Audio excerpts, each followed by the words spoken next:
Tonight, we're exploring the history of the Dragonkeepers. This is a topic with a lot to uncover, but I'll keep my narration calm so you can still drift off to sleep. Thank you to those of you who've been joining us consistently. If you're falling asleep with us tonight, let me know in the comments how many nights in a row you've been here. And if this is your first night, just comment night 1. Now back to the video.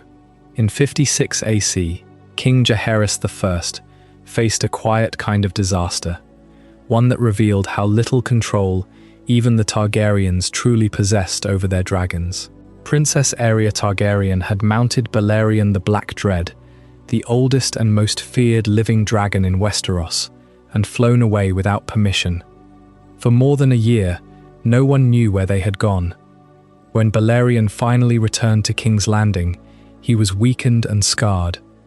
Aerea was barely recognizable, suffering from a terrible illness that soon claimed her life. The details of what happened during that disappearance remained mysterious, but the lesson was painfully clear. A dragon could not simply be left in a lair, waiting for its rider or its king to decide what happened next. It was a living weapon, an ancient creature with its own instincts, strength, and will.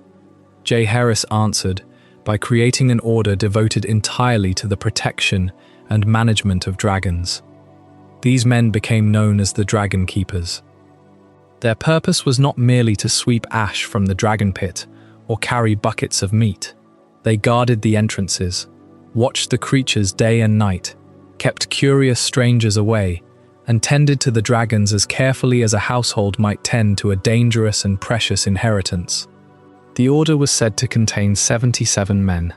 Their number gave them the character of a permanent institution rather than a temporary royal detail, and their appearance made that distinction visible. They wore gleaming black armor, with helmets crowned by ridges shaped like dragon scales. In the darkness beneath the Dragonpit, they would have seemed almost like reflections of the beasts they served, moving quietly through torchlight and smoke.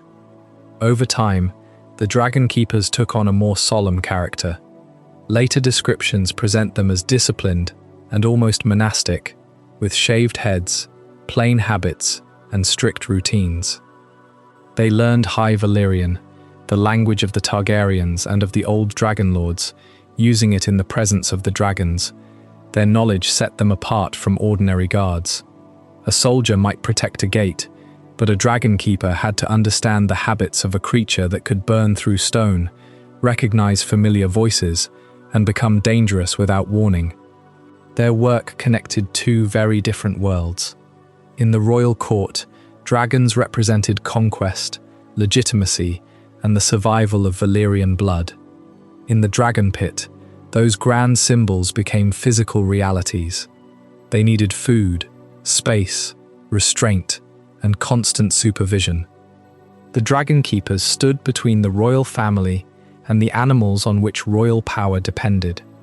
They served at the Dragonpit in King's Landing, while other dragons remained connected to Dragonstone and the volcanic slopes of Dragonmont. Wherever the dragons were housed, the order followed the same principle. No dragon should be unobserved, unguarded, or easily taken. Even the possibility of another rider disappearing with a dragon was too dangerous for the crown to tolerate. For nearly a century, the Dragonkeepers became part of the ordinary rhythm of Targaryen rule. They were present when young dragons were introduced to riders, when great beasts were moved between lairs, and when the court gathered to admire the creatures that made the royal family seem almost divine. Yet their presence also carried a quieter warning. The more effort required to control the dragons, the more obvious it became that Targaryen power depended on fragile living beings. That fragility emerged during the Dance of the Dragons. As the civil war spread, the people of King's Landing suffered from hunger, fear, and the destruction caused by rival dragon riders. The creatures that had once stood for royal protection began to represent royal violence. Resentment gathered around the Dragonpit, where the dragons were confined behind walls, while the city endured the consequences of the war. When the mob finally stormed the Dragonpit, the Dragonkeepers faced a threat their armor and training could not contain. They fought to defend the dragons, but there were too many attackers, and too much anger had gathered outside those gates. Many Dragonkeepers died. Many dragons died with them. In that single catastrophe, the Order's purpose and the foundation of Targaryen power were torn apart together.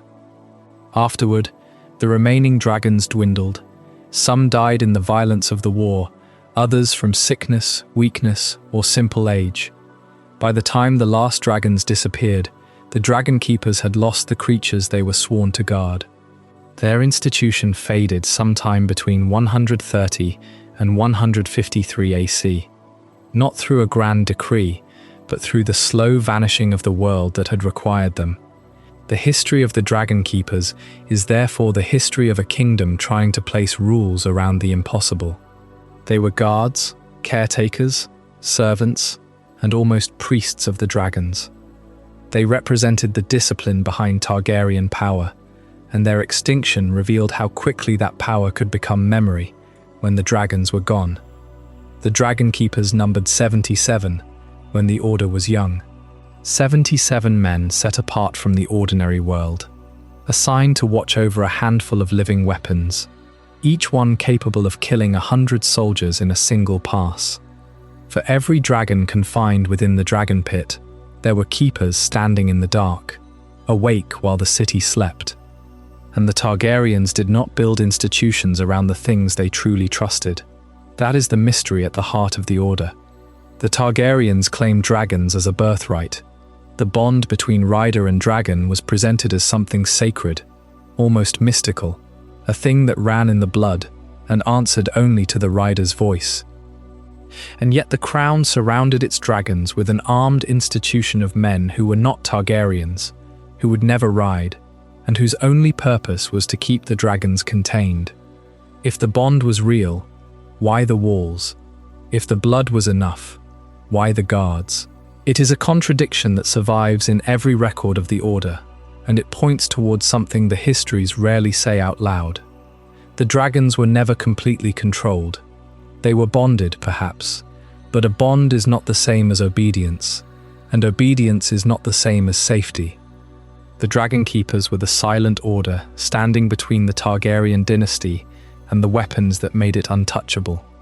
They were not a military command, and they were not household staff. They were something else entirely, an order created to manage a problem that no one else could manage. A rider could command a dragon 9 times out of 10. The 10th time belonged to the dragon, and the keepers existed because of that 10th time. They stood watch so that no one else had to gamble with the life of the realm. No lord could approach a dragon without passing through them. No servant could slip into the lairs. No enemy could reach the beasts that made Targaryen power possible, and no member of the royal family could take a dragon into the sky without the keepers knowing. That final point mattered more than any other. It was the reason the Order existed at all. To describe these men as stable workers is to misunderstand everything about what they did. A stable hand changes straw and carries feed. The work of the Dragonkeepers sat somewhere between priesthood and prison duty.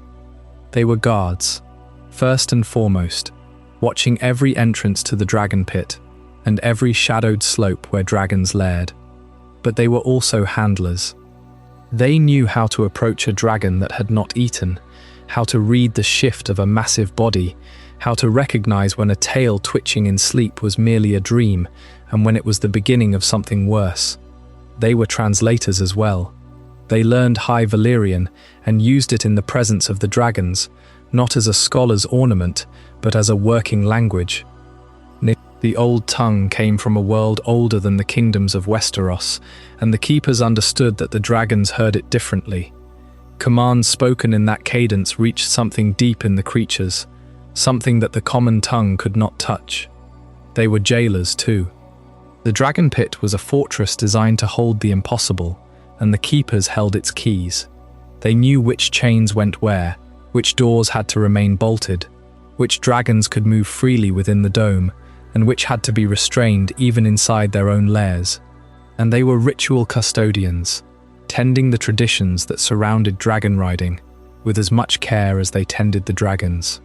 When a young Targaryen was brought into the pit to claim a first mount, the keepers prepared the space, watched the approach, and stood ready in case the dragon rejected the blood it was offered.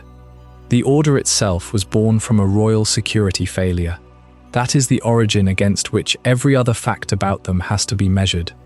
In the early years of Jaehaerys' reign, the crown learned that its dragons could not be left to chance. One dragon, ridden by one member of the blood, could vanish beyond all reach in a single afternoon.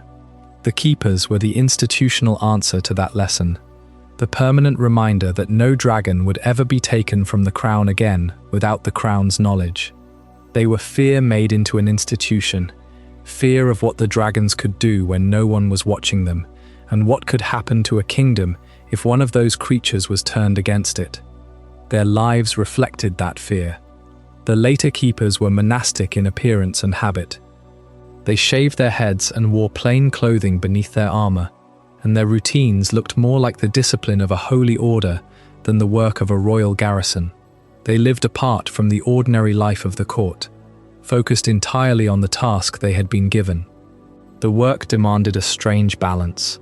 You could not keep a dragon if you were frightened of it, and you could not stay alive if you forgot to be. The keepers mastered both truths, and it became their defining quality. Over the decades, the order became a living archive. The keepers remembered which dragons slept lightly and which ones calmed at a particular voice. They knew the habits of each beast and the mood of each rider.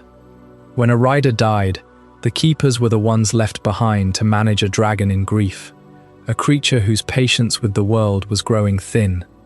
When an egg hatched, they were the first to see the hatchling break through the shell and the first to learn whether the newborn had come out wrong.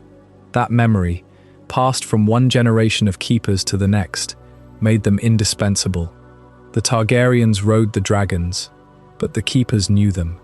The riders commanded, but the keepers understood. The difference was the entire foundation of the order. To the outside world, the keepers were almost invisible. They moved through the life of the court like servants do, present but unremarked, part of the furniture of royal power. But in the pit beneath King's Landing, they were the masters of a world built from fire and smoke. The halls there stayed dark even at noon, lit by torches that cast strange shadows across scaled hides. The air was thick with ash and sulfur, and the sound of a dragon breathing could shake the floor and the walls. In that place, the keepers performed their patient, unending work. They walked among creatures that could kill them 1,000 times over, spoke to them in the language of a dead empire, and trusted that their own calm would hold long enough to keep the peace. That is why they deserve to be remembered as something more than keepers. They were the men who guarded the apocalypse. Every dragon in their care was a disaster waiting for permission to happen. A creature of that size and age, breathing fire that could melt stone, does not become safe because a man with a staff stands beside it. The keepers knew they were not controlling the dragons. They were negotiating with them. Every day was a conversation between human caution and something far older, far less patient, and far more powerful. And keeping that conversation going was the only thing preventing the kingdom from learning what a dragon, in open fury, was truly capable of. When the order came to its end, it did not go quietly.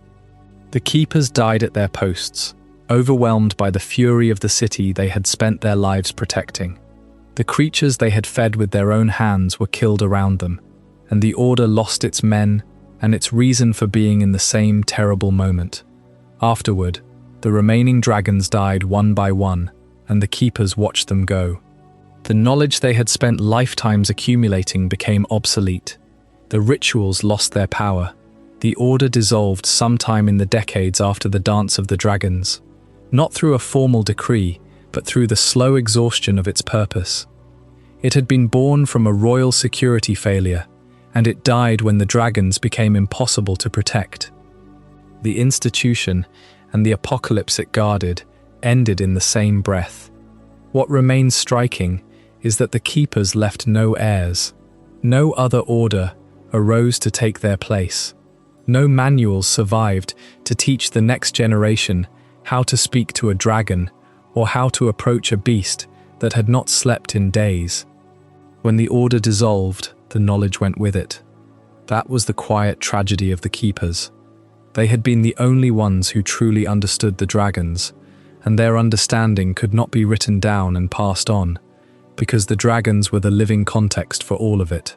Without the dragons, the high Valyrian commands were just words. Without the beasts, the patience and the calm and the instinct were just habits, with nothing to hold on to. And that brings us back to where the order came from. The men who founded it were not born knowing any of this.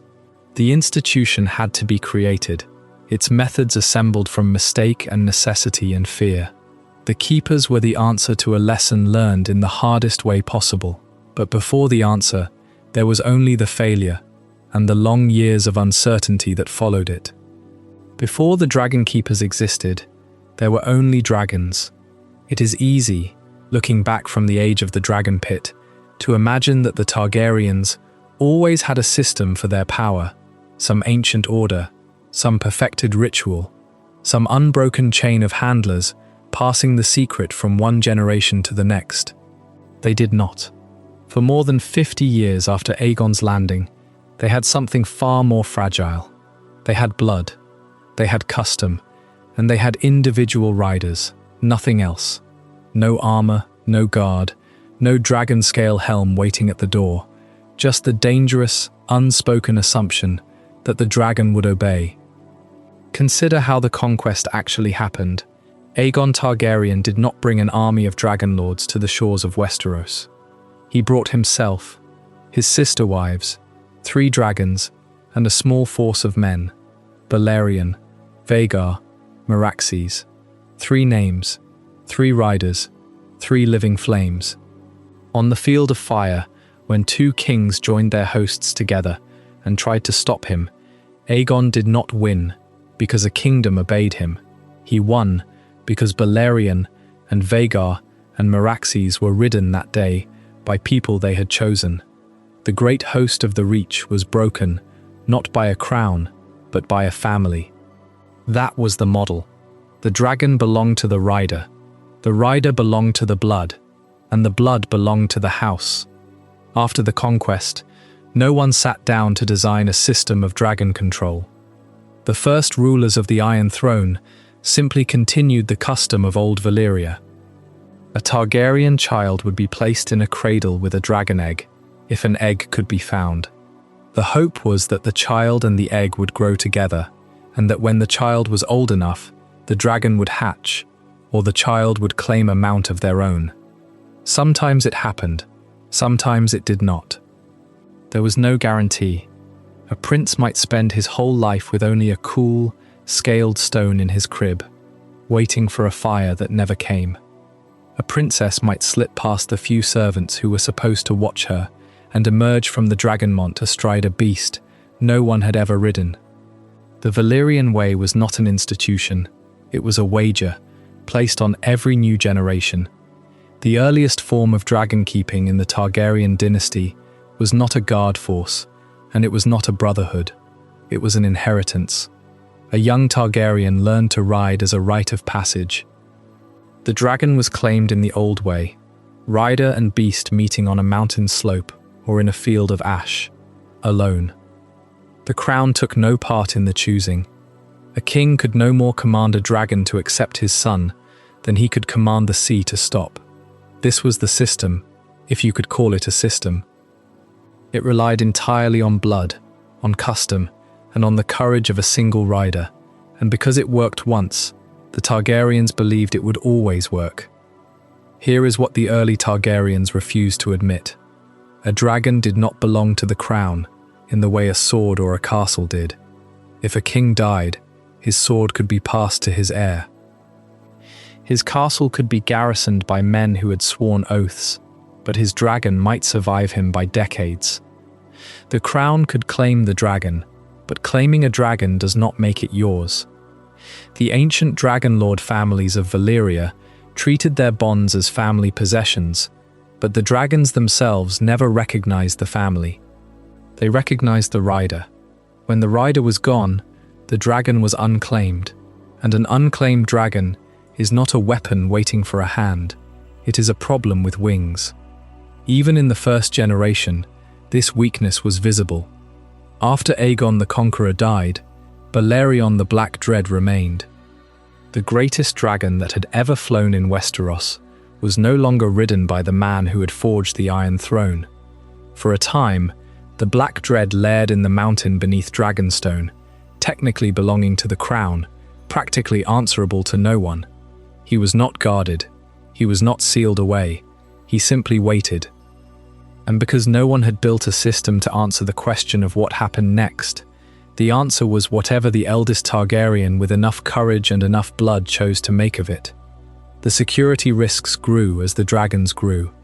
On Dragonstone, eggs occasionally hatched in the warmth of the volcanic Dragonmont. Young dragons took to the air and found crevices to lair in. No one counted them all. No one could. The Targaryens liked to say that the dragons of the house were the might of the house, but might is not control. An unclaimed adult dragon could not be ordered to defend a wall or burn a fleet. It could simply exist, feral and hungry, in a place where Targaryen children walked. Vacant dragon lairs dotted the mountain. They were not sealed. They were not watched. A person with enough nerve could walk into a lair and come out with something that had once belonged to a conqueror. And dragon eggs, those dark, scaled, warm stones, could fit inside a satchel. They were small enough to be carried away, and valuable enough to make a thief rich for life. In the decades before the Order was founded, a woman who had spent years inside the Targaryen household slipped away with 3 of them hidden among her belongings. The eggs vanished beyond the sea, and the Targaryens learned, too late, that a dragon's treasure was only as safe as the people who stood watch over it. The problem was that no one stood watch. There was no one whose entire purpose was to guard the living heart of the dynasty. Every Targaryen king understood, at some level, that dragons could not be truly commanded. The Valyrian dragon lords had claimed to master the beasts through blood and magic, but they were gone, the whole culture reduced to ash in the doom. The Targaryens were not the heirs to that mastery. They were survivors, carrying a weaker echo of it. They could hatch eggs. They could ride a dragon, if the dragon let them. But they could not make a dragon obey the throne, and they could not pass a dragon's loyalty from one king to the next. The dynasty claimed mastery over creatures it could never fully command. That was the contradiction at the heart of their rule. For a time, the contradiction was hidden because there were only a few dragons and even fewer riders. But it did not go away. It waited, and it grew, and it found all the empty spaces that the old Valyrian way had left behind. An unguarded lair, an unclaimed mount, an egg in the wrong hands. Any one of those could undo a generation. In the end, all it took was one determined Targaryen, one dragon left alone, and one decision that the crown had never authorized. Before that day, it was possible to pretend that blood alone was enough. After that day, it was not. For generations after the conquest, the Targaryens had operated on a simple assumption. A dragon followed its rider. Where the prince went, the dragon went. When war came, the dragon came. It was a system built on blood, on bonds formed in the cradle, and for a time it worked. But it depended on one fragile condition, that a rider was always present, and the crown was beginning to learn that a dragon without its rider was not a tame animal. It was an unattended weapon, a force of nature waiting for a hand to guide it, or a spark to set it off. The question that haunted the early Targaryen kings was deceptively simple. How do you secure a dragon when the person it answers to is not there? The answer began with stone. It began with Maegor the Cruel, the third king of the Targaryen dynasty, a man who understood 2 things above all others: the value of fear and the value of dragons. In the early years of his reign, Maegor turned his attention to one of the high hills of his capital. The Hill of Rhaenys, named for Aegon's fallen sister-wife, rose above the streets of King's Landing, and there, Maegor conceived of a structure unlike anything the world had seen before. A great house for dragons.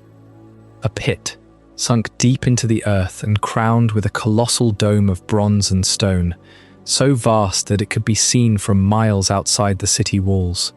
Work began on the Dragonpit during Maegor's reign, and it continued for years, some accounts say decades, consuming treasure and labor in staggering quantities. Buildings on this scale did not rise quickly, and Maegor was not a patient man. The crown poured gold into the earth and demanded workers from across the realm. The realm was made to feel the weight of his ambition, and the project was pushed forward at terrible cost. Why build such a thing at all? Because the Targaryens had reached a turning point. In the early days of the conquest, dragons had been instruments of war, kept lean and mobile, carried from battlefield to battlefield. But the wars were over. The dynasty had settled into the business of ruling, and ruling required a capital, a court, a display of power that could be witnessed by subjects and foreigners alike. A dragon quartered in a distant field, lairing in a rocky den on Dragonstone, could not be shown off. It could not be brought before visiting ambassadors as proof of the crown's might. And just as importantly, it could not be watched. The crown needed its dragons close. It needed them visible. It needed to know, at every hour of every day, exactly where they were and what they were doing. The Dragonpit was designed to solve all of these problems at once. It was, first and foremost, a fortress, a walled compound of iron gates and heavy doors, sunk into the hillside so that its entrances could be secured and its chambers sealed. It was also a display piece, a gleaming monument whose great dome caught the light and reminded every soul in King's Landing that the Targaryens rode creatures that could burn a city to ash. But beneath that dome, in the tunnels and dens carved into the hill, it was something else entirely. It was a prison, holding creatures that had once ruled the skies above Valyria, and now paced behind iron in a foreign land. It was a feeding station, consuming livestock in numbers that strained the resources of the crown, whole herds of cattle and sheep, driven up the hill to vanish into the mouths of beasts that could devour a man in a single bite. And it was a political symbol, the dynasty's way of saying that its power was not a passing thing, not a stroke of luck, but a permanent fact of the realm, rooted in stone at the centre of the capital. But whatever else it was, the Dragonpit represented a fundamental shift in how the Targaryens thought about their dragons. Before the pit, a dragon was an extension of its rider, personal, mobile, tied to the fortunes of one individual. After the pit, the dragons became state property. They became assets of the crown, housed in a royal structure, guarded by royal commands. And with that shift came a new problem, one that the Targaryens had not fully anticipated. Concentration is a double-edged sword. By gathering so many dragons into one place, the crown created a single point of failure. Before a threat to the dynasty's dragons was dispersed, a dragon here, a dragon there, each under the eye of its own rider, each in a different location. A catastrophe would destroy one dragon, perhaps two, but the rest would survive. Now everything was all or nothing. One breach of the Dragonpit's walls, one gate left open by a sleeping guard, one fire set in the wrong place, one mob with the courage to storm its doors, and the crown could lose its entire arsenal at once. Every dragon in the capital would be vulnerable, and the capital itself, the city those dragons were meant to protect, would be the thing that burned. The Targaryens had built their dragons, a home at the heart of their kingdom. In doing so, they had built a target. Yet the pit could not be abandoned. The dragons were too important now. They had become, in the century since the conquest, the very source of Targaryen legitimacy. A king without dragons was a lord with a crown, nothing more. The dragons had to remain in the capital. They had to remain in the pit. And that meant they had to be managed. Managing the Dragonpit was unlike any task the crown had ever faced. The creatures inside were not horses to be stabled, or hounds to be kennelled. They were thinking, willful, ancient beings, bonded to the blood of old Valyria, and they did not suffer fools. A dragon could be controlled, but only by its rider, and only when that rider was present. Yet a rider could not spend every hour in the pit.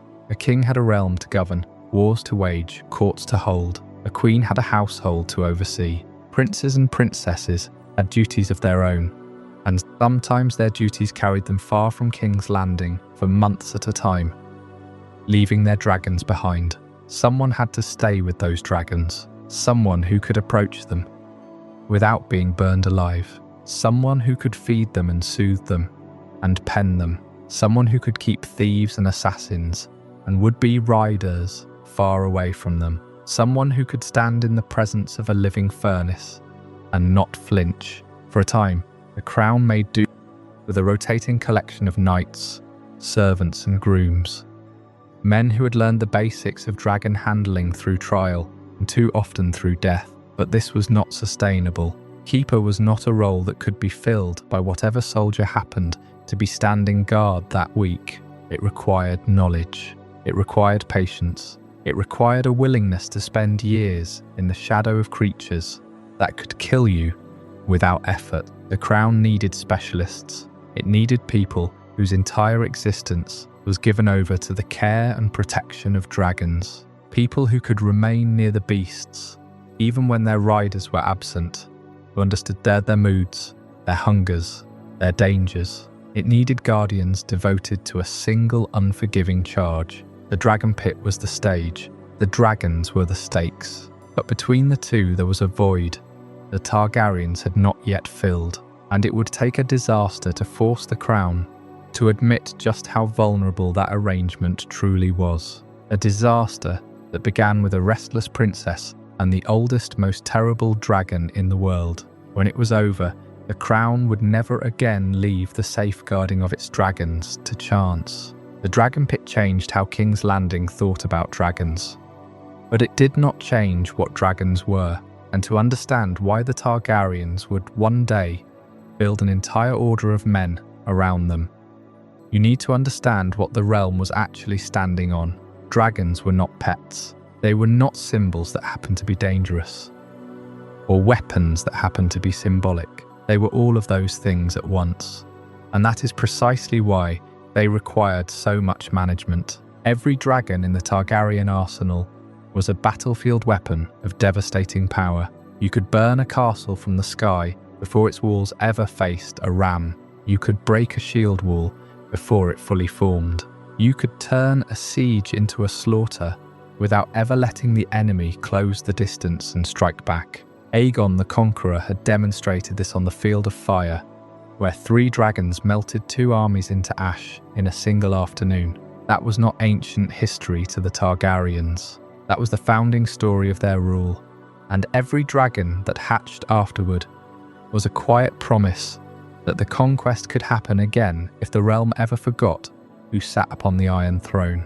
But dragons were also deterrents in a way that no conventional army could ever be. You did not need to display your power every day for people to know it was there. The presence of dragons in the capital meant that no lord could gather his banners without wondering what would happen when the king's riders took to the sky. You could not hide from a dragon. You could not build walls high enough to matter. You could not bargain from a position of strength when the other side could simply end the conversation with fire. The deterrent effect worked precisely because dragons were visible, because they were known, and because they were unpredictable enough to be terrifying. A sword sits in its sheath, and you know exactly what it is. A dragon sits in its lair, and you know what it could do, but you never quite know when it might do it. That uncertainty was worth more than any regiment of soldiers, and they were transport. This is the function we most often forget when we imagine dragon rule. But the Targaryens moved across their kingdom in a way that no other family could match. The king could be in King's Landing one morning, and in the Reach by evening. Riders could carry messages, visit distant lords, and project the crown's presence across the continent in days rather than months. That speed transformed governance itself. A monarch who could appear anywhere at any time could not easily be ignored. And a monarch who travelled with a dragon did not need to travel with an army.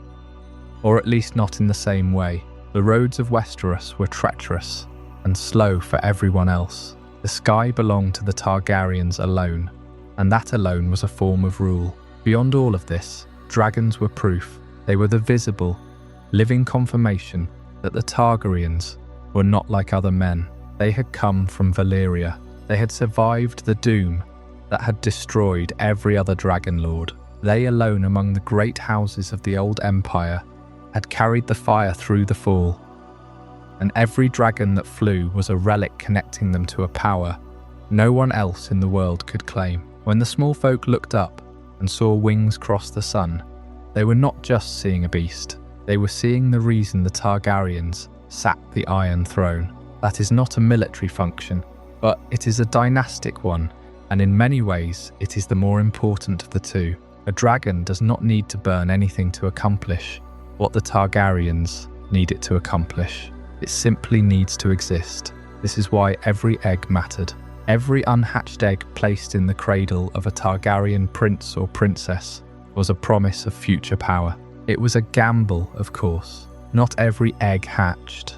Not every hatchling survived to adulthood, but the potential was there, and potential was precisely what the dynasty sold. An egg that might hatch was worth far more than its weight in gold, because it represented the possibility of another dragon in the sky, another weapon in the arsenal, another sign that the blood of Valyria had not thinned. That is why eggs were placed in cradles at all. It was not tradition for its own sake. It was an investment in the future, part of the same machinery of power that the Dragonpit was built to protect. The hatchlings mattered just as much, perhaps more than we would expect. A hatchling could not fight a war. It was far too small to ride, and it would be years before it could carry a rider into battle. But it was also undeniably a dragon. It was proof that the family's line was not failing. It was proof that the old magic still worked. And it was proof that the blood of the dragon still ran true. For a dynasty that ruled by blood and fire, every hatchling was a reassurance to the crown and a warning to everyone else. And when hatchlings died, as they frequently did, it was not simply a loss of animal life. It was a loss of legitimacy. It was an omen. It was a crack in the foundation of everything the Targaryens had built. And then there were the unclaimed adults. These are the dragons we are most likely to forget, because they do not fit neatly into our picture of Targaryen power. We think of dragon and rider as a matched set, the dragon loyal to its master. But the Targaryens did not control every dragon, and there were always dragons without riders. These unclaimed adults were a serious problem. They were enormous. They were dangerous. They could not be safely ignored, because a wild dragon was still a dragon, and a dragon did not need a rider to burn a village or pull down a tower. They had to be watched. They had to be fed, if they could be fed at all. They had to be kept contained. And if another Targaryen, or worse, someone with no Targaryen blood at all, decided to try to claim one, they had to be stopped, or the attempt had to be controlled. Every one of those possibilities was a risk that the crown could not afford to ignore. This brings us to the administrative burden. We tend to imagine dragon rule as something simple. The Targaryens had dragons. They used them when they needed to, and that was that. But the reality was far more complicated, and much of that complexity falls under what we would now call logistics. A full-grown dragon eats a staggering amount of meat. This is not a few sheep from the royal flocks. This is a constant supply of livestock, brought to the dragon on a schedule that cannot be interrupted. Because a hungry dragon is not a patient creature, the provisioning of the dragons alone required a network of herdsmen, butchers, and supply routes that most people never saw. The housing of a dragon is just as demanding. They grow, they need space, they need warmth, or at least conditions that keep them from becoming sick. They need lairs that can contain them without crushing the people who live nearby. The Dragonpit was a response to this problem, but it was also the beginning of a new one. Because once dragons were concentrated in one place, that place had to be maintained.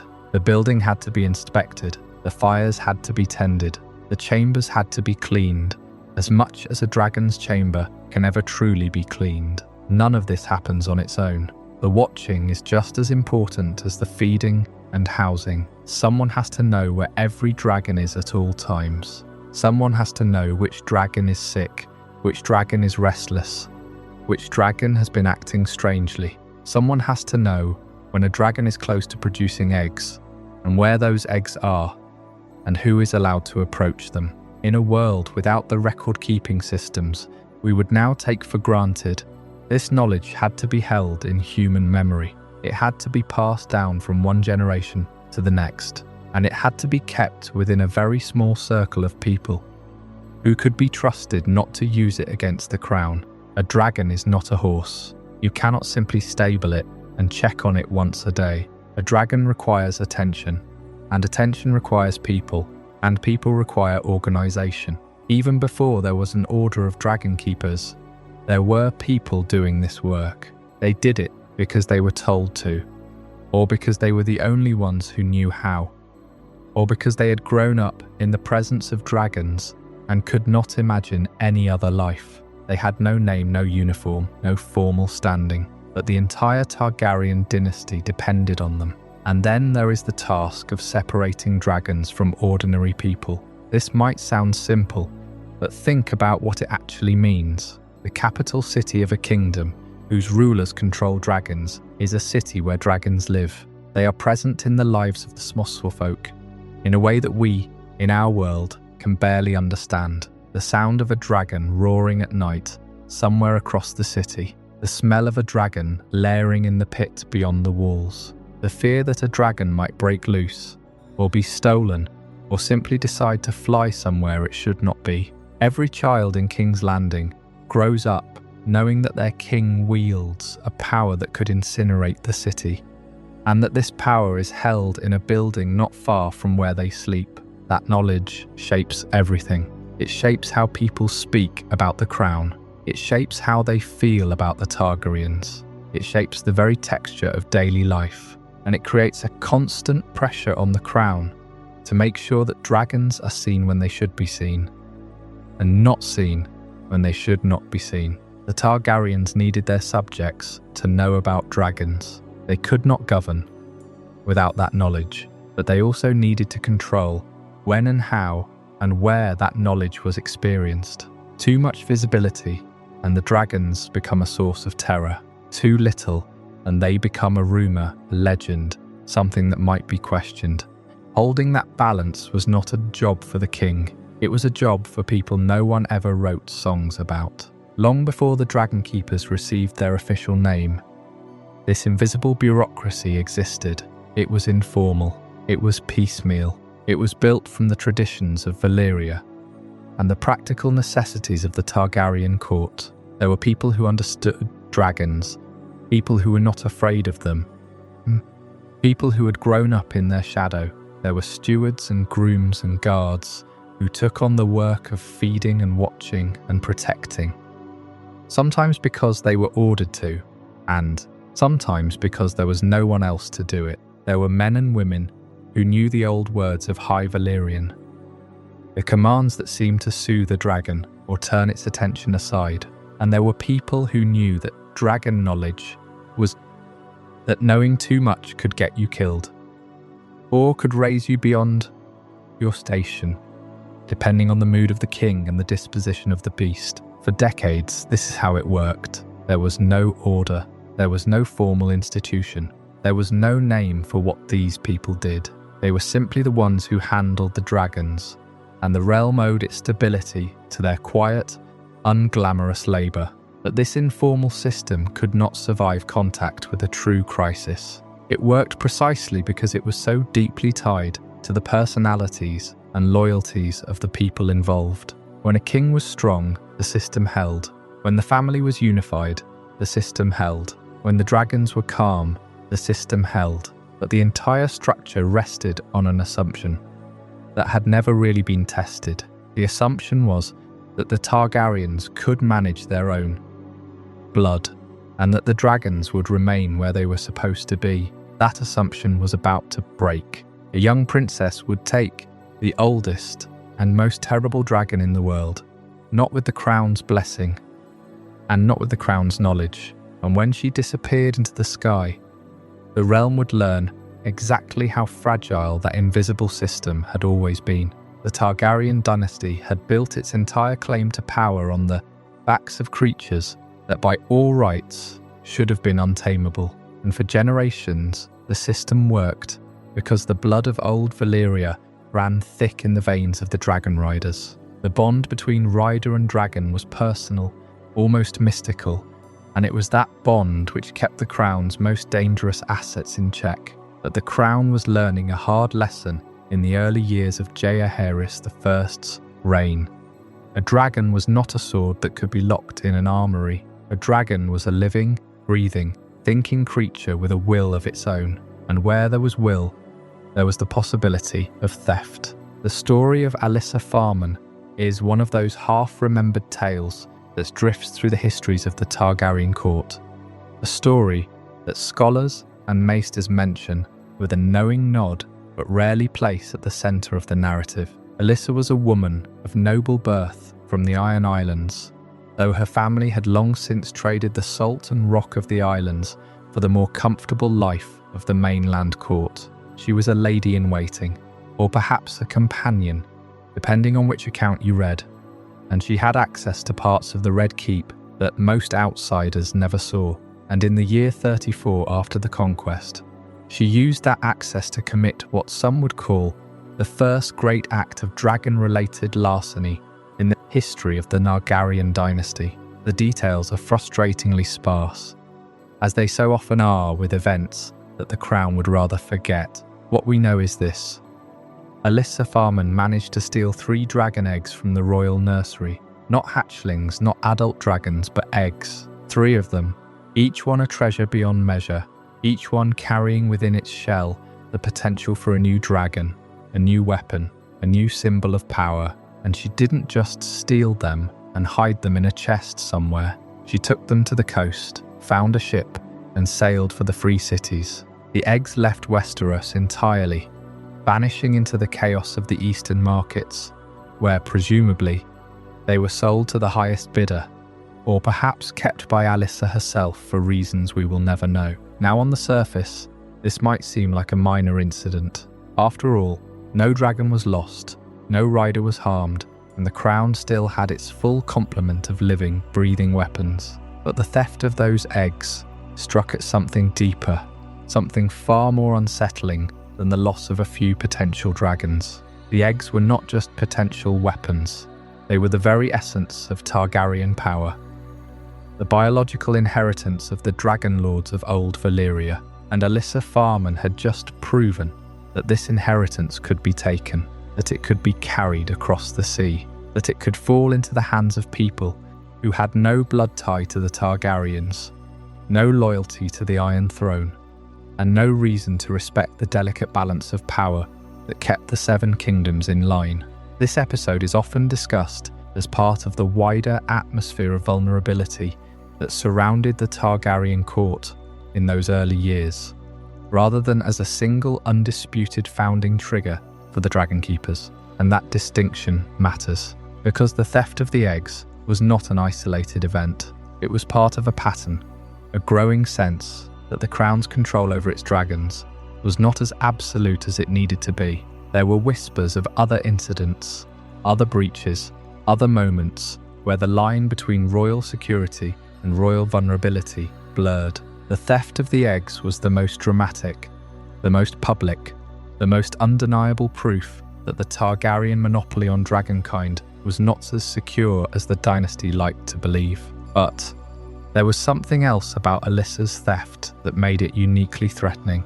It wasn't just that she stole the eggs, it was that she took them out of Westeros. Before that moment, dragon lore had been a closely guarded secret, a thing of the blood and the bone of the Targaryen family. The eggs were not just objects.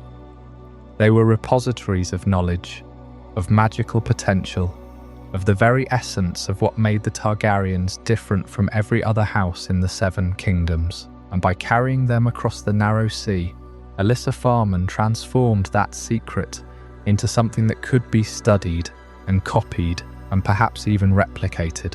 The eggs were no longer just royal property. They were a seed that could be planted in foreign soil. A gift to the enemies of the Iron Throne that could not be taken back. The Crown's response was telling. Jaehaerys and his advisors did not simply shrug and move on. They tightened security around the remaining eggs. They increased the guard around the Dragonpit, and they began to think, perhaps for the first time, about what it would mean to have a dedicated force whose sole purpose was to keep the dragons safe. But even as they did this, the fear lingered, because the theft of the eggs had revealed a truth that the Targaryens had never had to confront before. Their dragons could be taken from them, not by an invading army, not by a rival house with a dragon of its own, but by a single person with enough access and enough nerve to walk out with the future of the dynasty in a bag. And yet, for all the concern that Alyssa Farman's theft generated, it was not the event that would finally force Jaehaerys to act. The stolen eggs were a warning, a signal that the system was flawed, that the Crown's control over its dragons was not absolute. But the true crisis, the incident that would shatter any remaining complacency, was still to come. It would involve not a theft of eggs, but the taking of a dragon itself, a dragon of immense size and power, a dragon whose very name inspired fear in the hearts of those who knew its history. And it would involve a member of the royal family, a young princess whose fate would become one of the darkest and most mysterious chapters in the history of the Targaryen dynasty. The Crown would soon learn that the theft of a few eggs was nothing compared to the horror of a dragon taken by one of their own. The theft of dragon eggs was a warning, but it was a small one. Eggs are potential, treasures locked in the shell, waiting to hatch. Alyssa Farman could steal the Targaryens' future, but she could not steal their present. The distinction mattered because what came next was not about eggs at all. It was about the largest, oldest, most terrifying dragon in the known world. In 56 AC, Princess Aerea Targaryen was young, barely into her teens. She was the daughter of Rhaenyra Targaryen and Aegon the Uncrowned, which made her the king's own niece. And she carried a storm inside her that no one had ever bothered to calm. Her father had been killed fighting for the Iron Throne against Maegor the Cruel. Her mother had survived captivity, loss and years of quiet suffering. Aerea had grown up surrounded by the ghosts of a family that had been torn apart, and she was, by every account, fierce, willful and impossible to restrain. She was living with her mother at Dragonstone, the ancient seat of House Targaryen. Dragonstone was the place where the family had first landed from Valyria, and beneath its stone heart lay the Dragonhold, the great caverns where the Targaryen dragons nested and slept. This was where the realm's living weapons kept when they were not in the sky. Men fed them, guards watched them, the royal family rode them when it pleased them, and no one ever approached a dragon without royal authority. But Aerea Targaryen had decided that authority was not a thing she needed. On a day that no one would ever forget, she walked into the Dragonhold, climbed onto the back of Balerion the Black Dread, and rose into the air. No one stopped her, no one could stop her. And with that single act, the Targaryen dynasty lost its grip on the greatest power it had ever possessed. Balerion was not just any dragon. He was the last of the three dragons of the conquest.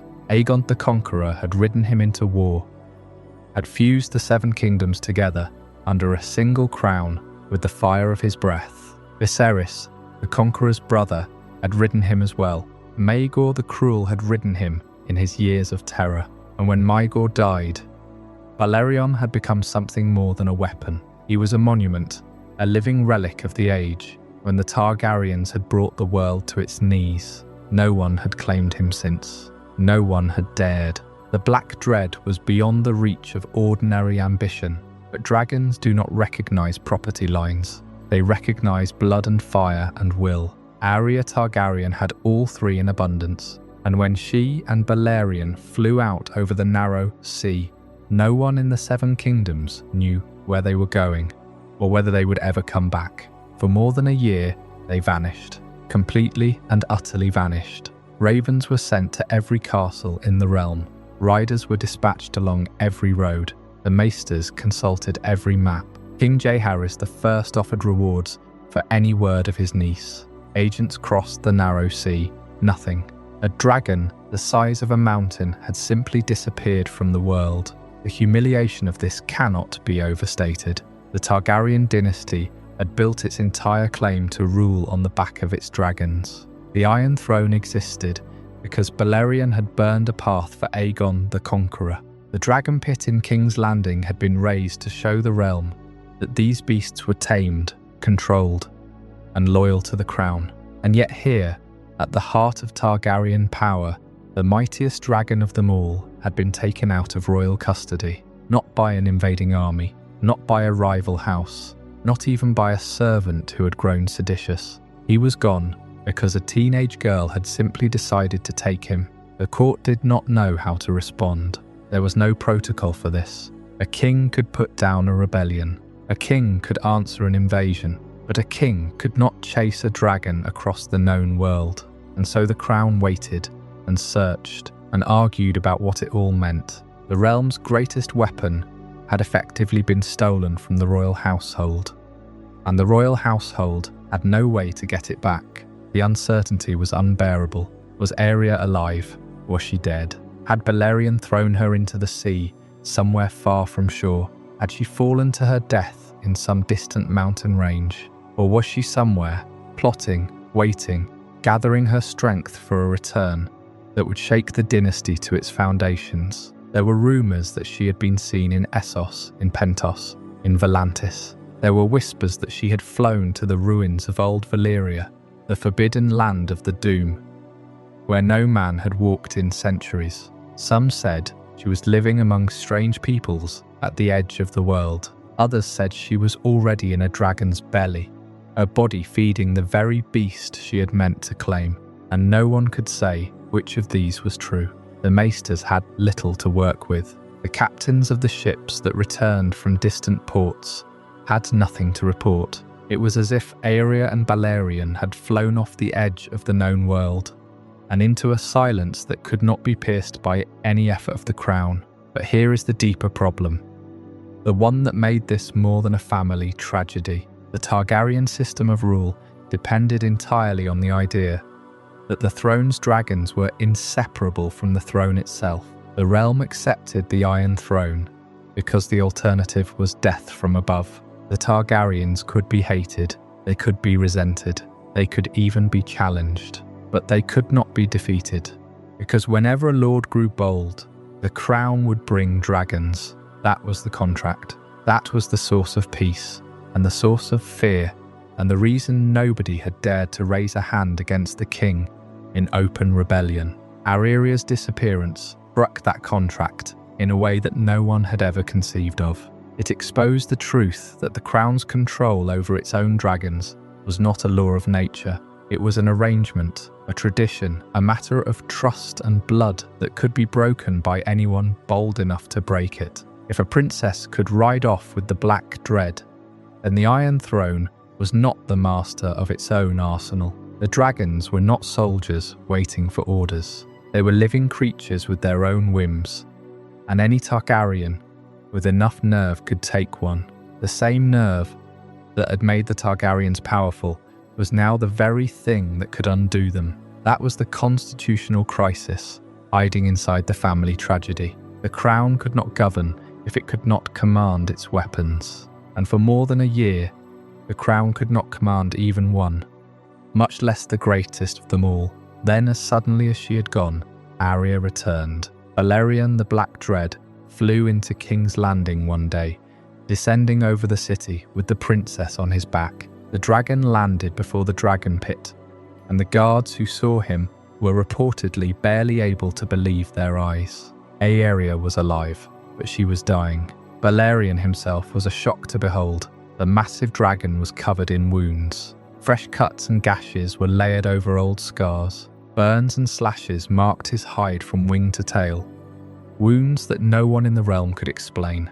The Black Dread had been in a fight. Something had been powerful enough to wound the greatest dragon in living memory. The very thought was terrifying.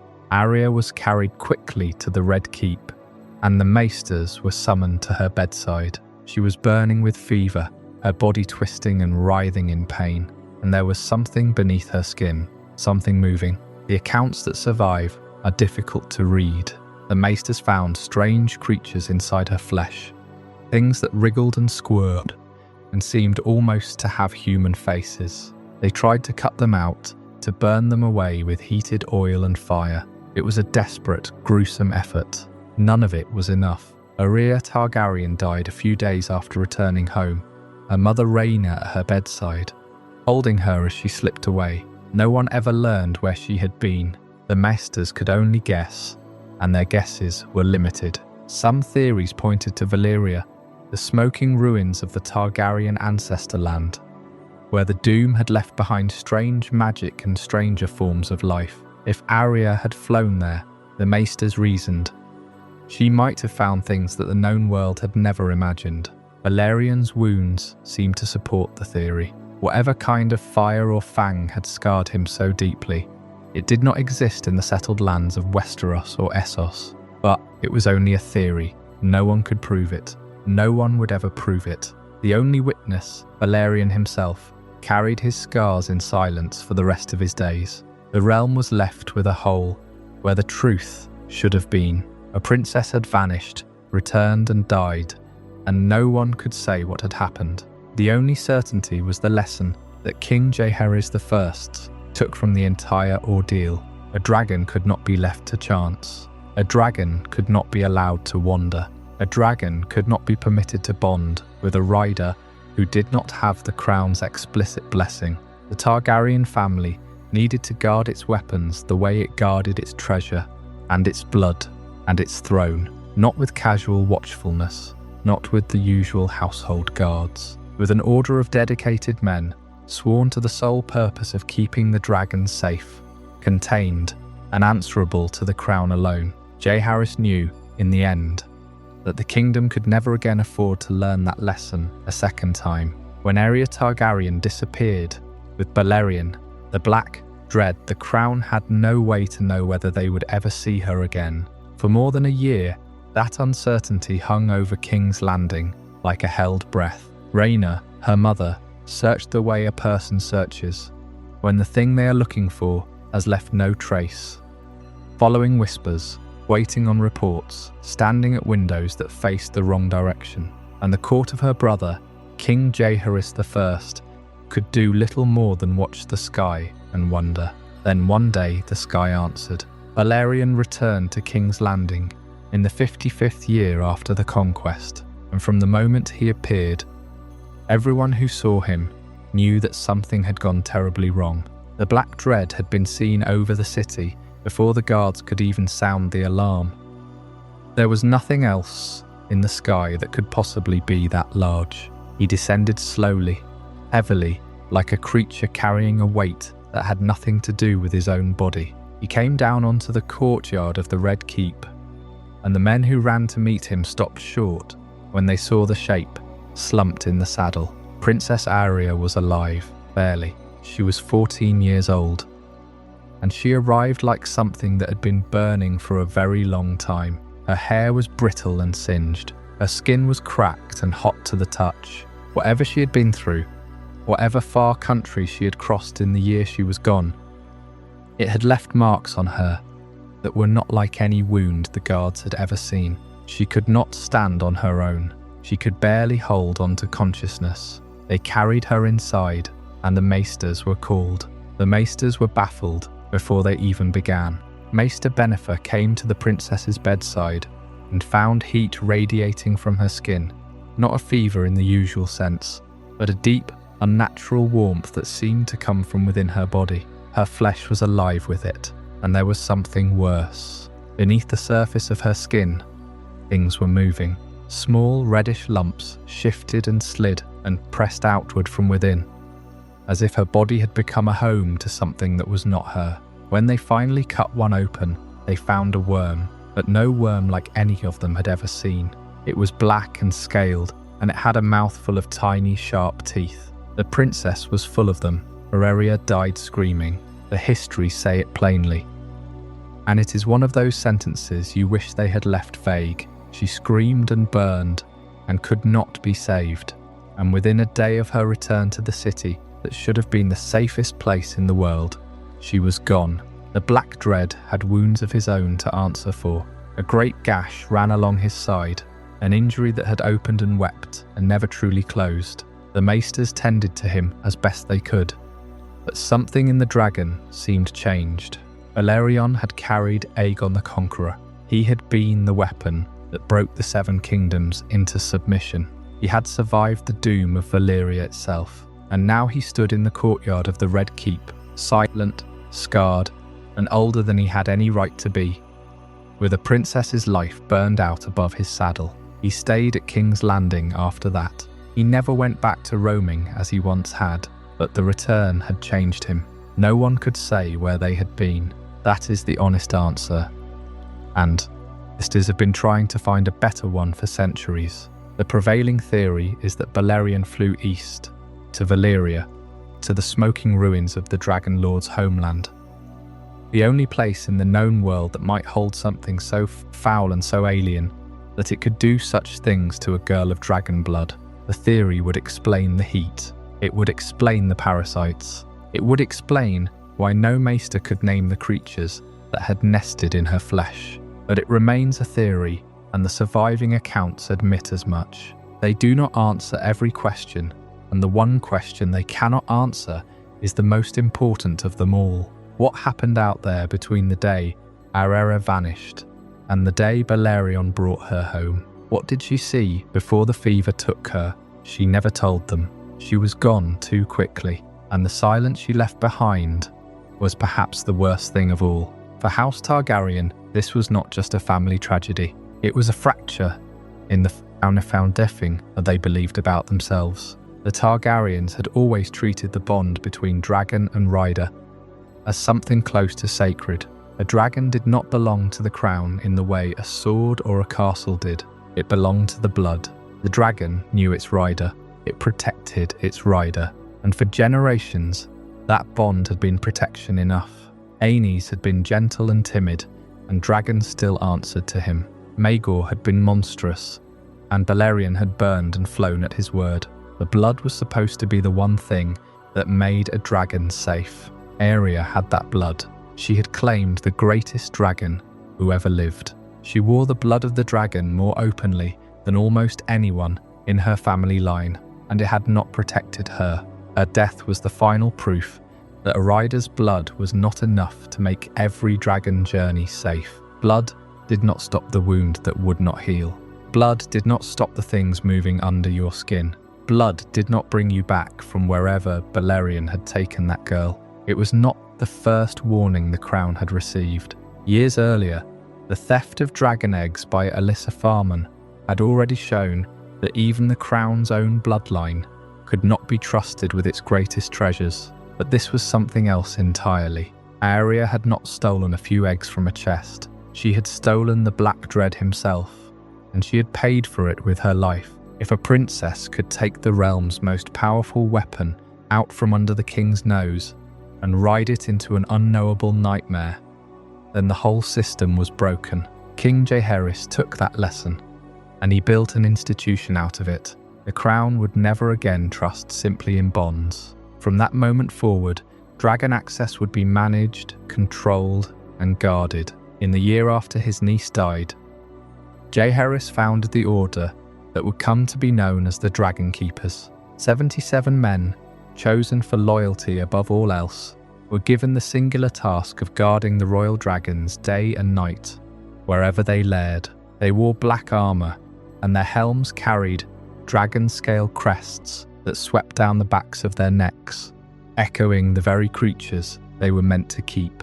They were taught the words of High Valyrian, because the Dragon Lords had spoken that tongue, and the dragons themselves seemed to listen to it, and they were given the authority to stop anyone who came near a dragon without the king's approval. Not even a Targaryen prince was above their watch. The meaning of that decision was enormous. The dragons were no longer the private companions of whichever family member could claim them. They were assets of the crown. They were weapons, and weapons must be guarded. The crown was, in effect, admitting that its own bloodline could not be trusted with its own power. Aerea's ride had been a theft, and after that theft, there would be no more chances. The dragon bond had failed them once. The Dragonkeepers were the answer. The Dragonpit at King's Landing became the centre of that answer. The great stone dome already stood over the city. But now it took on a different meaning. The dragons were not housed there simply because it was convenient. They were housed there because it was safe.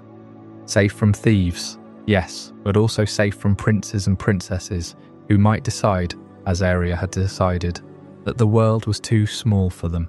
The Dragonkeepers made the pit a prison as much as a home, and they made themselves so quiet, so efficient, so absent from the annals of drama that history almost forgot they were there. That was the point. After Aerea, the realm needed dragons to stop being a mystery. The Dragonkeepers turned them into a routine, and a routine, properly guarded, becomes invisible. They stood in the shadows of the pit, speaking a dead language, carrying out their duties in black armour, and the crown slept easier for their presence. For decades, no one had to think about them at all, and that was exactly what the king wanted. When Balerion returned to King's Landing, he did not return alone. Aerea Targaryen was with him, and the condition she was in left the court reeling. The girl who had vanished on the black Dresback more than a year earlier came home burning with fever. Her body host to things the maesters could not name, could not treat, and could not understand. She died in agony, and the greatest dragon in the world recovered from wounds that no one could explain. The maesters whispered their theories in low voices, speaking of strange lands beyond the known maps, of the broken peninsula of Valyria, of creatures that might dwell among the ruins of the old empire. But in the end, they had no answers, only a dead girl and a dragon that had been taken from royal custody and returned changed. For Jaehaerys I, the tragedy was personal. Aerea was his blood, his sister's daughter, a child of the house he had sworn to protect, and the manner of her death was so strange, so unexplained, that it seemed to mock everything the crown stood for. The king had built his reign on order, on law, on the careful construction of institutions designed to outlast him. But here was a wound that no law could touch. A dragon had been taken, not in war, not through betrayal, but by a girl who simply climbed onto the largest living weapon in the world and flew away. No one had stopped her, no one had even thought to try, and for more than a year, the Black Dread had been beyond the crown's reach, flying to places no maester could map, and returning with horrors no maester could cure. The implications were staggering. If a child of the royal blood could mount Balerion and vanish, then the crown's control over its own dragons was an illusion. The Targaryens had ruled for nearly a century on the strength of those beasts. They had built a dynasty on the promise that the blood to command the greatest creatures in the world. But Aerea had proven that the right could be claimed without permission. The power could be seized.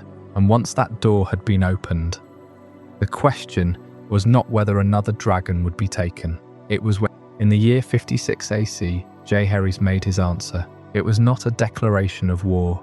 It was not a punishment, though there were those at court who called for heads to roll. It was an institution. The Dragonkeepers were created by royal decree.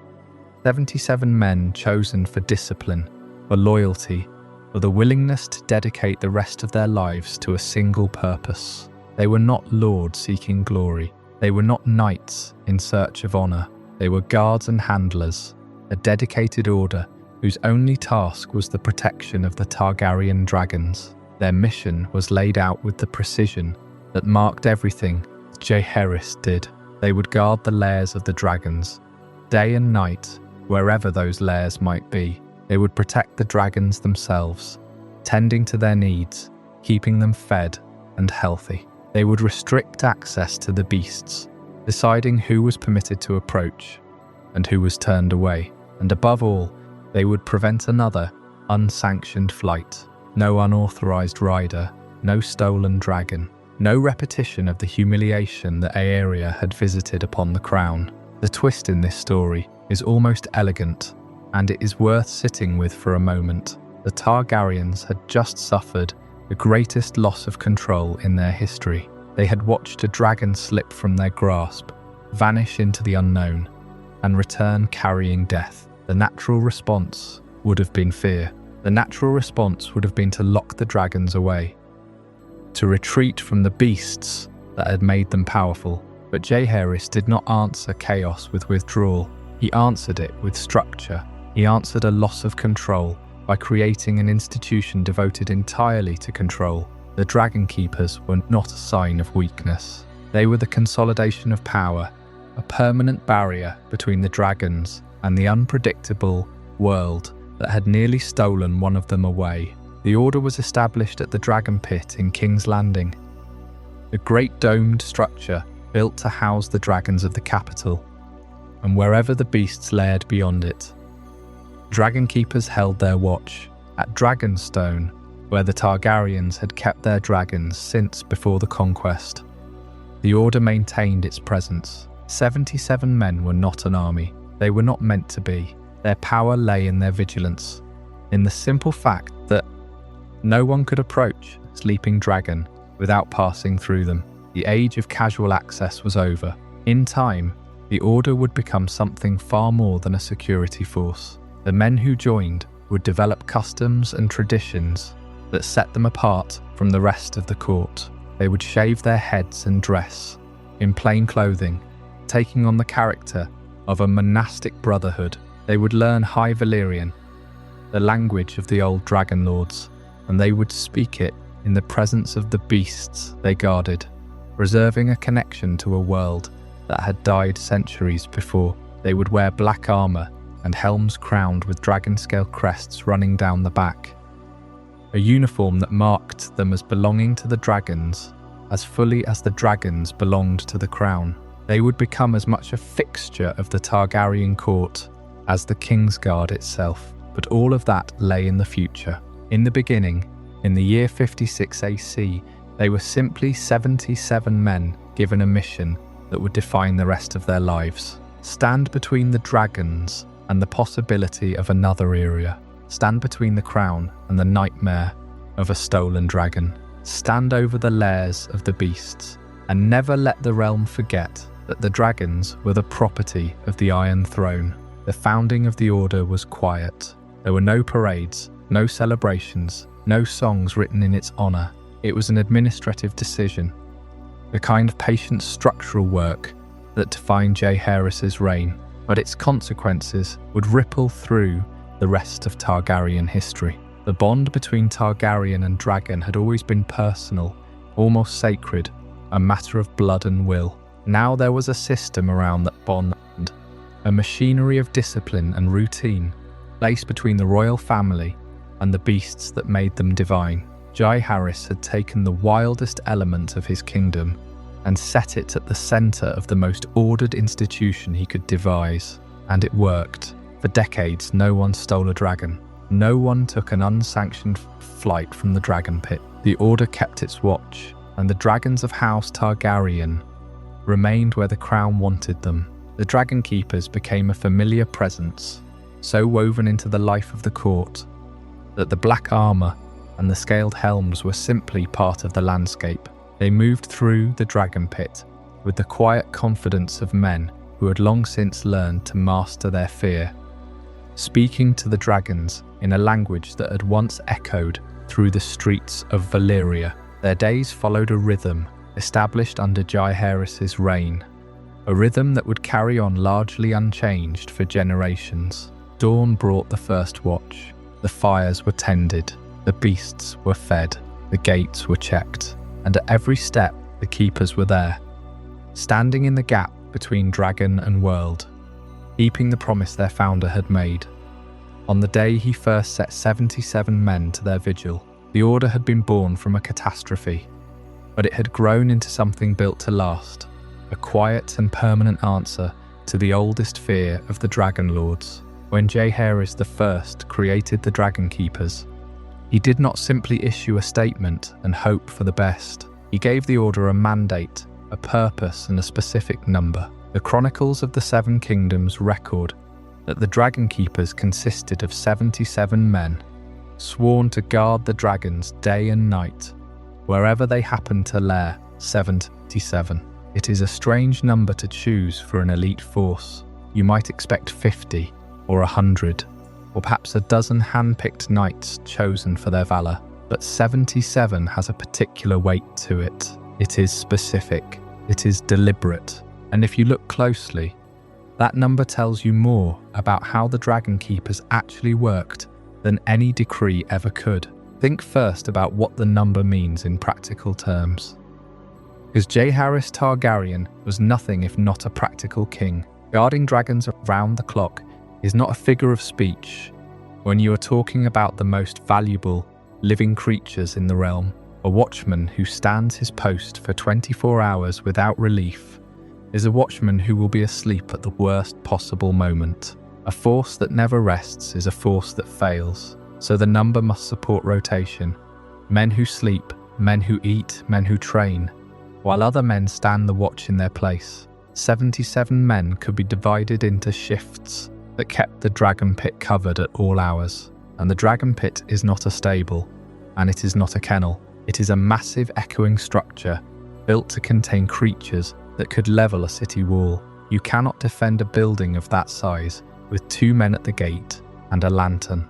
You need bodies spaced throughout the corridors, listening, scanning, ready. And if you consider that some dragons were not always housed beneath the hill at King's Landing, but laired instead at Dragonstone, or beyond, then the same 77 might have needed to stretch themselves across more than one location. That alone demands numbers. Then there is the matter of feeding. Feeding a dragon is not like feeding a warhorse. A dragon is at its most dangerous when it is eating. Instincts take over, eyes narrow, and tolerance for interruption becomes non-existent. The keepers who brought meat into the dens needed protection, they needed backup, and they needed to know how to retreat if something went wrong. That is not a task for one man carrying a bucket. It takes several, working as a unit, on a schedule that never stays tidy. Some dragons, still young, need frequent small feedings. Others, fully grown, eat less often but with far more danger in each meal. Every feeding carries the risk of injury or death, and every keeper lost to a bite or a burn leaves a gap that someone else must fill. The same logic applies to emergencies. What happens when a dragon fails to recognize its handlers? What happens when a chain snaps? When a curtain of flame pours through a corridor? When a rider returns with a wounded beast that must be settled before it can be treated? An emergency does not wait for a messenger to run to the Red Keep. It demands men already on the scene, men in armor, men who know exactly which doors to close and which passages to block. A force of 77 gave Jaehaerys the ability to absorb losses, to cover sickness and injury, and to keep a trained corps alive while new men were recruited and taught the craft. Numbers like that do not describe a temporary royal watch. They describe an institution, a standing order, designed to last for generations. But there is also a symbolic layer to the number, and in the world of the Iron Throne, symbols are weapons. The number 7 is sacred across the 7 kingdoms. It is the number of the gods themselves. The father, the mother, the warrior, the maiden, the smith, the crone and the stranger. 77 is 7 times 11. And though the Targaryens had long made peace with the faith of the 7 by the reign of Jaehaerys, the choice of a doubled sacred number could hardly have been accidental. Whether he did it consciously or not, Jaehaerys was sending a message. Dragons were no longer to be treated as the private toys of the royal family. They were objects of the crown, protected by an institution of the realm, wrapped in the same sacred arithmetic that governed the realm's holiest traditions. And yet, there is something deeply unsettling about that number when you dwell on it. Jaehaerys Targaryen was not a king who wanted for dragons. In his day, the House of Targaryen held one of the largest collections of dragons in its entire history. They bred and multiplied. They filled the skies above King's Landing and Dragonstone. At times, There were more dragons than there were dragon riders to claim them. The family could have leaned on their own bloodline, their own riders, the Valyrian heritage that had carried them across the sea, and still, Jaehaerys did not trust them. That is the detail that should give you pause. The Dragonkeepers were created first and foremost to guard the dragons from a princess who had been willing to steal one. Aerea took Balerion the Black Dread. Alyssa Farman took the eggs. Those were not enemies of the crown. They were Targaryen blood, Targaryen kin, people who should have understood what it meant to hold a dragon in trust. If they could not be trusted, then no one could. Not a single guardsman standing alone at a door, not a loyal rider, not the royal family itself. Jaehaerys looked at his own dynasty and concluded the only way to secure the dragon was to place them one that answered custody of a permanent order. Not to any one family member, and certainly not to whatever passing whim drove a Targaryen prince who saw a beast he wanted to mount. So 77 men took up stations around the great pits and the lairs. They became a fixture of the court, a wall of steel and discipline, standing between the most dangerous creatures on the continent and the fragile trust that kept the realm from burning. Their number alone tells you exactly how much the crown feared what it had created. 77 names on a single ledger, sworn to a single duty. The matter of what that duty looked like from day to day is best answered by turning to the keepers themselves. The armour they wore, the silence they kept, and the strange monastic life they built in the shadow of the beasts they served. 77 men. The number was precise, deliberate, permanent. It was fixed at the order's founding under the young king, Jaehaerys I, and it would remain the heart of the institution for as long as the order lasted. A permanent cadre, not a temporary watch that could be expanded or contracted with the mood of the court. But numbers alone do not tell us what Jaehaerys was actually building. To understand the order, we have to ask who those 77 men were. What were they asked to become?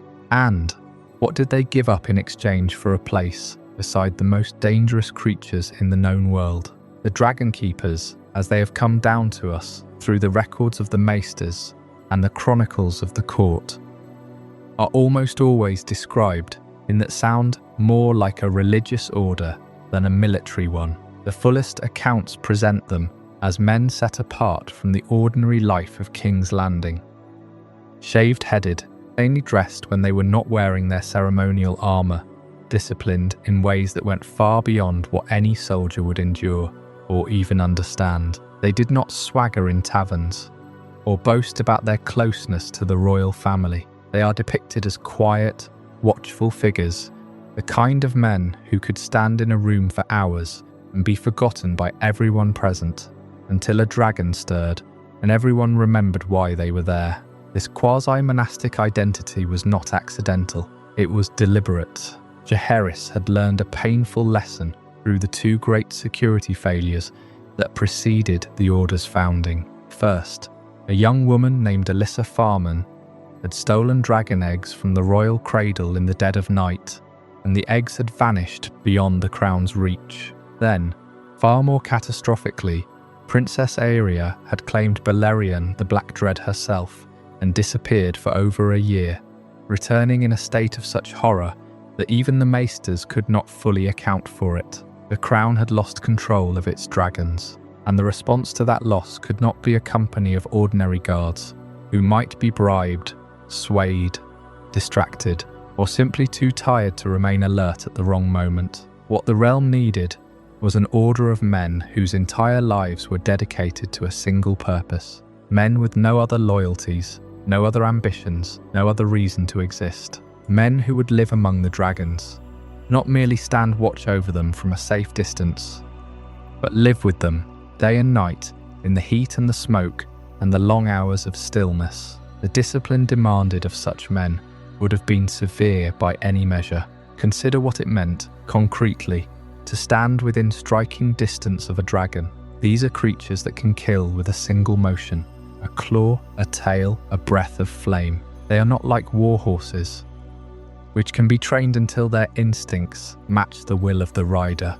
They are not like hunting hounds, which can be conditioned with the promise of reward and the fear of punishment. A dragon answers to no one. It may tolerate the presence of a keeper. It may accept food from a familiar hand, but that tolerance is not loyalty, and it can be revoked without warning.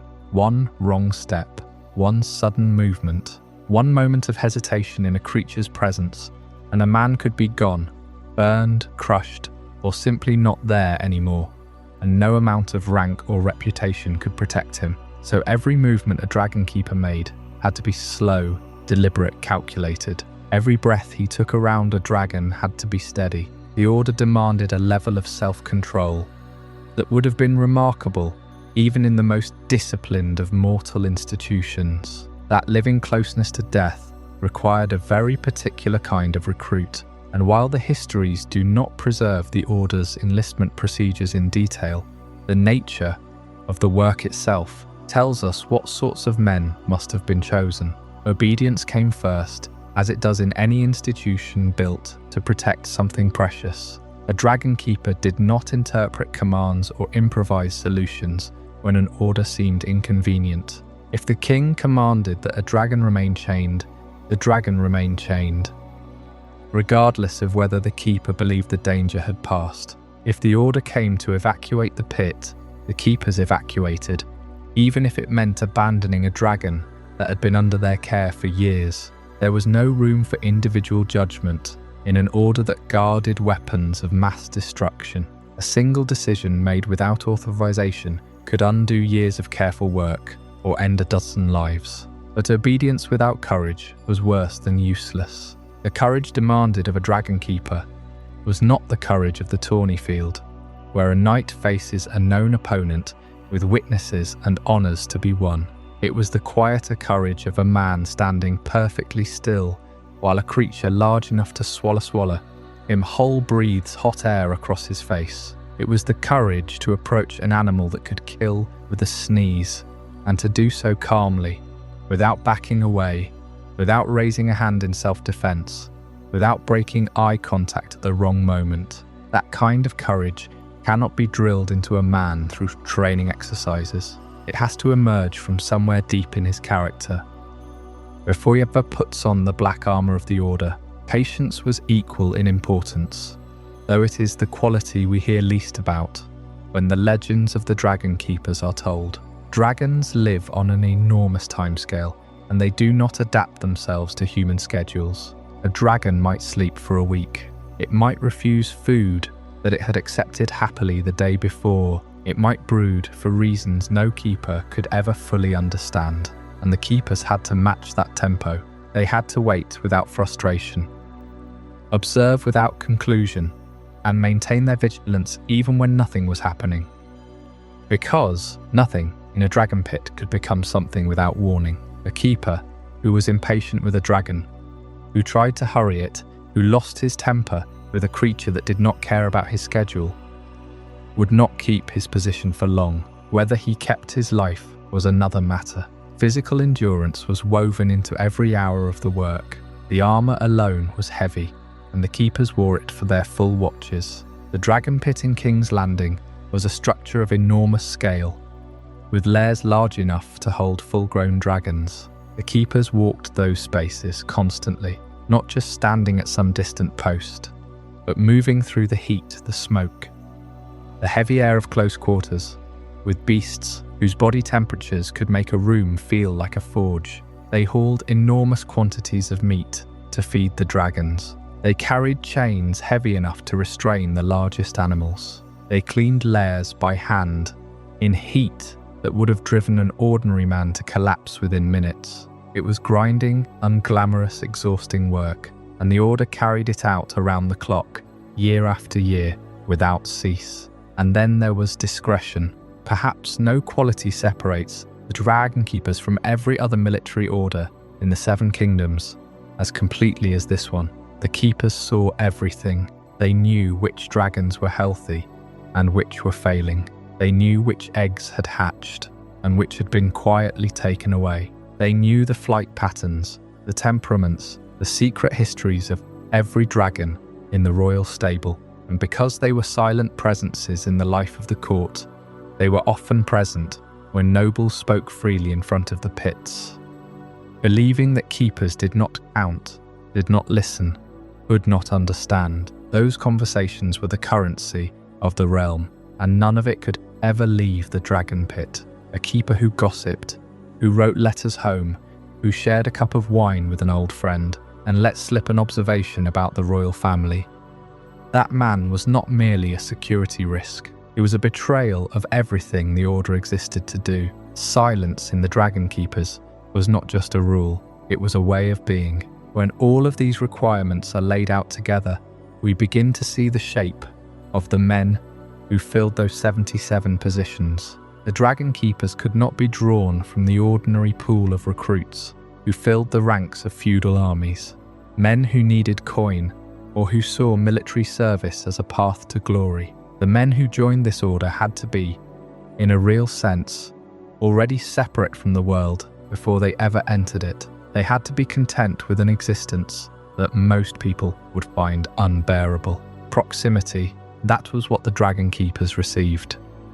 In exchange for everything they gave up, they lived at the very centre of Targaryen power. They handled the instruments of the dynasty's authority every single day, in a way that even the most trusted lords could not approach. They stood within arm's reach of creatures that kings themselves approached only with caution. That proximity carried an immense honour. There would always be a line of men willing to surrender their futures for the chance to stand where no one else could stand. But honour in this context was also a cage. Once a man became a Dragonkeeper, the ordinary ambitions of mortal life were closed to him. He would not inherit his father's lands, however modest. He would not marry and raise children, not in any meaningful sense.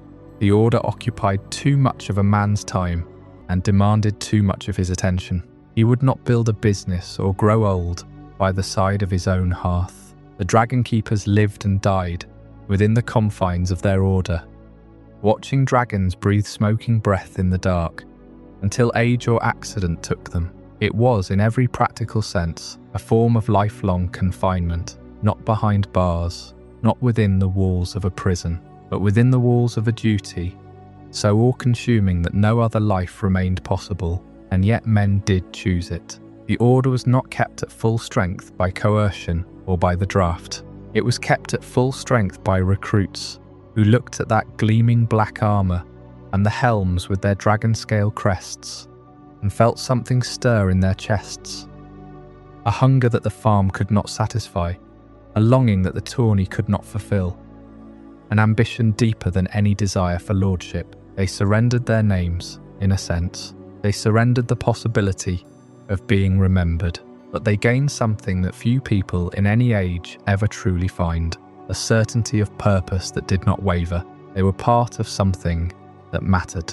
They handled fire that could consume armies. They guarded the dynasty that knelt to no one. Perhaps that is the deepest truth of the Dragonkeepers.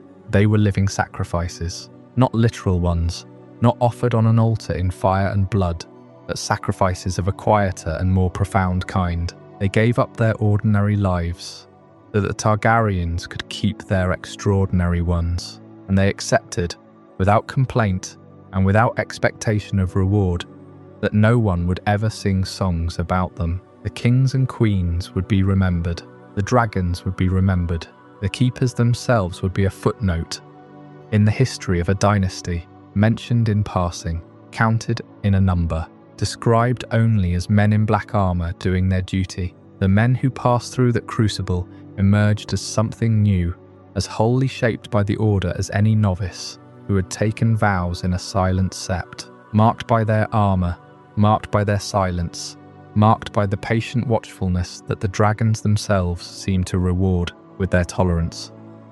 They were no longer merely knights or soldiers, or the younger sons of forgotten houses. They were instruments of the crown, as much a part of the machinery of dragon rule as the gilded chains, the iron doors, and the vast dark caverns of the pit itself. Their lives followed a rhythm that the rest of the court could only observe from a distance, a rhythm shaped by the moods of beasts and the commands of kings, and the long, slow, endless work of keeping the realm's greatest weapons alive. The kind of person who passed the trials we spoke of.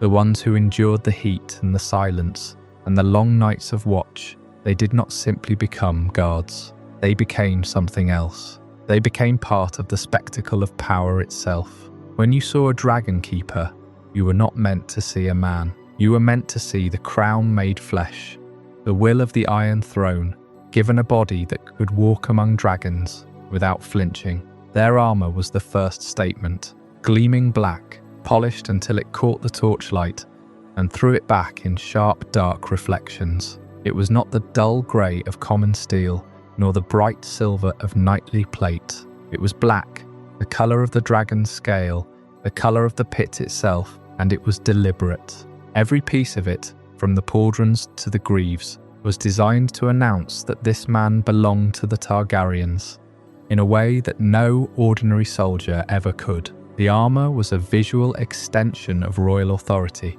a walking declaration that the House of the Dragon did not need banners or heralds to make its presence known. The armour did the speaking, but it was the crests that made them unmistakable. Running down the centre of each helm and continuing along the spine of the backplate was a ridge of dragon scales, cast in metal and layered like the real thing. They caught the light differently than the smooth plate, each scale a separate facet that glittered and shifted as the wearer moved. In the gloom of the Dragonpit, where the only light came from braziers and the faint glow of dragonfire, those crests were like a signature. You could be 100 paces away, squinting through the smoke, and you would know exactly who was walking toward you. No other order in the Seven Kingdoms wore anything like it. No one else would dare. The effect was twofold, and it was calculated. On the one hand, the armour and the crests were pure intimidation. They were designed to make common folk step back, to remind any lord or lady who might be visiting the pit that they were in the presence of something greater than mortal rank. The Dragonkeepers did not carry the elaborate heraldry of the great houses. They carried the symbol of the beast itself, and that was more terrifying than any lion or stag or direwolf. But there was another message woven into that same display, one that spoke not of power but of submission. The Dragonkeepers wore the dragon on their backs. They did not ride the dragons. They did not command them. They served them.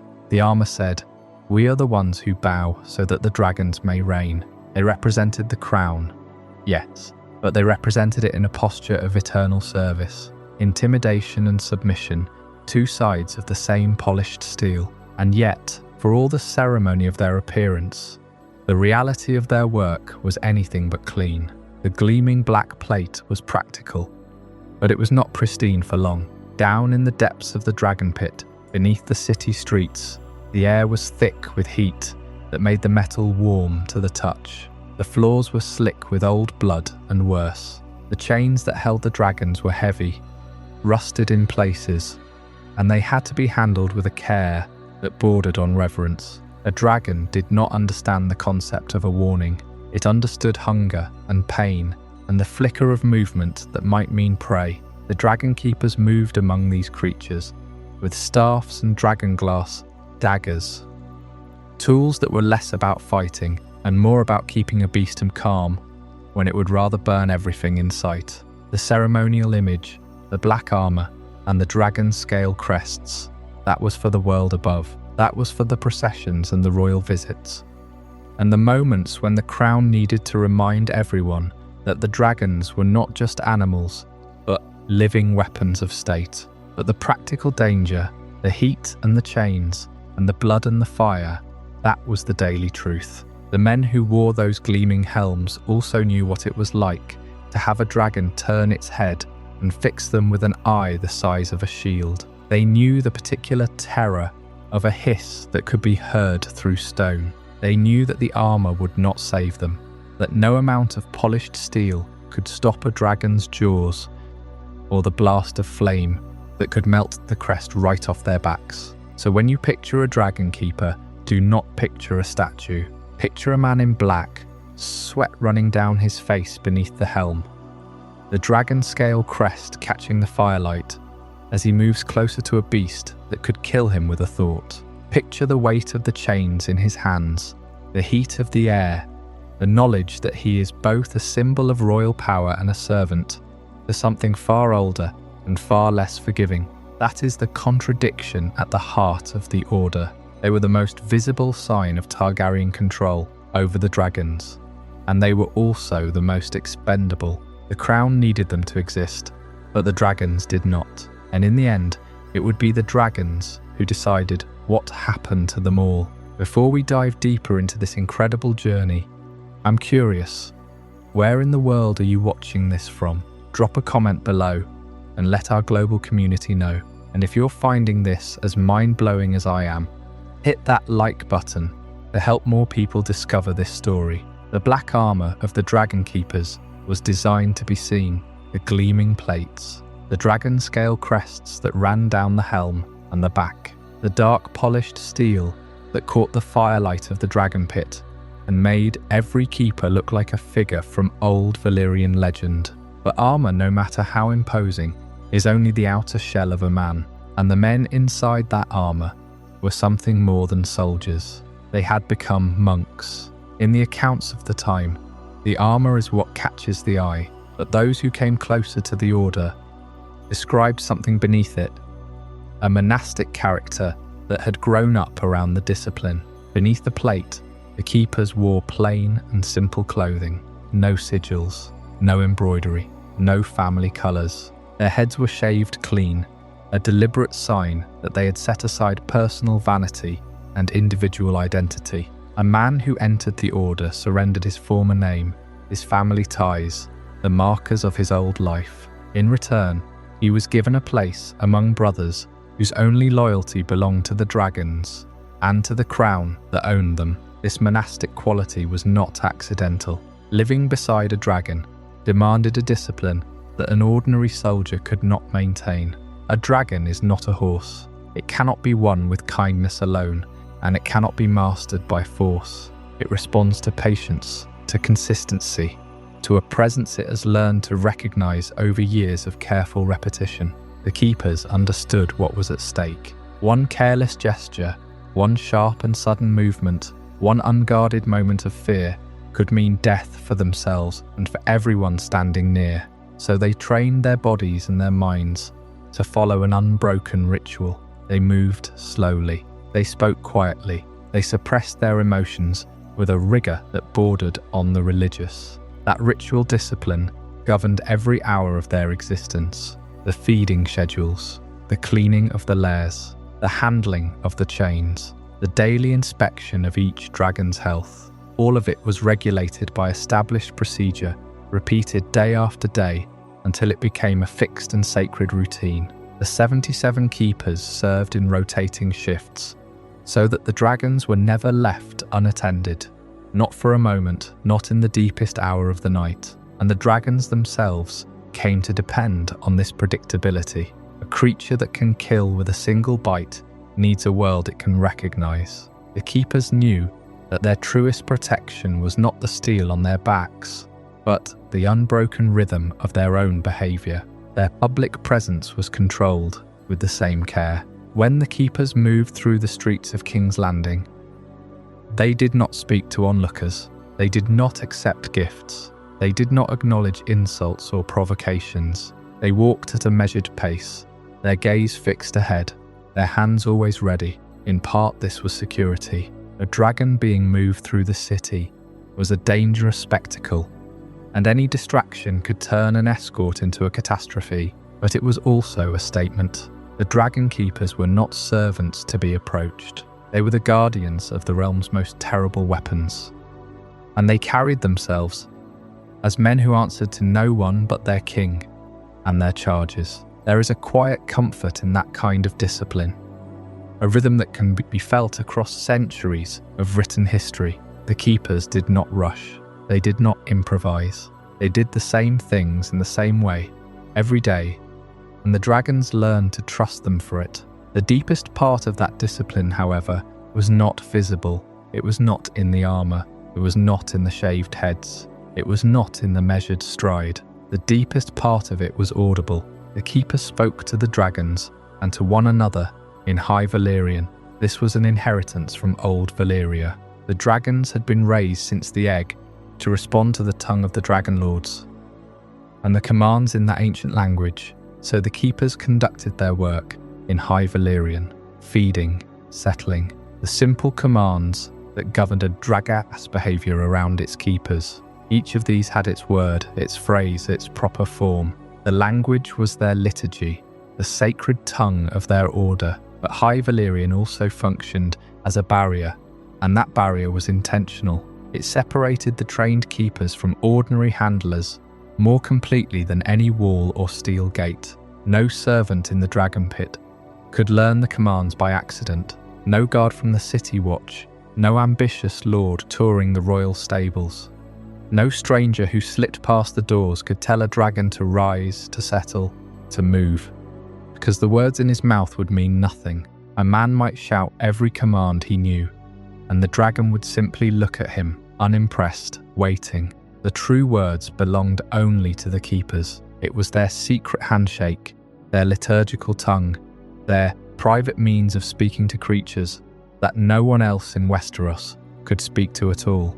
And the way those words were spoken mattered as much as the words themselves. The keepers would have addressed the dragons in a steady, rhythmic cadence, the same phrase, the same pitch, the same pacing, over and over again, until the great beasts associated particular sounds with particular results. A dragon settling at the sound of a phrase it had heard 10,000 times. A dragon rising to a command that had never once been spoken in anger, never varied, never confused by improvisation. This was not sorcery. It was patient training of a wild intelligence built on repetition and trust. But in the mouths of the keepers, it took on a ceremonial force. Speech became ritual. Ritual became certainty. And the dragons, who could not be commanded by fear or by steel, learned to answer to the steady voice of a man they had known since they were hatchlings.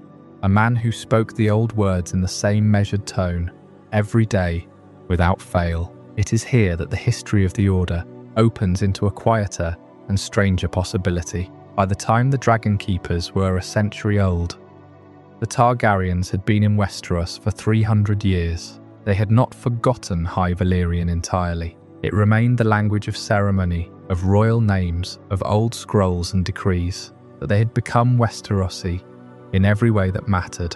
They dreamed in the common tongue. They ruled in the common tongue.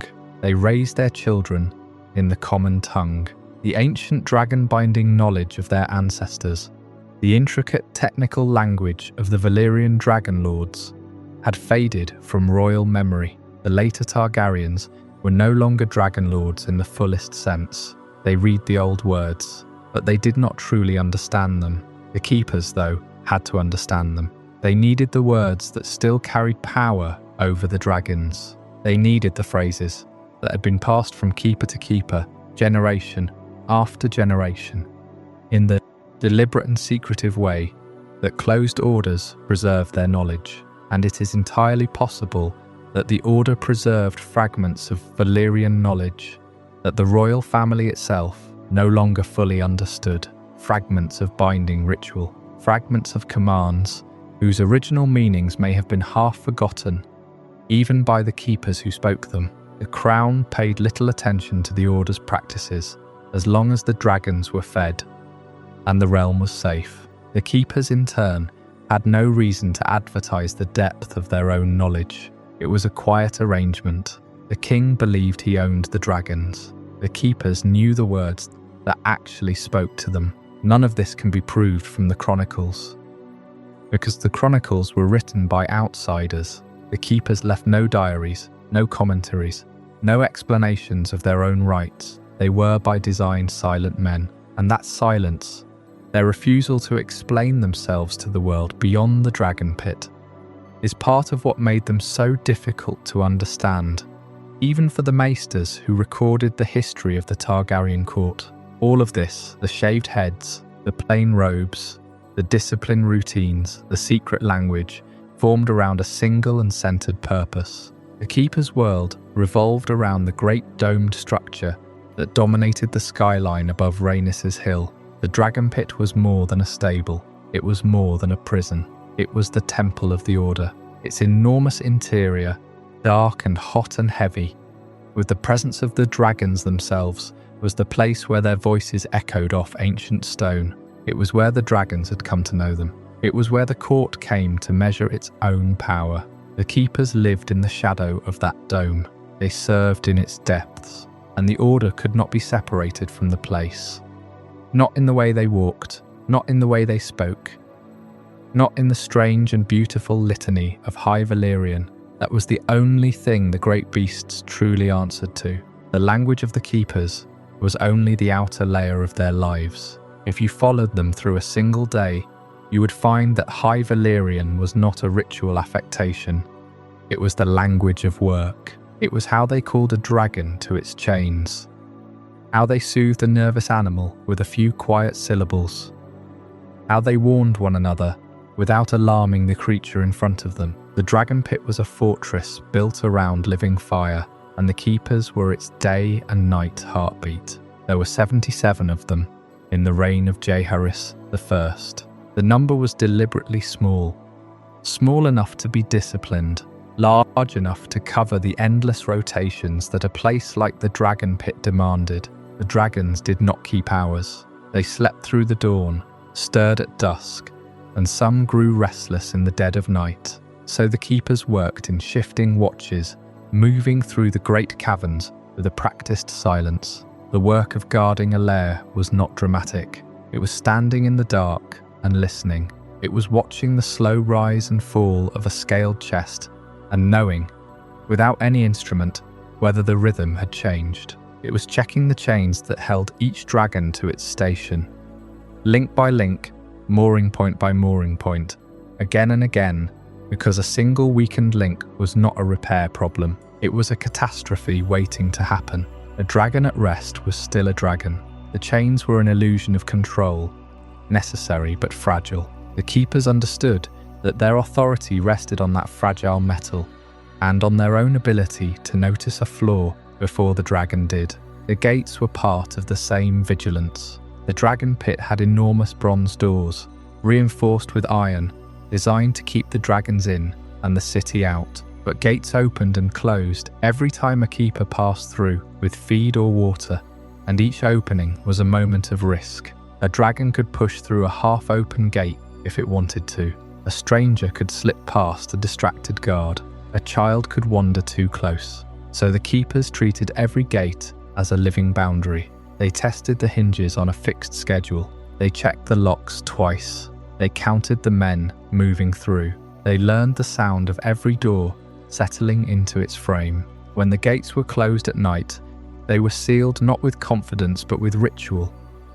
A final walk along each corridor, a hand pressed to each seam, a silent acknowledgement that a single mistake would be measured in fire and ash. Before any dragon was moved, or fed or exercised, the Keepers cleared the access routes. That meant walking the tunnels and corridors that led to each lair. They tested the ground for loose stone. They looked up at the vaulted ceilings for anything that had cracked or fallen. They searched the shadowed alcoves where a servant, a spy, or an escaped prisoner could hide.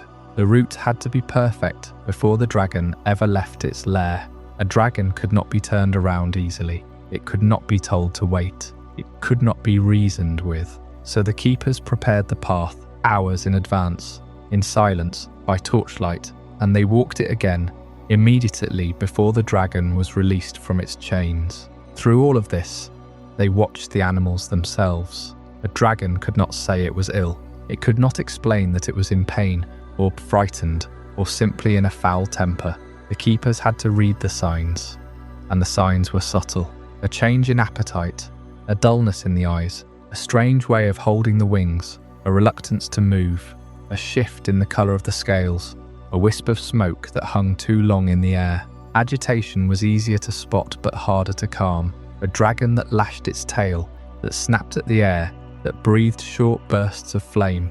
That was a dragon demanding space. The Keepers gave it space. They had no interest in asserting dominance over a creature that could kill them with a single bite.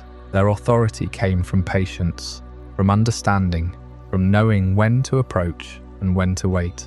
A keeper who tried to force a dragon to eat when it was not hungry was a keeper who would not survive long. The wise keepers learned to bend, to wait, to work within the animal's mood. And then there was the feeding. Feeding was the most exhausting part of the day and the most dangerous. The meat came in by the cartload. Butchered cattle, sheep, sometimes whole animals if the dragon was large enough to demand it.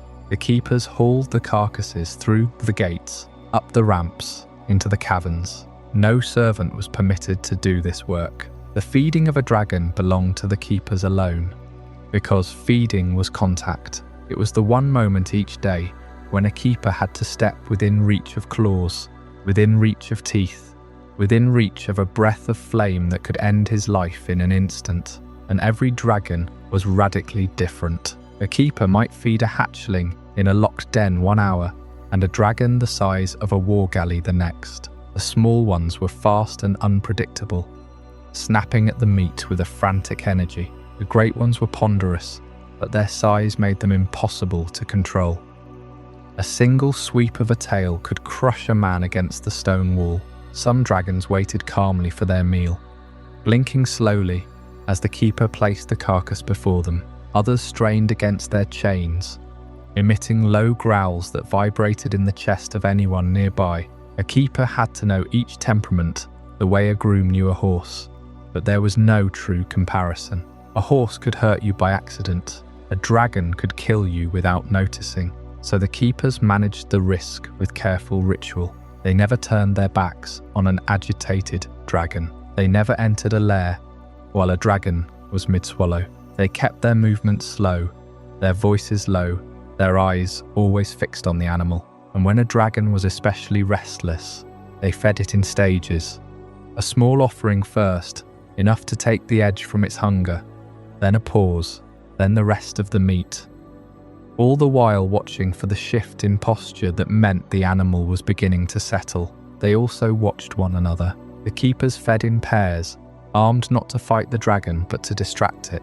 A shout, a thrown torch, a dragon glass blade slapped against a stone wall, so that the other man could escape if something went wrong. The blades were not for killing. Nothing in the pit could kill a hostile dragon with a single strike. They were for making noise, for buying seconds, for giving a man a chance to back away and reconsider. The husbandry was inseparable from the security. That was the central truth of the keeper's work. A hungry dragon was a dangerous dragon, and a dangerous dragon was a political catastrophe waiting for its moment. Every dragon in the pit was a symbol of Targaryen legitimacy, a living weapon that underpinned the dynasty's claim to rule. The crown's enemies were always watching, always listening for whispers of weakness. If word spread that a dragon was sick, or that a queen's dragon had lost its appetite, that whisper could embolden a rival lord or encourage a rebellion. If a dragon died, it was a blow to the family's power that no victory in the field could easily repair. So when a keeper noticed that a dragon was off its feed, he did not simply make a note. He changed the feeding schedule. He adjusted the meat, or the timing, or the approach. He isolated the animal carefully if illness threatened to spread. He reported upward through the order in a tongue that was deliberately vague to uninitiated ears. If the dragon recovered, no one ever heard about it.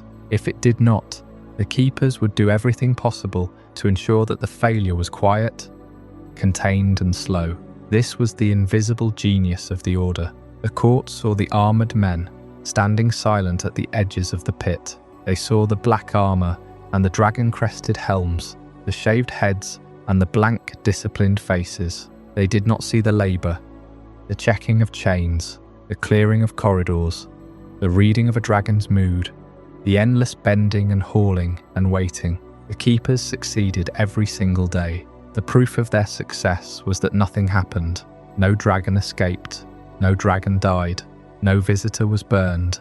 No political rival learned of weakness in time to use it. Because nothing happened, no one outside the order understood how much effort it took to make that nothing look easy. The keepers absorbed the risk. They absorbed the strain. They stood in the dark and watched the slow breathing of living fire. And they carried that weight of that responsibility without offering a single word of complaint. In their own way, they were the unseen foundation of Targaryen power. Their labour made dragons seem natural, effortless, a fact of the world. So that the lords of Westeros looked at the Dragonpit and saw only the beasts, never the men who kept them calm, fed them, guarded them, and prevented 1,000 small disasters from becoming one great one. The trust placed in those men was absolute, and like everything else about the Targaryens, it was a trust that would one day be tested beyond breaking. All of that careful work, the feeding, the watching, the endless reading of mood and temper, changed the moment a rider entered the pit. The keeper who had spent the morning coaxing a dragon through its meal, who knew, from the tilt of its head, that it was still digesting, who could see the heaviness in its limbs that meant it wanted to rest, suddenly had to step aside for someone who had none of that knowledge. Someone who had the blood, yes, someone who had the right, but not the knowledge.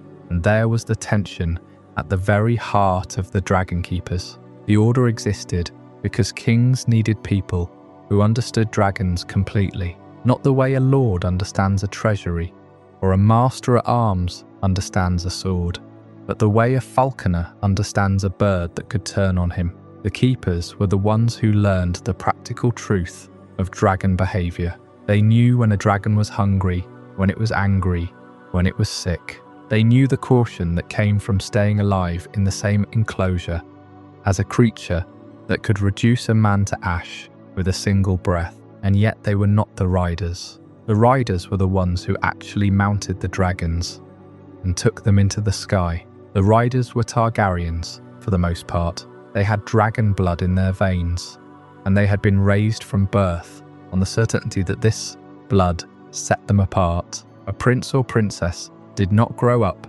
questioning whether they could ride. They grew up watching their parents, their uncles, their cousins climb onto dragons the way other children climbed onto horses. The dragon was an inheritance. The right to ride it was a birthright.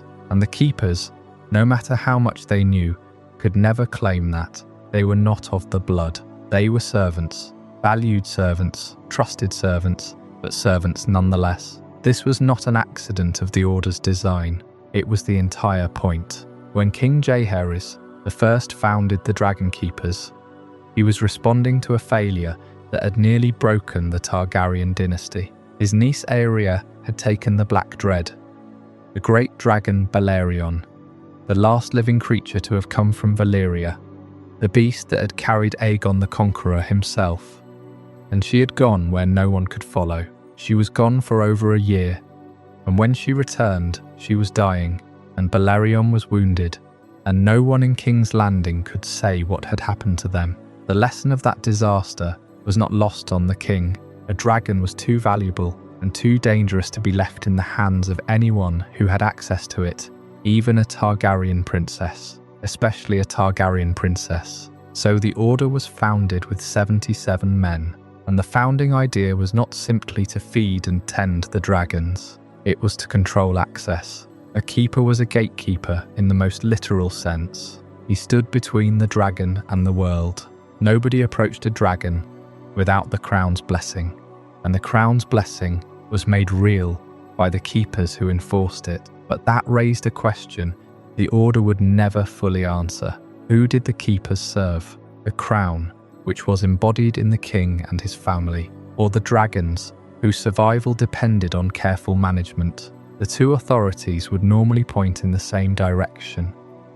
The king owned the dragons, and the keepers guarded them on the king's behalf. But there were moments when the king's family became a threat to the dragons, when a prince wanted to ride and the dragon was not ready, when a princess insisted on entering a lair that the keepers had sealed, when a royal child, too young and too confident, began walking toward a beast that had shown all the signs of agitation that a keeper had been trained to recognize. And at that moment, the entire structure of the Order revealed its weakness. The keeper could not restrain the prince. He could not deny the princess. He could not lay a hand on the king's son to push him back from danger. The keeper's authority was entirely borrowed. He spoke for the crown, but he was not the crown. And when the crown issued its own command, whether in the form of the king's decree or simply in the form of a prince's willful stride, the keeper's authority evaporated. This was the impossible position. The keeper's whole professional life had been spent training to say no. No, you cannot enter. No, you cannot feed it. No, you must wait. And then a prince stood before him, and the prince was not asking. The prince was simply walking, and the keeper had to choose between his training and his obedience, between the dragon's safety and the prince's pride, between the rule and the blood. Consider the scene as it must have played out many times across the century of the Order's existence. A rider approaches. The keepers have already done their work. They have read the dragon's mood. They have judged it safe or not safe. The dragon is not here to be a curiosity. It is here to be ridden or not ridden, based on a careful assessment that the keepers are uniquely trained to make. That the rider is of the royal blood, and the rider has his own assessment. He has ridden this dragon before. He believes he knows it, not the way the keepers know it, through hours of daily observation, but the way a rider knows a mount, through the immediacy of the bond. To the rider, the dragon is a companion. To the keeper, the dragon is a responsibility. The rider feels the dragon's approval. The keeper sees the tension in its wing and the flicker in its eye. So the keeper steps forward, and he says the words that his entire order was built to say. He asks the prince to wait. He tells him the dragon is not ready. Perhaps he frames it carefully. He does not wish to offend. He only wishes to ensure the prince's safety. Perhaps he states it plainly as his duty requires. Either way, he is telling a prince of the blood to stop, to hold still, to defer to the judgment of a man beneath him, in rank, in name, in blood. The prince can ignore him. The prince can dismiss him. The prince can laugh and continue walking, and the keeper cannot stop him. Not if the keeper wishes to keep his position or his head. All the keeper can do is stand there, in the place where the old authority of the order used to be, and hope that the prince listens. Because if the prince walks past and the dragon is truly dangerous, then the keeper's warning will be the first of a long series of failures, and the damage will be counted not in pride or rank, but in fire and blood. And if the prince does listen, if he turns and steps back and waits, then the keeper has won something almost impossible. He has enforced the rule against the royal will. He has made the order real. He has shown that the Dragonkeepers are not just the crown's servants, but the crown's safety, and that even a Targaryen must sometimes defer to a man who knows the dragons better. The riders, for their part, did not always accept this. They claimed an intimacy with the dragons that no keeper could match. The blood of old Valyria, the ancient bond between dragon and dragonlord, the language of High Valyrian that had been used to command dragons in the old days when Valyria was a freehold. These were the rider's credentials. The rider could speak to a dragon and be understood. The rider could feel the dragon's willingness, its recognition, its bond. The rider could say, with complete sincerity, that they knew this particular dragon better than any keeper ever could, because the dragon had chosen them, and the keepers had only been assigned. The keepers had their own response, and it was less mystical but more grounded.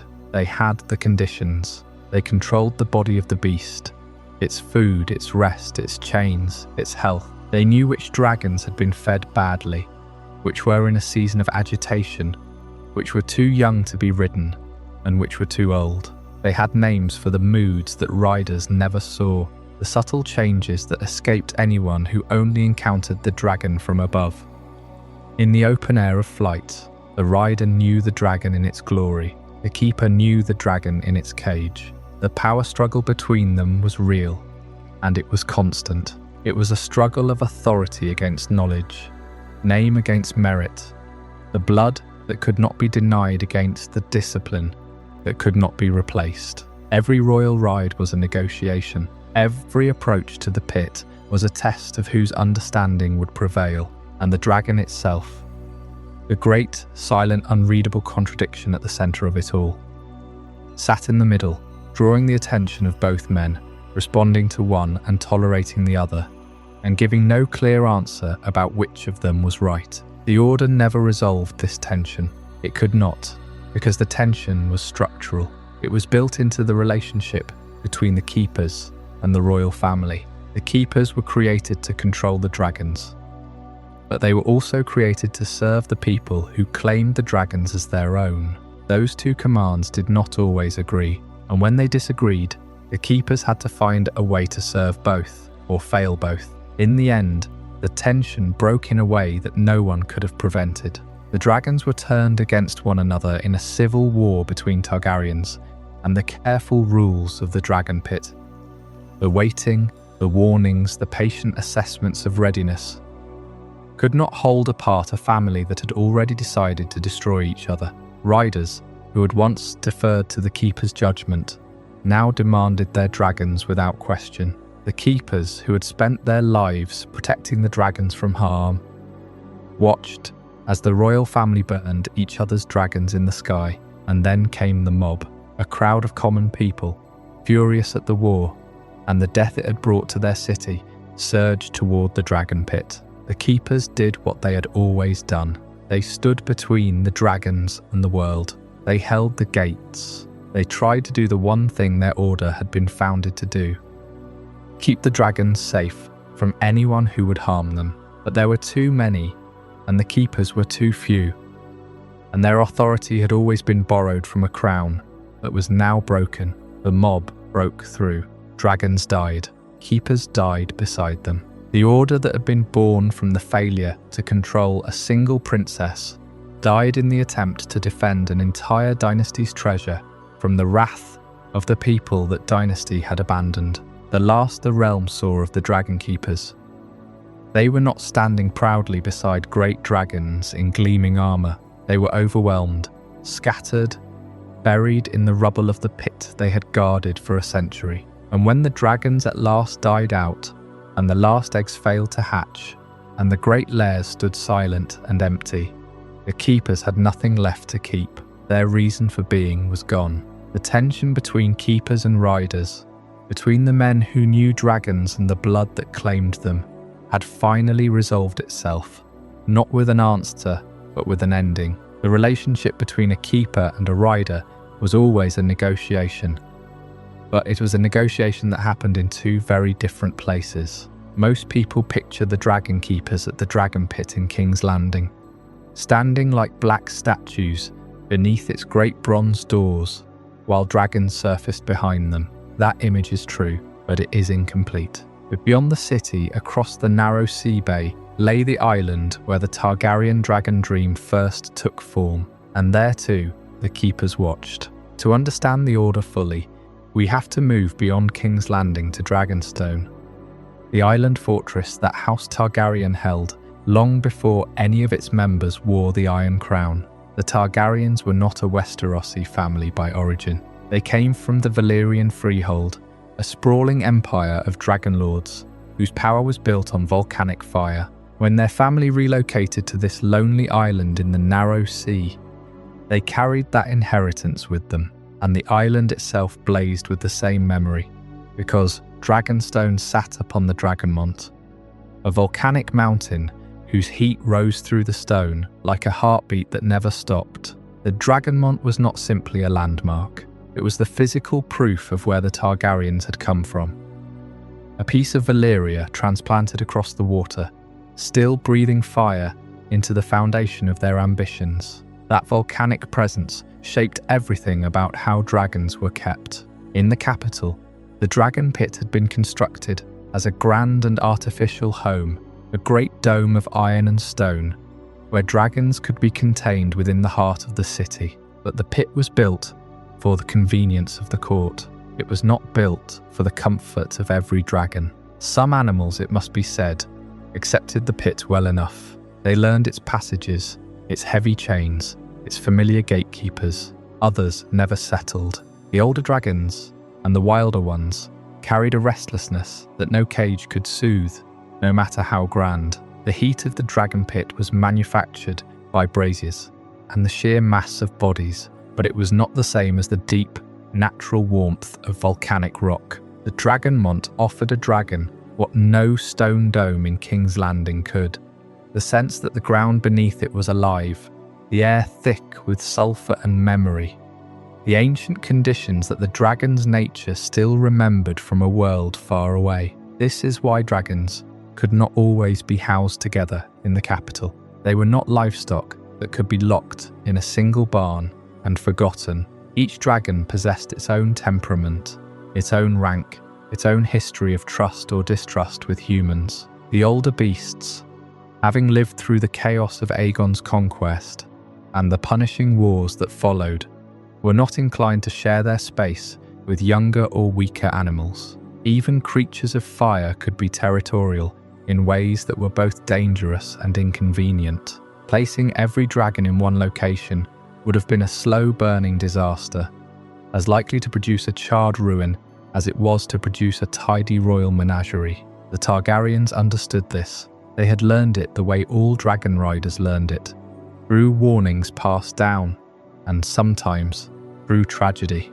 And so the dragons were deliberately spread across royal spaces. Some remained in the Dragonpit beneath the city, close at hand for ceremony, for war, for the constant display of power that kept the ruling house visible to its subjects. Others were kept on Dragonstone, where the Dragonmont provided a natural lair, and where the creatures could live in an environment closer to their ancient origins. Still others came and went, as the royal family travelled, moving between the island and the mainland, depending on the needs of the court. This arrangement meant that the Dragonkeepers, the order, was spread just as thinly as the dragons themselves. They could never be a single guard unit assigned to one building. They were a force that had to operate across the whole geography of Targaryen power, watching, feeding, calming, and protecting at every place where dragons chose to make their beds. The Order's original mandate was precise, even in its simplicity.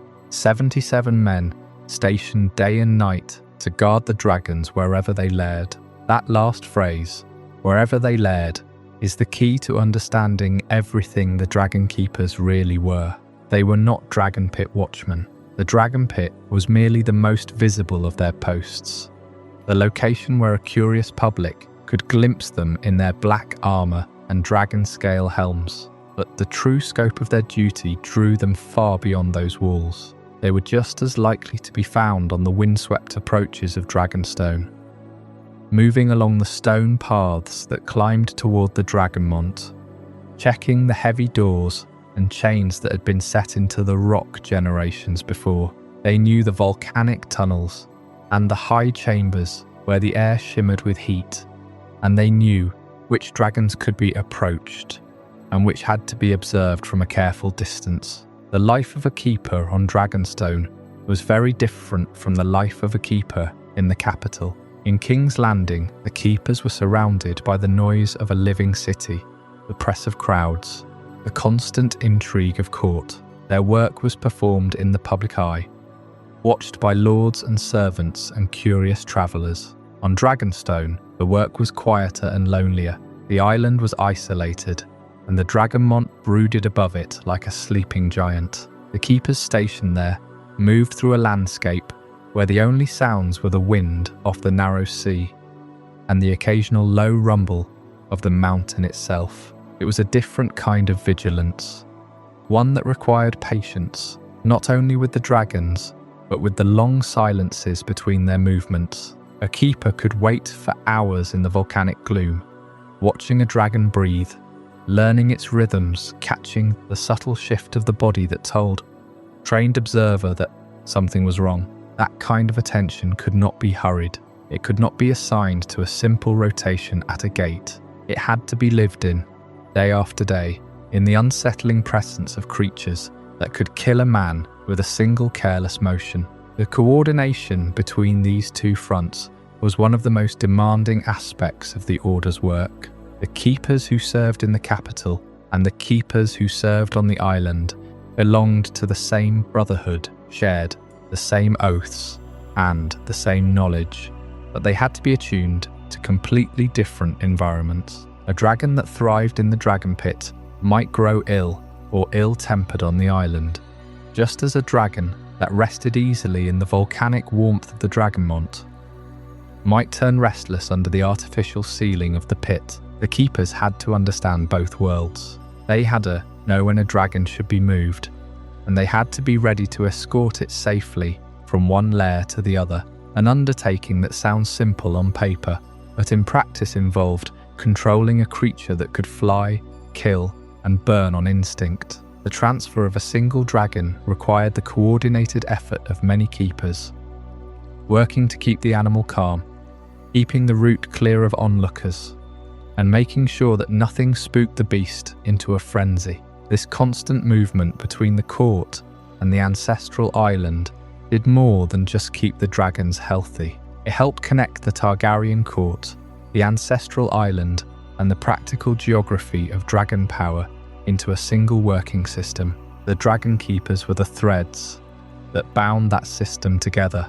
Without them, the dragons of Dragonstone would have drifted further into wildness, while the dragons of the capital would have become captive curiosities, locked away from the forces that made them powerful. The order ensured that both populations remained part of one coherent whole, the same living weapon, the same living symbol, dispersed across the realm, but still held under one command. The Keepers were the institution through which the Targaryens could rule the sky without being ruled by their own beasts. It was a delicate arrangement, and it depended entirely on a small number of men, 77 individuals, serving at two widely separated stations, maintaining a vigilance that had to be absolute. When that vigilance wavered, when the distribution of dragons between lairs was thrown into confusion by war and betrayal, the entire structure would crack. But that was still years away.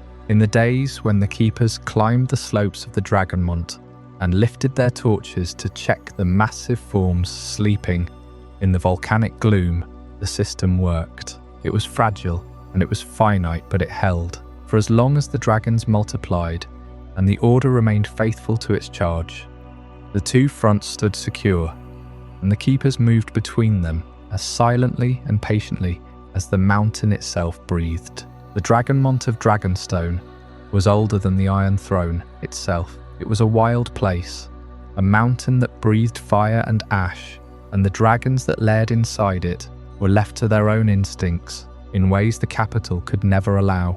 King's Landing demanded a different arrangement. If the Targaryens were going to rule from the city, their power needed to be visible within it, and so the Dragonpit rose from the hill, a great domed structure that could be seen from nearly any point in the city. It was not built like the Dragonmont, in the slow chaos of volcanic time. It was built to be looked at. From the outside, the Dragonpit was a monument. Its architecture spoke of permanence, of a dynasty that had mastered the impossible. The common people of King's Landing could not enter through its gates. They could only walk past its walls, feel the faint warmth of something enormous stirring within, and occasionally hear a sound that made the stones under their feet seem very thin. The dragons themselves they knew mostly by their shadows, cast against the rooftops and the river when the beasts flew over the city. A dragon in flight was a breathtaking sight, a creature of fire and muscle, moving with an ease that seemed to defy the laws of the world. And because the people only ever saw dragons at a distance, they could believe the story the crown wanted told. These were not monsters. They were not dangers. They were the majesty of the Targaryens made flesh, risen from the sky to remind every man, woman and child in King's Landing who held the power in this realm. That distance between the public and the dragons was not an accident. It was manufactured, maintained and guarded.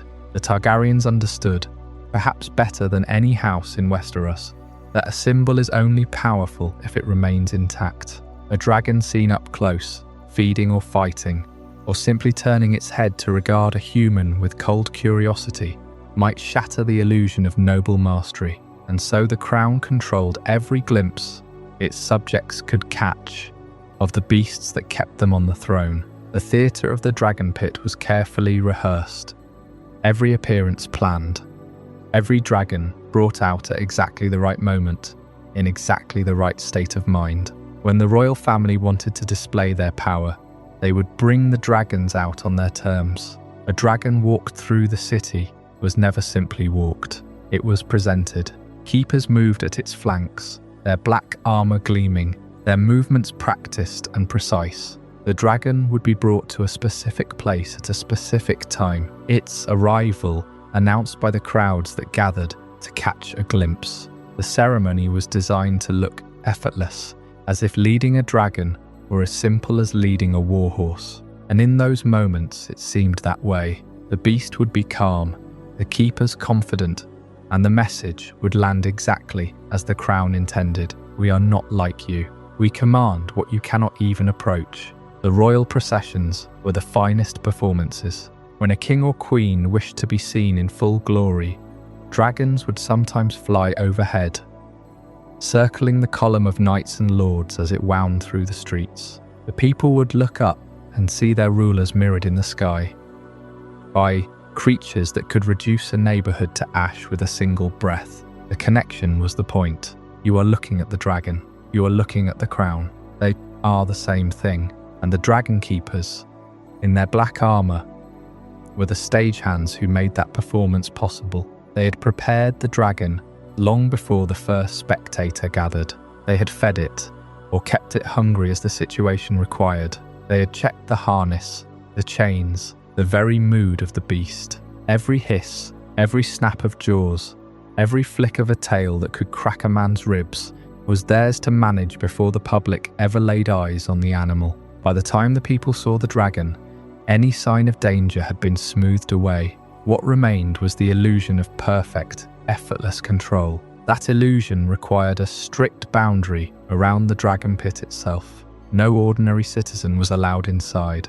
The gates were guarded day and night by the order, and even within the structure, access was layered. The deeper you went, the closer you came to the dragons, and the fewer the people permitted to pass. The royal family came and went as they pleased, their blood and status outweighing any rule the keepers could enforce. Members of the court might be granted a viewing, always escorted, always at a safe distance, and always under the watchful eye of a keeper who knew exactly how fast a dragon could move if provoked. The riders had their own privileges, of course, and the keepers were expected to defer to a prince or princess who intended to mount their dragon. But even those interactions were structured, controlled, watched. Nothing happened in the dragon pit without the keepers knowing. That was the entire point of their existence. And so the people of King's Landing lived their whole lives beside a miracle they would never fully see.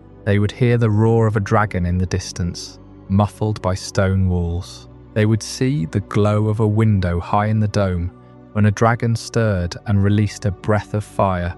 They would watch the keepers march past on their way to change the guard, black armor polished to an almost blinding shine, faces unreadable behind their helms, and they would think that this was how the world worked. The Targaryens had dragons. The dragons were magnificent. The keepers were their guardians. The arrangement was ancient, stable, and eternal. Nothing in that public image spoke of the truth that the keepers themselves lived with every day. The cost of the arrangement fell quietly on the order.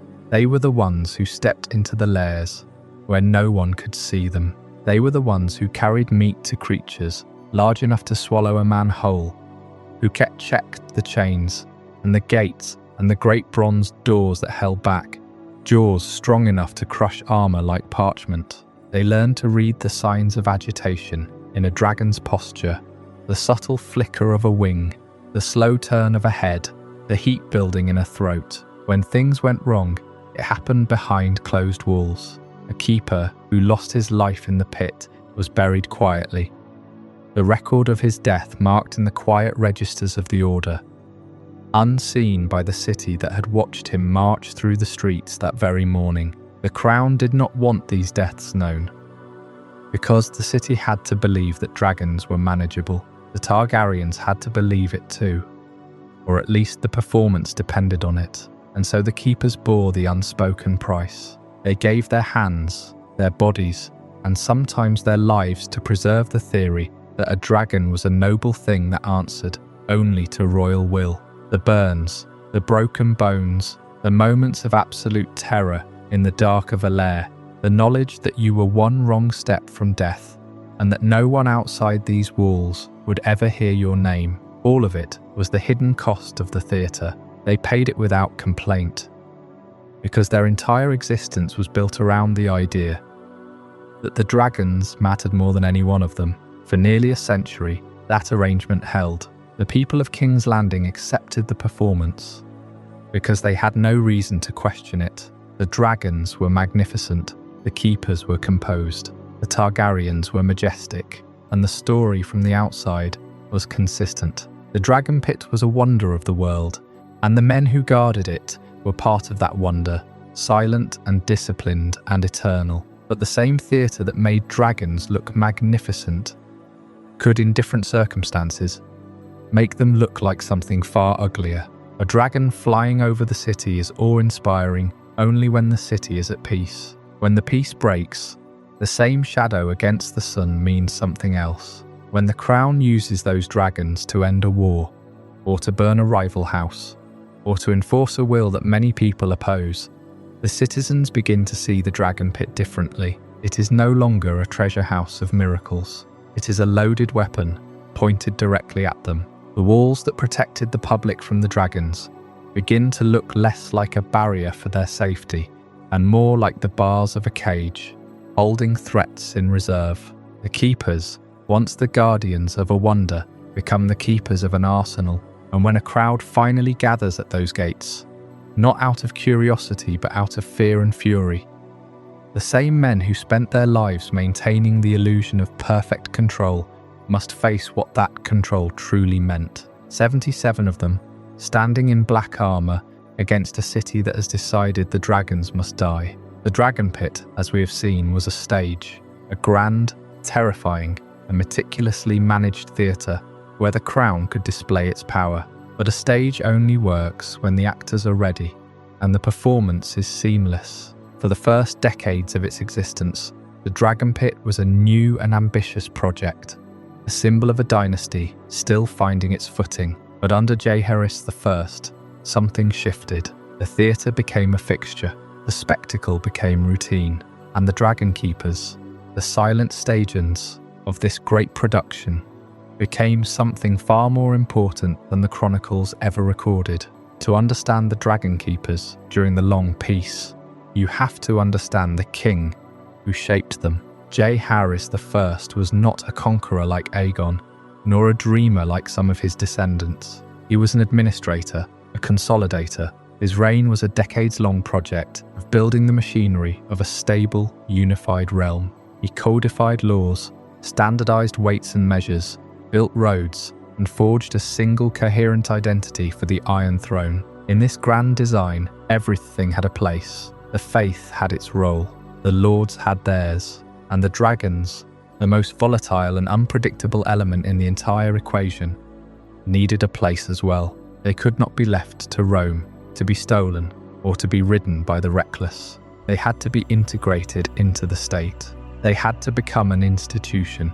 This was the true genius of the Dragonkeepers. They were not just guards. They were the mechanism by which the crown normalized the miraculous. In the age of conquest, a dragon was a weapon of mass destruction, a divine terror that bent kingdoms to Aegon's will. But in the age of Jaehaerys, the dragon needed to become something else, a symbol of stable, dependable governance. The crown wanted the lords and the small folk to look at the Dragonpit and see a threat but a fact of life, a constant like the sunrise or the changing of the seasons. The Dragonkeepers were the ones who made that possible. They made the dragons seem manageable. They made the idea of a dragon attack seem as distant and impossible as a rebellion by the stars. This is why they mattered so much during those peaceful decades.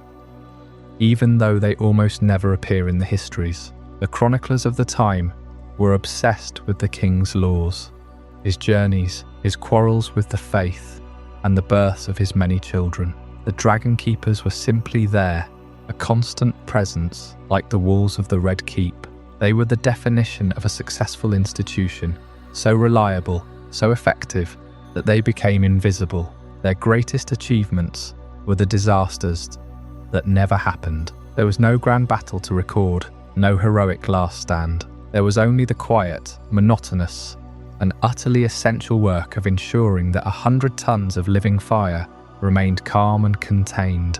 Consider the daily rhythm of their lives. The Dragonkeepers were not just warriors, they were wardens, zookeepers, and priests. They learned the temperaments of each beast, which ones were irritable in the morning, which ones were sluggish after a large kill. They spoke to them in High Valyrian, the language of their ancestors, a tongue that was as much a part of the dragon's nature as its fire. This was not magic, but it was a form of deep practiced knowledge. They knew the signs of a coming illness, the subtle shifts in mood that might precede a violent outburst. They managed the feeding schedules, the cleaning of the pits, the maintenance of the massive chains and iron doors that held the beasts in their lairs. It was a monastic existence, a life of ritual and discipline, all in service to creatures that could, in a single moment of panic, reduce them to ash. And this is where the principle of the invisible institution becomes so crucial. The long peace of Jaehaerys was not a peaceful time because the dragons were docile. Dragons are never docile. They are intelligent, ancient, and inherently wild. The peace was maintained because the Dragonkeepers were so good at their jobs that the dragons never had a reason to be anything other than calm. A dragon that is well fed, well housed, and treated with the correct blend of deference and authority is a dragon that sleeps. A dragon that is hungry, agitated, or provoked is a catastrophe waiting to happen. The Dragonkeepers were the buffer between the dragon's nature and the king's peace. They absorbed the risk. They took the danger upon themselves so that the rest of the realm could sleep soundly. When a dragon did act up, it was a failure of the system, and it was dealt with internally. A keeper who misread a signal, who was too slow with a chain, who failed to notice a change in behaviour, would not be chronicled. He would simply be replaced. The institution was designed to be self-correcting, to absorb its own errors and present a flawless to the world. This is the hallmark of a mature bureaucracy. It is not the heroic individual who matters, but the system. And the system under Jaehaerys worked. So, the Dragonkeepers became the silent guardians of a new kind of Targaryen power. The power of the dragon was no longer a miracle to be feared. It was a utility to be relied upon. The crown could project strength, not through the constant threat of fire and blood, but through the simple, unshakable fact that it controlled the greatest force in the known world with the same ease that it controlled its treasury. This was the ultimate achievement of Jaehaerys' reign. He took the raw, chaotic, and terrifying power of his ancestors and made it boring, and in doing so, he made it permanent. But the very stability that the Dragonkeepers helped create would eventually become their undoing. The long peace bred a kind of complacency, not in the keepers themselves, but in the royal family. The dragons became so integrated into the machinery of state, so dependable, that the Targaryens began to forget how fragile that control truly was. The next generation would not have the administrative genius of Jaehaerys. They would inherit the system, but not the understanding. They would see the dragons as a birthright, not a responsibility. And when the first cracks in the peace appeared, when the first ambitious rider pushed the boundaries of what the keepers would allow, the system would begin to bend. The invisible institution, so successful for so long, would be forced into the light, and it would find itself facing a challenge it was never designed to meet. The question was not whether the keepers could control the dragons, but whether they could control the dragon riders. The Order of the Dragonkeepers exists because one girl once rode a dragon out of a city and no one could stop her. That is the memory underneath every rule, every locked gate, every silent watch kept in the Dragonpit. In the long peace of Jaehaerys, The crown worked to make dragon power seem dependable. It was no longer the raw terror of the conquest, but something managed, counted and controlled. The Dragonkeepers were part of that project of order. Yet the order was not born from cool planning alone. It was born from a specific terror, the memory of a princess named Aerea, and the year her family spent wondering if they would ever see her again. Aerea was the daughter of Aegon the Uncrowned and Rhaenyra Targaryen. She was young, restless, and every drop of her blood told her that dragons belonged to her. In the year 56, while the realm was still learning the shape of Jaehaerys' reign, Aerea walked up to the greatest dragon in the world and took him without a word to anyone. Balerion the Black Dread had carried Aegon the Conqueror across the narrow sea. He was ancient beyond memory, scarred by wars and fire, the last living thread to the conquest itself. And Aerea mounted him, and the great black wings opened over King's Landing, and then she was gone. For more than a year, no one knew where she had gone. The crown searched. Riders were dispatched, ravens flew in every direction, and nothing came back. A girl of the blood had simply vanished, and with her the most dangerous creature alive. This was the first lesson her story taught every keeper who came after. A dragon can disappear. It can cross seas and mountains and entire continents. It answers to no stable, no kingdom, no crown. The rider who sits a dragon shares in that terrible freedom. And once that freedom is taken, there is no hand that can reach out and take it back. The second lesson arrived when Aerea returned. She came back on Balerion, landing at the capital after crossing half the world. The girl who climbed down from the Black Dragon was not the girl who had left. She was burned. She was thin beyond what seemed possible. She was sick in a way that no maester could understand, with something moving and writhing beneath her skin, hot and wrong, and beyond the reach of any remedy they knew. She died shortly after, and the keepers who heard the story carried it with them into every shift they ever stood. A dragon rider could go out into the world and come back broken. The dragon might survive, the rider might not. But the third lesson was the one that truly shaped the order. The crown had been powerless. Jaehaerys could command armies and call banners, could fill towers with maesters, and send ravens to the far corners of the realm, but he could not save his own niece. He could not hold her to the ground. He could not make a dragon obey a king who was not in its presence. The mightiest dynasty in the world, armed with the last of the great dragons, had stood helpless while one rider made her own choice and paid for it with her life. That is why the Dragonkeepers were formed, not simply to feed dragons or scrub their lairs, but to make sure that silence never opened up again. Every rule the Order followed was written in response to that single vanishing. Consider the entrances. The Dragonpit rose as a fortress over the city, its stone ringed with walls and crowned with a great dome. Its gates were bronze, banded in iron, made to admit the wingspan of a dragon and nothing else. Access was deliberately restricted. A man could not walk in off the street and approach a beast worth more than a kingdom. The keepers kept lists of names and held the keys to every door. They knew exactly who was inside at any hour of the day or night. A girl had once walked up to the greatest dragon in the world without being stopped. The keepers made certain no one would ever pass that way again. Consider the handling.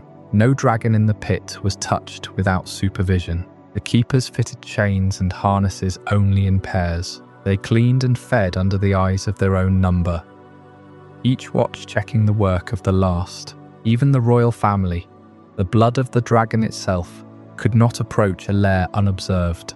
That was not a slight against the Targaryens. It was a response to Aerea. She had acted alone, and alone she had disappeared. In the years after her death, a dragon was never mounted in secret. There was always a witness. There was always a keeper to remember the name of every rider and the hour they entered.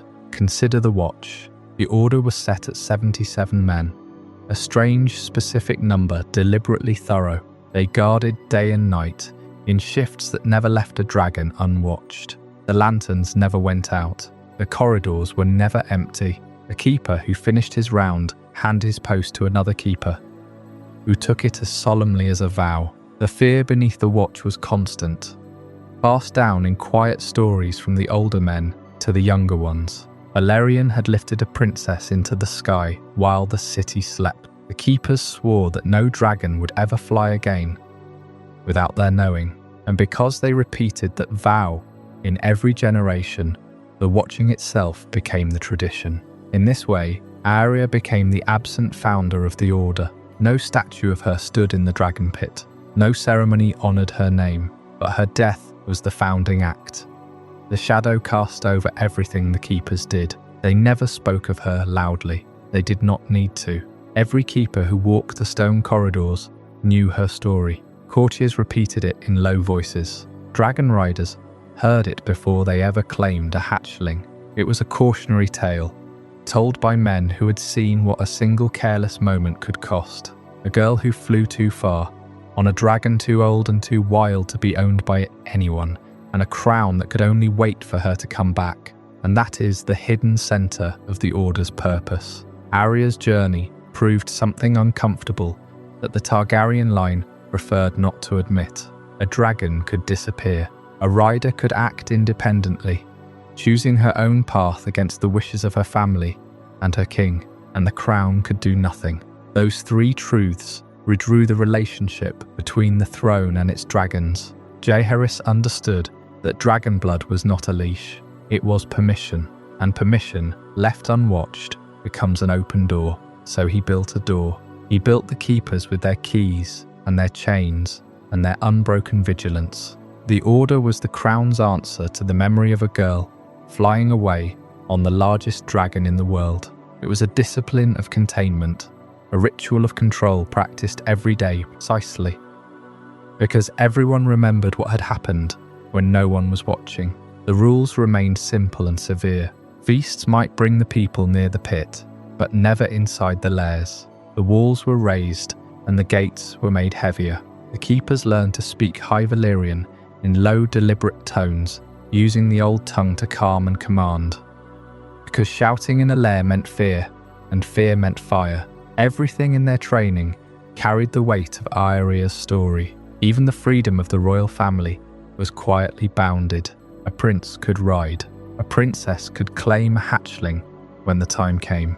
But the keepers held the records, the histories of every dragon and every rider who'd ever descended into those depths. The riders came and went. The keepers remained, and they remembered what the riders often forgot. The dragons were not tame, they were managed, and every successful day of management was a victory over the chaos that had taken Aerea away. Her death lingered in the Dragonpit in other ways too. When a dragon grew restless, when a chain snapped, when some young and overconfident rider pushed too close to a temper he did not yet understand, the older keepers would go still. They had heard the story of the girl who flew too far. They knew what the world outside the walls did to dragons and riders who strayed.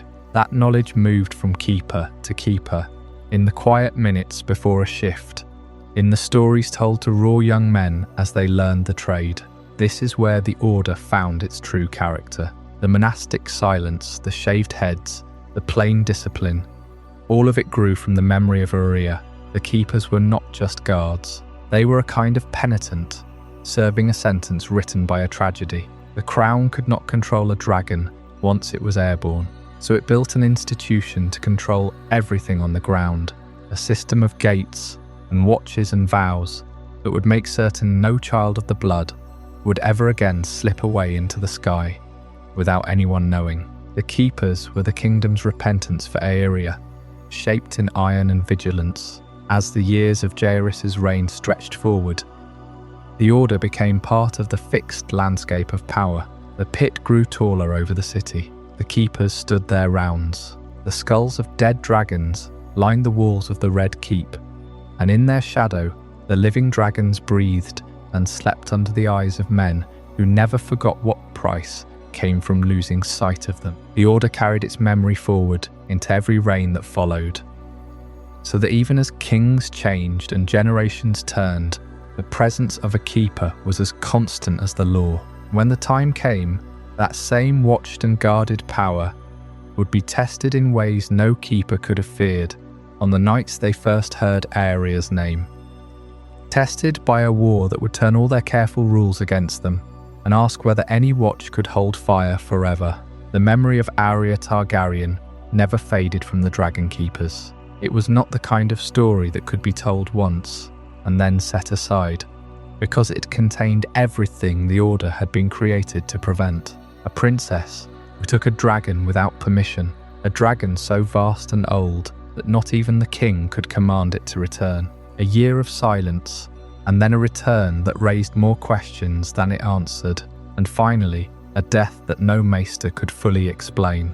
So the keepers told the story to one another. They told it to the new men who came to serve in the Dragonpit, the young recruits who arrived knowing the great dragons by name, but not understanding why the rules around them were so absolute. The story became part of their formation, the way a monastery might preserve the memory of a saint who suffered for their faith. Aerea was not a saint, of course. She was a warning, but the keepers treated her memory with the same reverence, because her fate justified every restriction they enforced. Every rule that kept a rider from taking a dragon without the king's leave, every barrier that kept a stranger from wandering too close to a lair, every careful ritual that preceded the opening of a dragon's chains. All of it traced back to the terrible truth of what had happened to that girl. What is striking is how quickly that memory became tradition, and how tradition became custom, and how custom became something that no one needed to justify anymore. When Jaehaerys I founded the Dragonkeepers in the 56th year after the conquest, he was responding to a specific crisis. A dragon had been taken, a princess had vanished, the crown had been powerless. But the order he created was not a temporary measure. It was an institution, built with the same deliberate care that defined so much of Jaehaerys' reign. The old king was not a man who thought only of the present. He thought of the future. He thought of the succession, of the laws, of the structures that would outlive him, and the Dragonkeepers were part of that legacy. The old king understood something important about power. A dragon is a weapon, but it is also an animal. It needs to be fed. It needs to be housed. It needs to be protected from those who might harm it. And it needs to be protected from those who might be harmed by it. And most of all, it needs to be kept where the crown can control it. The Dragonkeepers were the answer to that need. They were the walls around the fire. They were the hands that held the chains. But institutions have a way of outliving the fear that created them. The Dragonkeepers were born from crisis, but they were sustained by habit, and by the time Jaehaerys' reign drew to its long close, the order was no longer a new invention. It was simply part of the court, the way the Kingsguard protected the king, the way the maesters kept their records, the way the small council met in the Red Keep. The Dragonkeepers guarded the dragons, and no one thought to question that they should. This is the quiet triumph of Jaehaerys I. He did not merely solve a problem.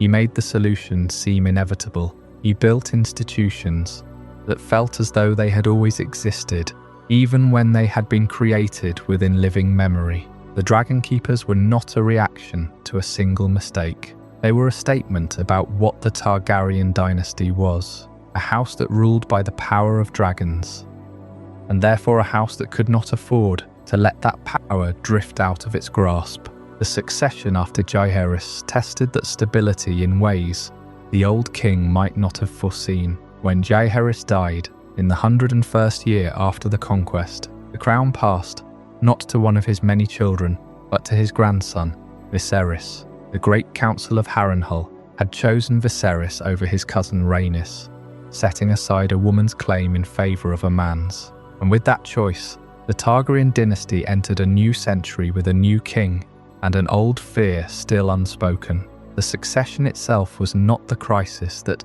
Jaehaerys' dragon policy had been designed to prevent. No one stole a dragon. No one vanished. The Great Council was a political matter, settled by lords and maesters, not by the keepers of the Dragonpit. But the transition mattered for the Order all the same. because every new reign brings change, however gradual, new favourites, new councils, new priorities, and the Dragonkeepers had to adapt without losing the discipline that a century of service had instilled in them. Viserys I was not his grandfather. He was a fine and decent man by most accounts. He was generous and well-liked. He was not a warrior, nor was he a scholar of the old king's calibre, but he inherited the institutions that Jaehaerys had built, and among those institutions was the Dragonkeepers. He accepted them as his grandfather had left them. He did not reform them. He did not question them. He simply took them for granted, the way a king takes for granted the walls of his own castle. By the time of Viserys' reign, the order had existed for nearly a century. Think about that. A century is long enough for memory to become mythology. The men who had served alongside the founders were gone. The founders themselves were gone. No one remained who could remember a time before the Dragonkeepers existed. The order was simply there, as much a part of the capital as the Iron Throne or the Red Keep. The black armour, the dragon scale crests on the helms, the quiet presence in the corners of the Dragonpit. All of it was just the way things were, and that is precisely where the danger lay. Because when an institution has existed for nearly 100 years, the reasons for its creation can become abstract. The keepers still recited the story of Aerea. They still honoured the rules that had been written in the wake of her death. But the urgency had faded. The fear that had once driven the crown to act had been replaced by routine. No one in the court spoke of the possibility that a dragon might be stolen again. No one imagined that a member of the royal family might take a beast without leave and disappear beyond the reach of the crown. That had happened once, and it had been prevented from happening again. The order had succeeded, and because it had succeeded, the fear was no longer a living thing. It was a story. The court saw the Dragonkeepers and did not think about what they were for. They were the men in black armour who stood watch over the Dragonpit. They were the ones who spoke high Valyrian to the dragons, who carried the long iron staffs, who moved through the lairs with practiced confidence. They were part of the scenery. The courtiers of the Red Keep did not wonder at the order's origins. They did not ask what the keepers did when the doors of the pit closed behind them. They simply accepted that the dragons were tended, and they gave the matter no further thought. And yet the order was never more necessary than it was in Viserys' reign, because dragons were still dying, not from war or violence, but from something slower. The dragons of Viserys' time were smaller than the dragons of old. Their flames were weaker. They did not grow as large, and they did not live as long. The keepers could not explain this, because no one in Westeros understood it, but the dragons were in decline. The great beasts of the Conqueror's age, the titans that had melted castles and burned armies, were already a memory. The dragons that laired in the Dragonpit were a diminished echo of that glory. This is the quiet tragedy of the Dragonkeepers. They had been created to protect dragons from theft and reckless riders. They had succeeded at that task so completely that no one remembered to ask whether the dragons themselves needed something more. The keepers guarded the lairs. They kept the eggs warm. They maintained the rituals. They spoke the old words and performed the old gestures. But they could not reverse the slow fading of dragon blood, and no one in the court was asking them to. The terrible irony was that the order had been founded to keep the dragons from being lost.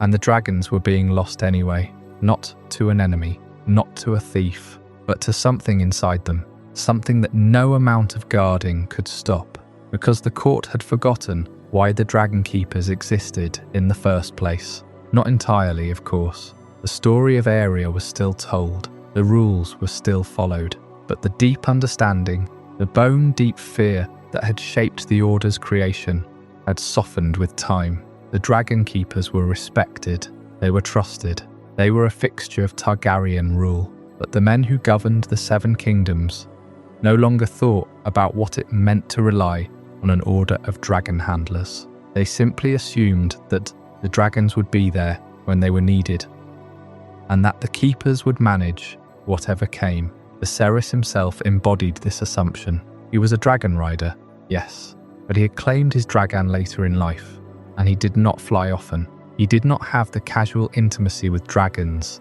that his ancestors had known.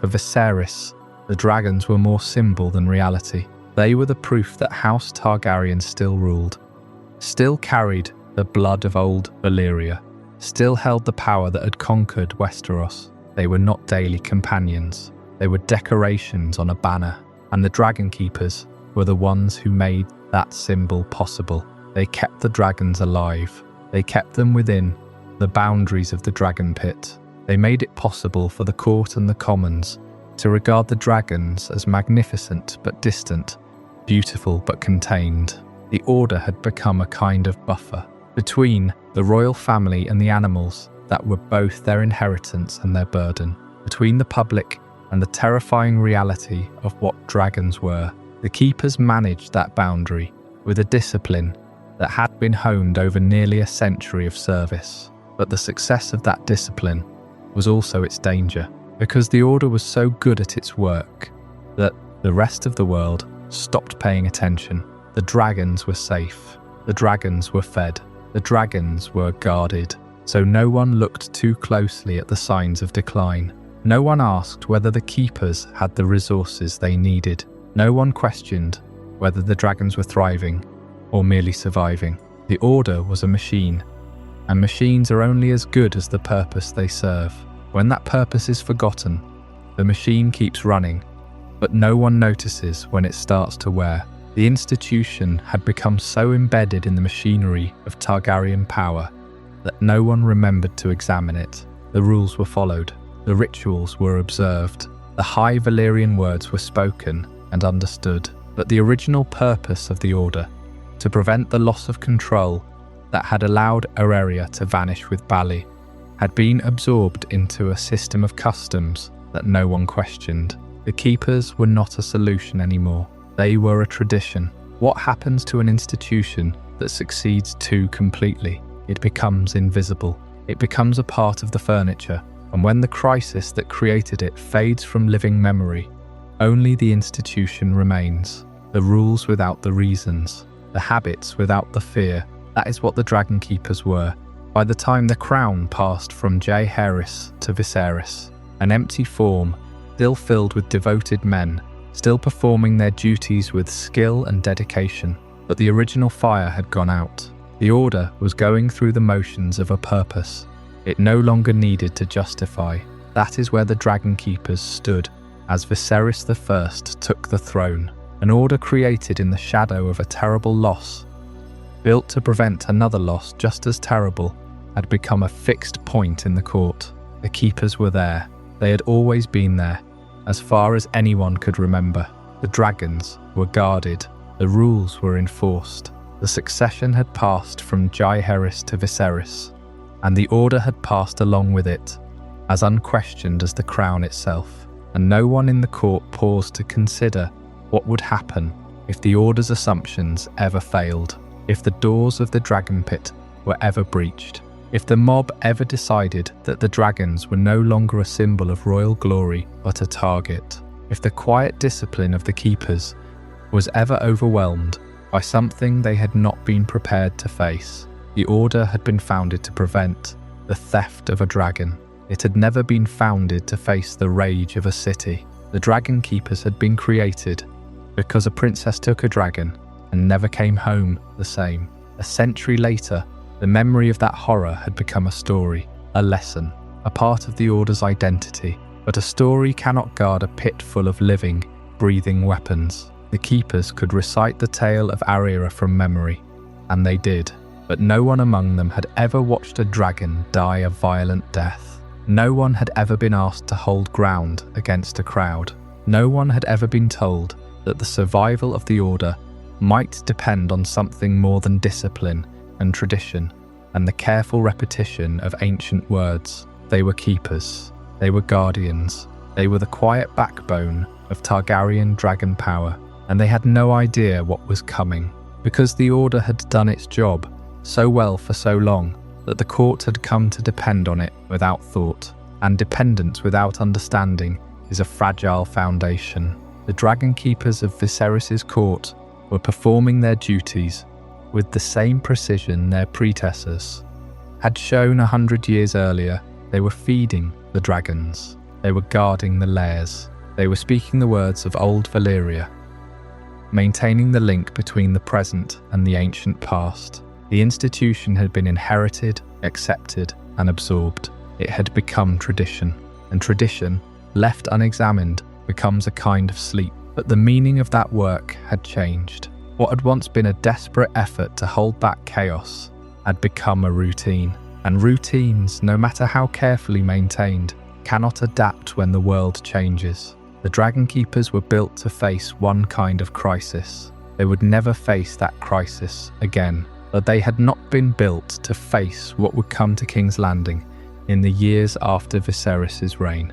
They had not been built to face the possibility that the dragons would one day become their graves, and that the institution itself would be torn apart in a single afternoon of fire and blood. When Viserys I took the throne, the Dragonkeepers were an old institution, established enough to be taken for granted. They were no longer a new guard created in a panic after a queen's daughter had flown off on the Black Dread. They were simply there, as much a part of the Red Keep as the King's Guard. But the order that Viserys inherited had not stayed the same, because the dragons had not stayed the same. In the century since Aerea's fate had horrified the court, the dragons had bred and multiplied and hatched. By the latter years of Viserys' reign, the Targaryens had more living dragons than at any point since the conquest itself, and the Keepers were suddenly responsible for the most crowded sky Westeros had ever known. The numbers alone were staggering. Around the crown, in the last years before the dance, there were perhaps 20 dragons accounted for, and each one was a separate problem. There were the dragons with riders, Caraxes, the Bloodworm, ridden by Prince Daemon, and Syrax, Rhaenyra's proud golden queen, as well as Seasmoke, who belonged to Lionel Balerion while he lived, and Melis, the Red Queen, swift beneath Rhaenys. There was Sunfire, golden and beautiful, claimed by Aegon the Elder, and Dreamfire, the ancient dragon of Helena. The younger princes had their own mounts, Vermax for Jaehaerys, Arax for Lucerys, Iraxes for Little Joffrey, while Baelor rode the lithe and small Moondancer, and Daeron, down in Old Town, kept Targaryen close to his side. And then there were the dragons no one had claimed. Vermithor, the Bronze Fury, old Jaehaerys' mount, was still alive, and Silverwing, gentle queen of the late Alyssa, was still alive too, but both had withdrawn to the Dragonmont, their days of riders ending with their masters. There were the young ones, barely more than hatchlings, Stormcloud, Shrykos, Morgul, bright-eyed and unpredictable, not yet large enough to be ridden, but old enough to be dangerous. And on Dragonstone, there were the wild ones, the ones who answered to no man and no crown, the Grey Ghost, who lived on fish and was rarely seen, the Sheep Stealer, who preyed on the flocks of the island and was hunted by no one, and the Cannibal, a black nightmare who devoured hatchlings and corpses, and had never been approached without paying a price in blood. All of these creatures fell into the Keepers' impossible ledger of duty, whether they knew it or not. That number 77 was the sacred count fixed by King Jaehaerys when the order was founded in 56 AC. It had never been increased. It was a deliberate number, matching the Keepers' monastic vows, and it worked well enough when the order guarded a handful of dragons. In the Age of Abundance, it was a crisis waiting to happen. The Keepers of Viserys' court were expected to guard, feed, clean, and control a dragon population that had outgrown every plan their order had ever made. The work itself was brutal. A single adult dragon could devour a slaughtered steer in one feeding. The Keepers arranged for wagon loads of meat to be hauled up the hill of Rhaenys, deep into the bowels of the Dragonpit, where smoke and heat mixed with the thick smell of blood. The dragons of the pit were kept chained, each to its own lair, each with its own pool of shadow, and the chains were not a decoration. They were the only thing standing between a keeper and a red mouth full of teeth. Feeding time was the most dangerous hour of the day. A hungry dragon does not understand the service it is being given. It understands only hunger. The keepers learned to move slowly, to speak in High Valyrian, to approach from the front, to never show fear, and still, sometimes, a hand or an arm was lost. And yet, to the outside world, the Dragonpit was a monument of order. It was a fortress of polished stone with a great bronze gate. And inside it were beasts that the small folk could be led to see from a safe distance. On feast days, the keepers would bring the dragons out in their gleaming, black armour, helms crested with dragon scales that ran down their necks. And the royal family would present their mounts in the yard. The crowds would watch dragons spread their wings, bask in the sun, and breathe fire in choreographed displays of royal power. It looked like mastery. It felt like mastery, and the keepers, who knew the truth of it, kept their mouths shut. The truth was that the age of abundance made the pit more dangerous, not less. In a lair with 1 or 2 dragons, the keepers could learn each animal. They could read its moods and anticipate its rages. But as the pits filled, the dragons became each other's problem. A young dragon could not be chained within sight of an older one without provoking a shriek, a burst of flame, a lashing of tail. The keepers spent half their time separating animals that had never touched before, calming creatures whose instinct was to assert themselves with fire and teeth. The echo of dragons roaring inside the stone dome became as common as the ringing of bells. And when 2 of the larger dragons clashed, the keepers had to go into the middle of it. Their order had been borne apart because a dragon was too precious to be stolen. Now the greater fear was that a dragon would simply kill another dragon while the keepers watched. Each dragon also brought its own temperament, and no 2 could be managed the same way. Syrax, Rhaenyra's dragon, was nearly tame, accustomed to the keepers since she was a hatchling, and could be approached with care, but carrying a royal rider had made her proud. She suffered the men who fed her, but she did not love them. Sunfire, by contrast, was vain and possessive. He belonged to Aegon in a way that left no room for anyone else, not even the men who brought him his meat. The keepers watched him from the far side of his chains and counted themselves lucky if they never had to enter his reach. Dreamfire was older, patient by comparison, but age had not made her harmless, and a calm dragon can still be a dragon. The younger dragons were in some ways the worst. They had not yet learned the rhythm of the pit. They snapped at shadows, chased each other, tested their flames and their chains. And a keeper who could calmly walk past the empty lair of some ancient beast might still be killed by a curious hatchling. Then there were the wild ones, the ones no man had ever controlled. The order was, in title, the keepers of all the Targaryen dragons. In practice, they could do nothing with the cannibal but record his existence and warn every man who came near the Dragonmont to turn back. The sheep stealer and the grey ghost were not threats in the way the cannibal was, but they were symbols of a truth the dynasty hated to admit. Some dragons simply would not be ruled. The keepers not only accepted this, they built their rituals around it. A keeper knew that his authority came from the dragon's patience, not from his own courage. That was the quiet madness of the Age of Abundance. The Targaryens had built the most powerful military force in the world out of wings and fire. A single beast, well placed, could end a siege before it began, and every single one of those beasts had to be fed, exercised, guarded, cleaned, chained, unchained, transported, displayed, soothed, and kept from killing its own caretakers and its own kind. The dynasty's greatest military advantage had become the dynasty's greatest administrative nightmare. The crown could not win a war without the dragons, but the crown could barely manage the dragons in peacetime. For the Dragonkeepers, the nightmare was lived in every shift. They were not soldiers with grand commands. They were priests of a religion with a god that ate wagons of meat. They had pledged themselves to a life of patient, silent service, and in the crowded pits of the last years of Viserys' reign, that service grew more impossible by the year. They kept their discipline. They kept the rituals. They kept their store of high Valyrian commands, and they kept their doubts hidden. Because a dragon does not care about the plans of men, and the Keepers knew it better than anyone. When the succession after Viserys finally cracked open, all those doubts were still there beneath the surface. The riders of the dragons would choose sides. The dragons would be made to fight one another, and the order that had been built to care for dragons would be handed an impossible task: to stand between the mob and the beasts, between the war and the flames, and somehow hold them both apart.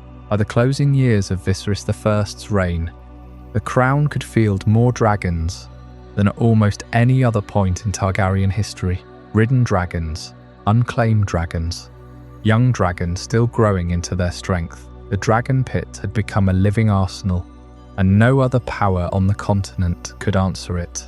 A kingdom that could burn every castle in Westeros did not need to argue. It only needed to be believed, and that belief was not maintained by the riders who mounted their dragons in public processions, nor was it maintained by the king who spoke of fire and blood from the Iron Throne. It was maintained by 77 men in black armor who spent their lives doing the one job nobody wanted.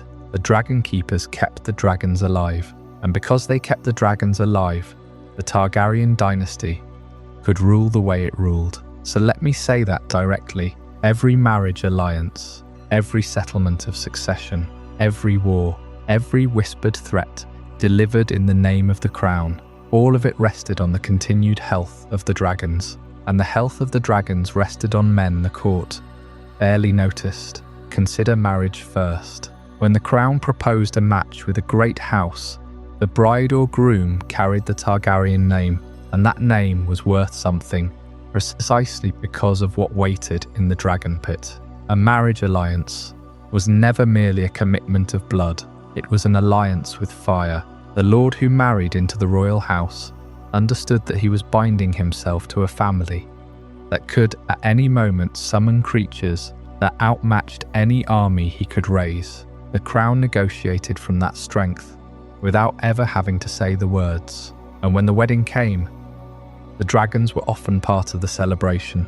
They appeared in processions, in flights above the city, in the controlled displays designed to remind the crowd that they were witnessing the joining of a family with the power of gods and monsters. The Keepers made sure those displays happened flawlessly. They fed the chosen dragon well before the event. They checked its temper, its mood, its tolerance for noise and crowds. A dragon that snapped at the gallery during a royal wedding would have been a diplomatic wound that lasted generations. The Keepers were the ones who prevented it. Their quiet preparation made the marriage market safe for the crown, and they received no credit for it at all. Then there was succession. The question of who would sit the Iron Throne after a king died was the most dangerous question in the Seven Kingdoms, and the Targaryen answer rested not on law alone, but on the ability to enforce a claim. When Viserys I named Rhaenyra as his heir, he did so in a court that remembered the Great Council of 101, where the lords had passed over the female line in favour of his own claim. He overturned that precedent, and the court accepted it, at least publicly, because the crown's military position made open defiance unthinkable. The succession held together because the king's power to enforce his will was, at that moment, nearly absolute. But a claim enforced by dragonfire depends entirely on those dragons being fit to fly. The Keepers were the ones who reported quietly to Master of the Dragonpit whether each mount could be roused, saddled, and ridden. That information moved through the court as rumour and confidence. A king who knew his dragons were ready could afford to be generous, or firm, or patient. A king who suspected his dragons were ailing would have had to govern more softly, more carefully, with a tremor in his proclamations. The health of the dragons was a state secret, and the Keepers were its guardians. Warfare was simpler in its logic, and heavier in its consequence. The Targaryens did not maintain standing armies the way the great lords of Westeros did. They maintained dragons. The entire military doctrine of the dynasty had been forged at the Field of Fire, where the 3 dragons of the conquest incinerated thousands of men and ended a war in a single afternoon. After that, the crown had no real need for massed infantry or heavy cavalry. If a house raised its banners in rebellion, the crown would fly to the crisis and burn the defiance out of existence. That was the expectation. But an expectation only holds when the weapons are ready. A dragon that has been underfed becomes sluggish, irritable, unreliable. A dragon hiding an injury may refuse its rider. A dragon that has learned to fear the hands that feed it is a danger to everyone in the same pasture. The keepers were the ones who stood between the theory of dragon warfare and the reality of a beast that could not be ordered.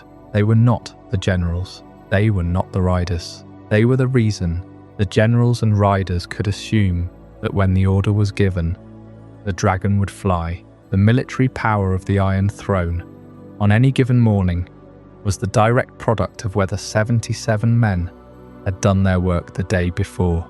And then there was intimidation. The Targaryen words were fire and blood, but words only threaten when they are backed by force that the world can see. The small folk of King's Landing watched dragons drift above the city in the pale morning light.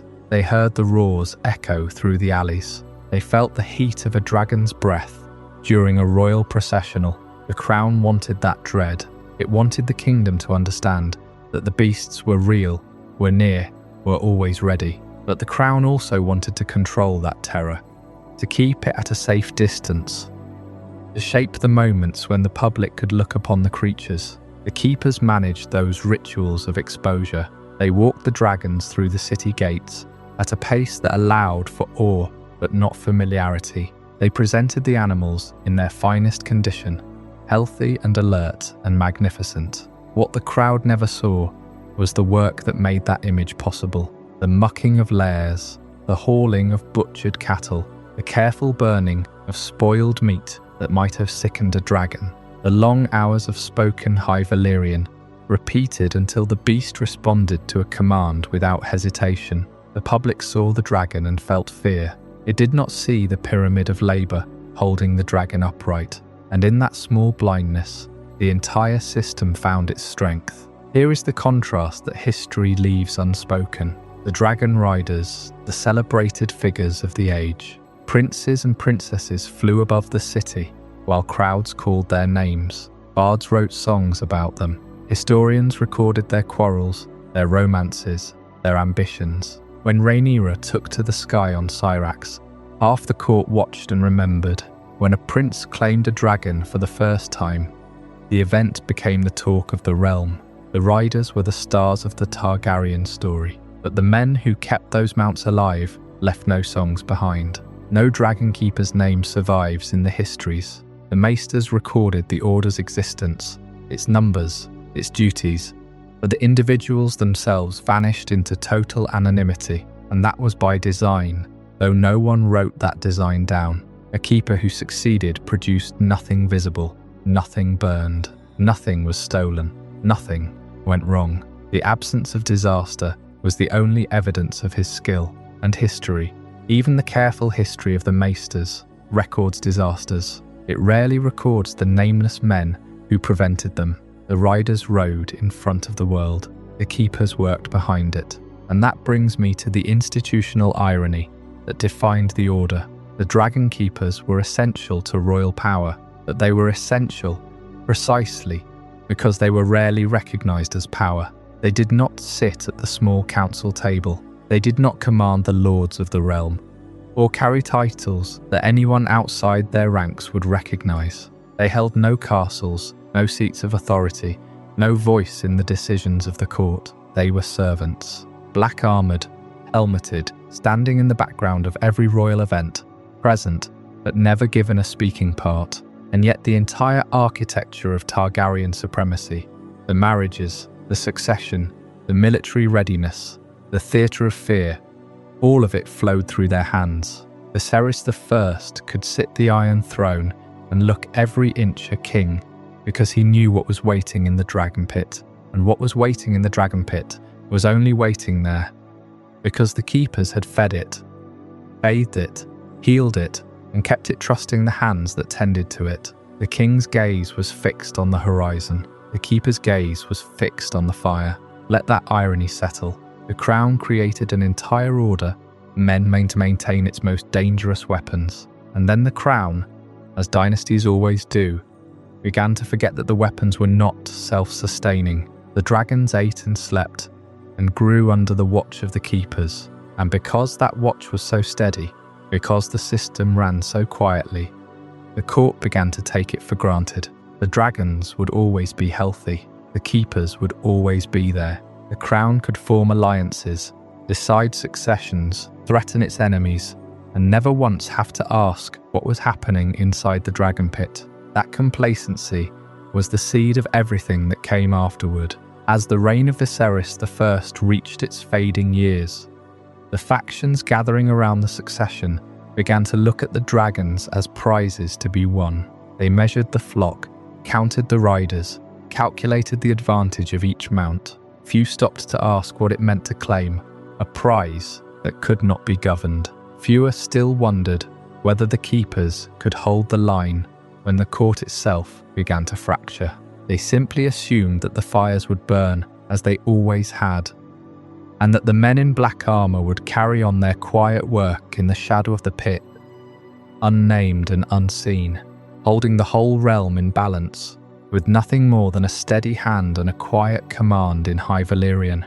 I hope you're as amazed by this as I am. If you want to stay updated on more content like this, make sure to subscribe and join our community of curious minds. Trust me, what's coming next will challenge everything you thought you knew. The dragons were the crown's final argument. For a century, no one had truly dared to test that argument, because the Dragonkeepers made certain it was always ready. They were the quiet machinery behind every royal command, the unseen hands that kept the flames alive, the guardians who made the Targaryen peace feel like a natural law rather than a fragile arrangement. A king could ride to war, a princess could threaten rebellion, a hand could whisper of fire and blood, and none of it meant a thing unless the dragons were fed, healthy, and chained.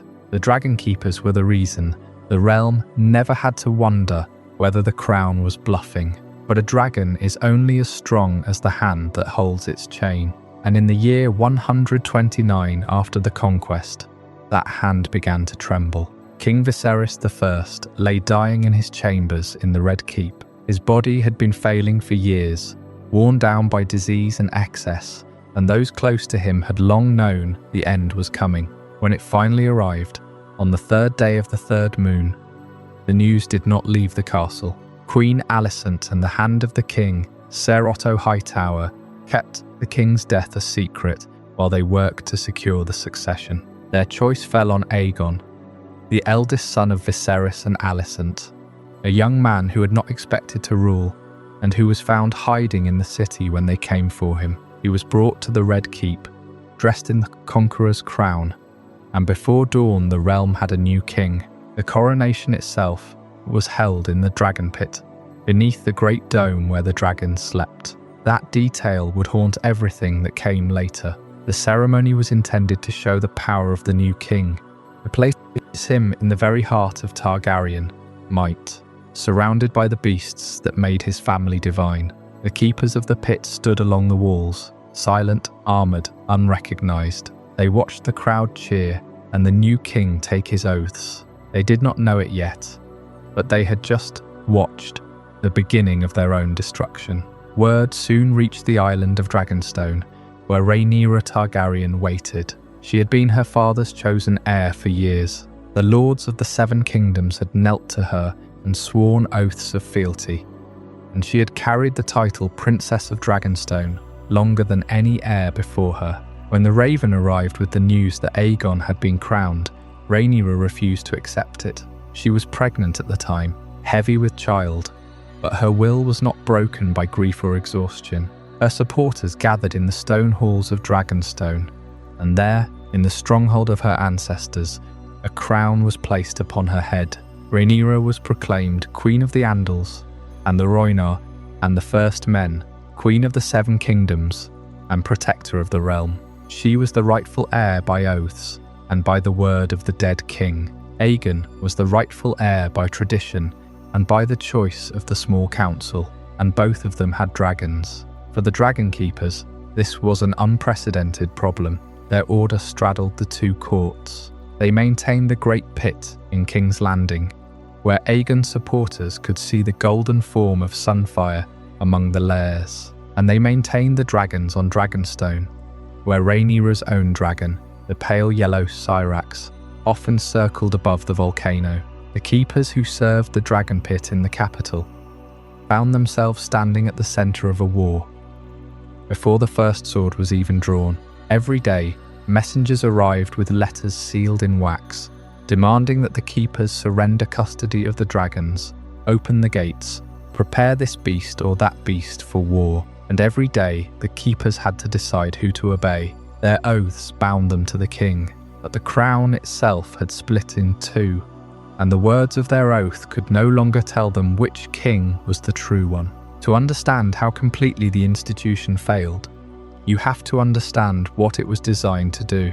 The order was born from a specific wound. Princess Aerea, granddaughter of the old king, had climbed onto the Black Dread himself and vanished from the realm for over a year. She took a dragon without permission, and the crown could not stop her. When she returned, she was dying, destroyed by something far beyond the reach of maestisas, and the horror of her fate left a scar on the royal family. Jaehaerys I responded by creating the Dragonkeepers, 77 men who would guard the dragons day and night, watch every entrance to their lairs, and prevent another such theft. The rules were written to answer one narrow question: how do you stop a single rider from taking a dragon without permission? The keepers locked gates. They kept records. They learned the old words and the old ways. They made themselves into a living wall between the dragons and anyone who might wish to ride them unjustly. It was a lock, and a lock, however well made, is not a judge. The succession crisis of the dance was not a theft. It was a civil war conducted by entire factions of riders, each side claiming the authority of the Iron Throne. The keepers had been prepared to stop a lone thief sneaking through a shadowed corridor. They had not been prepared to stand before a crowned king and say no. They had not been prepared to refuse an order from a queen. Their entire design assumed a single legitimate authority whose commands could be trusted and whose enemies could be identified. When the crown split, that assumption shattered. Was a dragon taken for Aegon a theft or a lawful mobilization? Was a dragon taken for Rhaenyra an act of treason or a restoration of the proper order? The keepers had no answer. Their manuals did not cover this. The rules that had protected dragons for decades were suddenly useless, because the rules were never meant to settle who had the right to command. They were meant to stop someone from acting without any command at all. And so the keepers inherited a security crisis, far larger than the one that had created them. The original crisis was a girl and a dragon, and a year of silence. This crisis was the entire realm choosing sides. Every house with a dragon pressing its advantage. Every prince and princess demanding access to the weapons that would decide the war. It was no longer about keeping dragons safe from outsiders. It was about keeping dragons safe from their own riders. The keepers could lock the gates against a thief, but they could not lock the gates against a prince. Without declaring themselves traitors to half the kingdom, they could guard the dragons from the mob, but they could not guard the dragons from the queens and kings who sent ravens demanding the beasts be brought to war. The threat had changed shape entirely. It was not a crack in the wall. It was a crack in the foundation, and the entire structure of the order rested on ground that was splitting apart. So the central question of the dance stood before them, unanswerable. Can neutral guardians protect dragons when the crown itself has split in two? The keepers wanted to be neutral. They were not soldiers of the factions. They were servants of the house, guardians of the blood, keepers of the sacred flame. But their neutrality was the neutrality of a tool, not the neutrality of a judge. A sword has no loyalty to the hand that wields it, but it still belongs in the hand of the king. The keepers belonged to the crown, And when the crown divided, they could not remain above the conflict. They could not simply keep the dragons and wait for the war to end. The war demanded dragons. The war demanded that they choose, and every choice would make them enemies of one side or the other. History records that they tried. They kept their routines as long as they could. They barred the gates when armed men approached. They turned away riders who could not prove their right. But they could not hold that line forever, because the men and women who came with royal authority were not thieves to be stopped with iron bars. They were dragons themselves, born of the blood, bearing the names of conquerors. The keepers could no more refuse them than a gatekeeper could refuse the rising sun. When the attacks finally came, they came not from the armies of the claimants, but from the people of King's Landing. The mob that stormed the Dragonpit had no dragons. They had axes and hammers, hatred and fear. They had watched the war from below, seen their city burned, their sons killed, their king and queen alike proven unable to protect them, and they knew where the dragons slept. Hundreds of them forced their way through the gate, past the black armour and the dragon scale helms, past the spears and the discipline of a dying order. Some of the keepers fought. Many died. The dragons died with them, slaughtered in their lairs by the mob, and the great dome of the pit, the heart of Targaryen power, became a tomb. It was the end of the order in every way that mattered. Even before the war ended, even before the last dragon died, the Dragonkeepers had lost their purpose. They had been created to protect the dragons, and they had failed at the one moment it mattered most. The fire that once made the Targaryens gods had gone out in a pit of blood and ash. The keepers were left to guard a graveyard. The rules, the vows, the careful watch, the ancient words. All of it meant nothing against the chaos of a realm that had forgotten why the dragons were sacred. In the end, the order did not fall a dragon.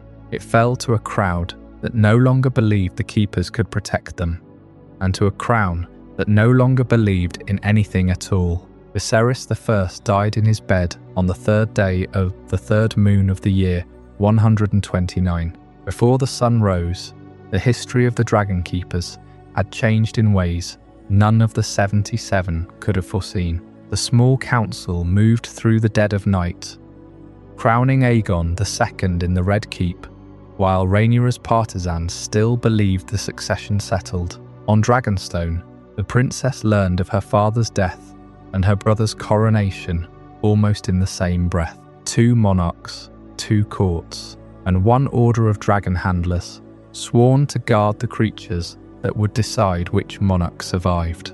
The keepers had been created to solve a crisis of access. A stolen dragon, a stolen ride, a princess lost for more than a year. This was different. The crisis was no longer a single rider acting alone. It was an entire realm split down the middle, and every dragon in their charge had become a piece on a board. For the first time since the Order's founding, 2 authorities were issuing commands. In King's Landing, the Dragonpit stood beneath the shadow of the Red Keep, its bronze doors, chains and feeding schedules under the control of Aegon II's regents. Across the narrow sea, Dragonstone held its own company of keepers, tending the flights that laired in the Dragonmont. That was where the old wild dragons slept.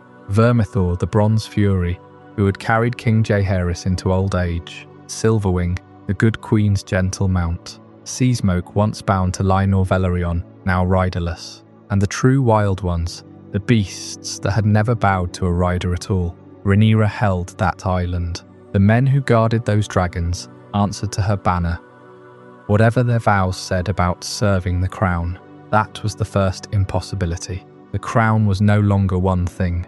An oath to guard the dragons of the realm meant nothing when the realm could not agree who wore the crown. Every morning the keepers woke to orders from one queen or one king, and every order was a small act of war. Both factions had begun to think of dragons in a way that is difficult to say plainly, so I will say it plainly. The dragons were no longer living charges under careful custody. They were military resources. Both sides counted them the way treasurers counted gold. Aegon II had Sunfire golden and fierce, and his brother Aemond rode Fargar, the oldest and largest dragon in the known world, a weapon that had known a century of warfare. Queen Helena kept Dreamfire in the pit, pale blue and powerful. Rhaenyra answered with Syrax, her faithful mount, and Daemon's Caraxes, the blood worm, scarred and savage. The princes flew their young dragons, Vermax and Arax, and the little ones still growing in the yards of Dragonstone. Each was a tool of war in waiting. Eggs were no different. For 100 years, a dragon egg had meant a birth, a Targaryen babe placed in a cradle with a warm stone egg, waiting to see if it would hatch. Tradition, a symbol of Valyrian blood. In a single moon, it became something uglier. An egg was a promise of a future dragon, and a future dragon was a future weapon. Both factions wanted them. The keepers who kept the eggs in their warmed sand, who knew which ones carried life and which were dead stone, suddenly held items of strategic value. A clutch of eggs in the wrong hand could tilt the next generation. A hatchling, tiny and helpless, was still a dragon, and dragons grow. The lairs themselves became military geography. The Dragonpit was not merely a stable. It was a fortress built to contain fire, a great domed hall with tunnels running beneath the city, and it anchored the capital's power in a way no wall could match. Whoever controlled the Dragonpit controlled the dragons of the court, and King's Landing was not truly a capital without them. The throne, the treasury, the great houses. None of it meant anything if an enemy could land a dragon rider on the steps of the Red Keep. Conversely, whoever controlled Dragonstone controlled the older, wilder dragons of the house, and the island itself looked down the narrow sea toward the city. Rhaenyra sat on that island, her keepers holding the mountain. The war was, in one very real sense, a war between two fortresses of living fire. Now to the order itself. The keepers had always been a quiet presence. 77 men, no more. Black armour, helms crested with dragon scales running down the neck, shaved heads, plain clothing beneath the steel, and the high Valyrian they spoke to the dragons, not as a display of learning, but because the old tongue was the language of fire made flesh. Jaehaerys had intended them to be above politics, guard, not scheme, tend, not court favour. For 70 years the design held. The keepers were rarely seen, rarely named, the machinery behind the miracle. The succession crisis made them visible, and it made every power in the realm think hard about them. The keepers knew everything. They knew which dragons were calm and which were savage, which mounts accepted a stranger's approach, and which would bite a hand reaching for the chain. They knew feeding times, moods, the subtle gestures of trust by which a dragon signalled that a person might be its rider. In peacetime, this was professional skill. In war, it was intelligence of the highest value. Aegon's council wanted to know exactly what flew at the Dragonpit, which dragons were battle-ready, which might accept a new rider. Rhaenyra's people wanted the same answers from the Dragonmont, and between them stood the same order, each man bound to the crown, but not to this side or that. So the pressure came, quietly at first, a question in a corridor, a summons to the Tower of the Hand, a bag of silver left on a sleeping cot. Some keepers were threatened, some were promised lands and offices, some were simply watched. The order had never been designed for this. It could not withstand it. Neutrality collapsed, one small decision at a time, and it could not have been otherwise. A gate in peacetime is a barrier. In wartime it is a tactical position. Whoever controlled the Dragonpit's gate controlled who might approach a dragon, follow the Green Council's orders, and turn away riders loyal to Rhaenyra. And you had become a soldier in Aegon's army, black armour or no. Look the other way. Let a loyalist slip toward an unclaimed dragon, and you had committed treason in one court and performed a service in another. A chain carried the same weight. Chaining a dragon in its lair was mundane. It kept the beast safe and the city safer. But when war came, a chained dragon was a weapon that could not be ridden. Sunfire chained meant Aegon could not fly at an hour's notice. Sunfire unchained meant he could. The keepers held those chains. Whether they tightened or loosened them was a decision with battlefield consequences. and every day someone was asking them to decide. Even the feeding schedules became a form of command. A dragon fed on time is calm, sluggish, content, slower to rouse, harder to anger. A dragon kept hungry is sharp, restless, dangerous. A rider wants a dragon neither too full to fly nor too hungry to trust. The keepers controlled the feeding. They controlled the health. They controlled the readiness of every dragon in their care, and they were asked to account for it constantly by both sides. Every answer helped one faction and hurt the other. Even silence was an answer. The irony is that Jaehaerys had created the order to take dragons out of politics. The keepers were supposed to be the antidote to schemes. Men with no banner but the crown. For 7 decades it worked. The dance broke it. Once the dragons became the prize, the keepers could not remain priests. They became custodians of an arsenal, and the most dangerous men in the realm, precisely because they seemed so harmless. And as the war moved from whispers to open blood, the city around the Dragonpit began to change. The common people of King's Landing had never loved the dragons as the Targaryens did. To them, the beasts were the king's terrible pets, hungry, dangerous, bound to a family that ruled by fire. When grain grew scarce and the war claimed sons and husbands, the resentment turned toward the pit itself. It was not the keepers the crowds hated. It was what the keepers guarded. But the keepers stood in the way, black armor and scale-crested helms at the great bronze doors. And the mobs, when they finally came, would not stop at the doors. The Dragonpit was never just a building. From the outside, it was the silhouette that dominated the city skyline. The great domed hall on Rhaenys' hill, a monument to the power that ruled King's Landing. Visitors saw it before they saw the Red Keep, that immense roof hollowed out to hold something terrible and magnificent. But by the time the Dance of the Dragons had done its work, the people of the city had forgotten what was magnificent about it. They knew only what was terrible. When the war broke out, and Rhaenyra and Aegon pressed their claims through fire and blood, the dragons became the instruments of their quarrel. The beast that had once been the crown's pride became the crown's signature of violence. A dragon overhead was no longer a source of awe in the streets. It was a threat, a shadow moving across rooftops that meant someone, somewhere, was about to lose their home or their life. The common people of King's Landing had no stake in the succession debates. They did not care about oaths or firstborn rights. They were the ones who watched their own neighborhoods burn. When riders settled petty scores from the sky, they were the ones who went hungry because the crown needed grain to feed soldiers. They lost sons and husbands to a war they were never asked to support, and in time, they began to connect all of that suffering to the creatures housed in the dragon pit. The dragons were not just instruments of war. To the city below, the dragons were the war itself. At first, the fear was private. It lived in the mothers who yanked their children indoors when a dragon roamed overhead. It lived in the widows who lit candles for men whose bodies would never be returned. It lived in the quiet dread that settled over dinner tables where families wondered if tonight would be the night.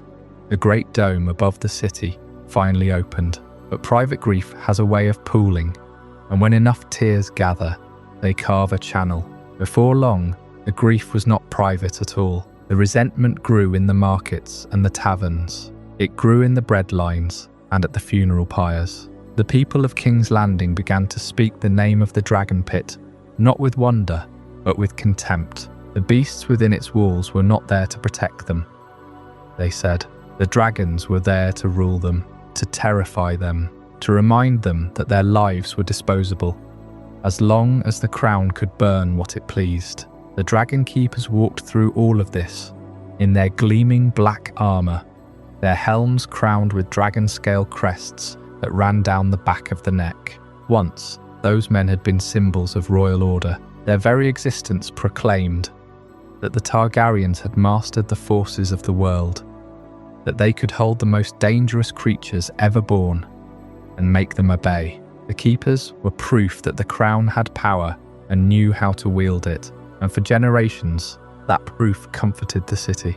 The dragons were chained, the keepers stood guard, and everyone slept easier behind those stone walls. But in the war, that same promise became a threat. Every time a Dragonkeeper crossed the city, his armor gleaming like a mirror of the king's own will, he reminded the people that the monsters were still there, that the crown still controlled them, that regardless of who sat on the Iron Throne, the instruments of destruction were housed in the middle of their streets. The keepers did not look like protectors anymore. They looked like jailers, and the people began to see them as the visible representatives of a system that trapped fire and death inside the walls and called it security. The system the crown had built to keep the city safe was suddenly the very thing that made it unsafe. The Dragonpit did not contain the danger, it concentrated it. Every threat the crown made in the name of fire and blood rang truer,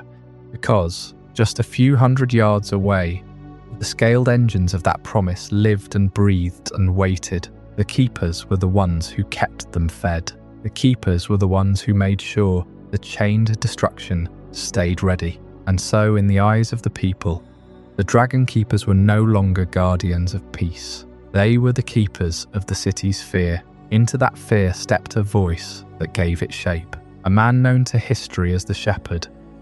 Though he was no shepherd of gentle flocks, he spoke to the crowds in the alleys and squares of King's Landing, and he told them what they had already come to believe. The dragons, he said, were abominations. The Targaryens had brought them from Valyria as instruments of ungodly pride. Every death in this war, every burned field, every orphaned child, every widow weeping into her hands that dragons were the reason. The war itself was the price of dragons, and the city was paying it in blood. The shepherd called for an end to the creatures, and when he asked who would deliver the people from this curse, the answer that came back was the crowd itself. It is one of the cruelest ironies in the history of the Dragonkeepers that their order had been created to protect the city from its dragons. Jaehaerys had built the Dragonpit to keep the creatures away from the people, and he had founded the Keepers to guard against misuse and disaster. The order stood for generations as the wall between the city's fear and the city's fate. But walls can become prisons, and what was once a fence was now a target. The people did not remember why the Dragonpit had been built. They only remembered that it was there, that it was full of death, and that they could no longer live with it. The crown built the Dragonpit to keep its people safe from the dragons. The people of King's Landing were about to return the favour by storming it. The day came in the chaos of the war when the city's tempers finally snapped. The mob gathered in the streets, swelling with grief and rage, and it rolled toward Rhaenyra's Hill like a tide of broken hearts and burning anger. They carried battered shields and farming tools, and the weight of everything they had lost. They came for the monsters that had taken their sons and their peace of mind, and standing in their way were the Dragonkeepers. 77 men had once formed that order, and their numbers had swelled with the herds of dragons that filled the pit. But on that terrible day, 77 or 700 made no difference. The mob broke through the gates again and again, and the keepers fought with everything they had. They were trained to handle dragons, not to slaughter desperate crowds. They held the halls as long as they could. They died in the corridors and at the doors. Some were burned alive by the very beasts they were trying to protect, because the dragons in their terror breathed fire down the tunnels that filled with their own guardians. But in the end, the keepers were overwhelmed. The people poured into the pit and killed the dragons within. The great beasts, creatures who had held the sky in awe for generations, were pulled down and torn apart by the crowd. The dragons that had been the pride of the Targaryen dynasty for a century perished at the hands of the small folk they had once overawed, and the Dragonkeepers, who had given their lives to defend them, died not as symbols of power, but as the last remnants of a broken promise. The Order lost everything that day, not just its dragons, not just its men, but its entire reason for existing. By the time the smoke cleared, the Dragonpit was a ruin. The bodies of keepers and dragons lay tangled in the ash, and the people of King's Landing walked through the wreckage of the place the crown had built to keep them safe. They had torn down the walls they were meant to shelter behind, and now they stood among the bones of the very power that had ruled them. The dragons were gone, the keepers were gone. A war made of fire and blood had finally let the fire go out, but the blood was still fresh on the floor of the pit. The few dragons that remained in the world were scattered far from the capital. The keepers who survived the storming had nowhere left to stand guard. The institution that had been born from fear drifted now toward its long silence, waiting for the last embers of dragonkind to fade. There would be one more generation of dragons, small and weak, born from the eggs that escaped the dance. But there would be no rebuilding of what was lost. The Dragonpit had become a tomb, and the keepers, once the guardians of the king's greatest weapon, were left as mourners at its grave. In the end, it was not a lord, a knight, or a maester who decided the fate of the Dragonpit. It was a man whose name has come down to us only as the Shepherd. He came from nowhere, or rather from the kind of nowhere that King's Landing tramples underfoot every day. The chronicles say he had been a butcher, maybe, or a septon who had lost his faith and found another. In some tellings, he was a common man who had once tried to claim a dragon egg for himself and been burned for his trouble. None of this is certain. What is certain is the message and the fire it lit in the heart of a starving city. The shepherd began to preach in the streets of King's Landing when the war had worn the city down to bare nerves. The people had seen their sons march into the riverlands and watched them come back in wagons. They had huddled in their homes, hidden in cellars, every time wings passed overhead. They had learned to cringe at the sound of a dragon's roar, because the roar meant someone's mother was about to lose a house, a daughter, a harvest. And now, in the aftermath of the worst of it, the dragons were still there, fat and chained and fed, sleeping on their gold within the walls of the dragon pit, while the children of the city went hungry. That contrast was the shepherd's first sermon. He did not begin with theology. He began with the smell of bread and the smell of dragonfire, and the question everyone was already asking in their hearts: why do the beasts live better than we do? Why do they fly in comfort over a city we cannot keep warm? He stood on barrels and broken stone steps, a gaunt figure in ragged robes, and he told the crowds what they had been too exhausted to say themselves. The dragons were not the glory of House Targaryen. They were the sin of it. He called them abominations, born of blood magic and forbidden arts, monstrous echoes of the fall of Valyria. He said the gods of this new world, the gods who had allowed this war, could never be pleased by a dynasty that kept such creatures at the heart of its rule. He did not name Aegon or Rhaenyra. He did not have to. The dragons had become the crown. To curse them was to curse the crown itself. There was no revolution in his voice at first. There was only grief and a terrible certainty, and the crowds that gathered to hear him did not cheer. They wept. They swayed in the torchlight. They repeated his words back to him, quietly, like a prayer of their own. The shepherd gave their suffering a shape. He gave it a name. And once fear has a name, it can become anger. The rumours kept the fire alive after he was done speaking. In the markets, in the queues outside the bread ovens, in the huddled gatherings of the night watch, the whispers spread. It was said the Seven had shown the shepherd a vision of the city made ash and bone. It was said the dragon pit would one day become a tomb, and that the beasts inside it would learn what it meant to feed on the sons of men. It was said that even the young king had grown afraid of his own mounts and could not sleep for the sound of their roaring. None of this was true, as far as the maesters could ever record. But truth matters little to people who have seen too much. They needed a story that made the pain make sense, and the shepherd gave them one, and so the sermons grew bolder. He began to denounce the dragons as the spawn of the harpy of Valyria, the many-headed beast, the great worms that had devoured the virtue of the realm. And then, in the shadow of the dragon pit itself, he dared to say what no one in King's Landing had ever said aloud: the beasts must die. Not chained, not driven off, not broken, killed every last one of them, and if the king and his queens would not command it, then the city would do what the city had to do. This was a direct challenge to royal authority, and what is most remarkable is that it was allowed to continue, but there was no authority left to stop him. The war had eaten the crown's strength. Those who ruled in the king's name were too weak, too divided, too afraid of further riots to move against a man who preached in the open air. The city watch was underpaid and undermanned, and the shepherd was careful, always careful. He did not call for looting. He did not call for bloodshed, not yet. He called for prayer. He called for fasting. He called for purification. In the language of the faithful, he was not a rebel. He was a prophet. The Dragonkeepers, meanwhile, did what they had always done.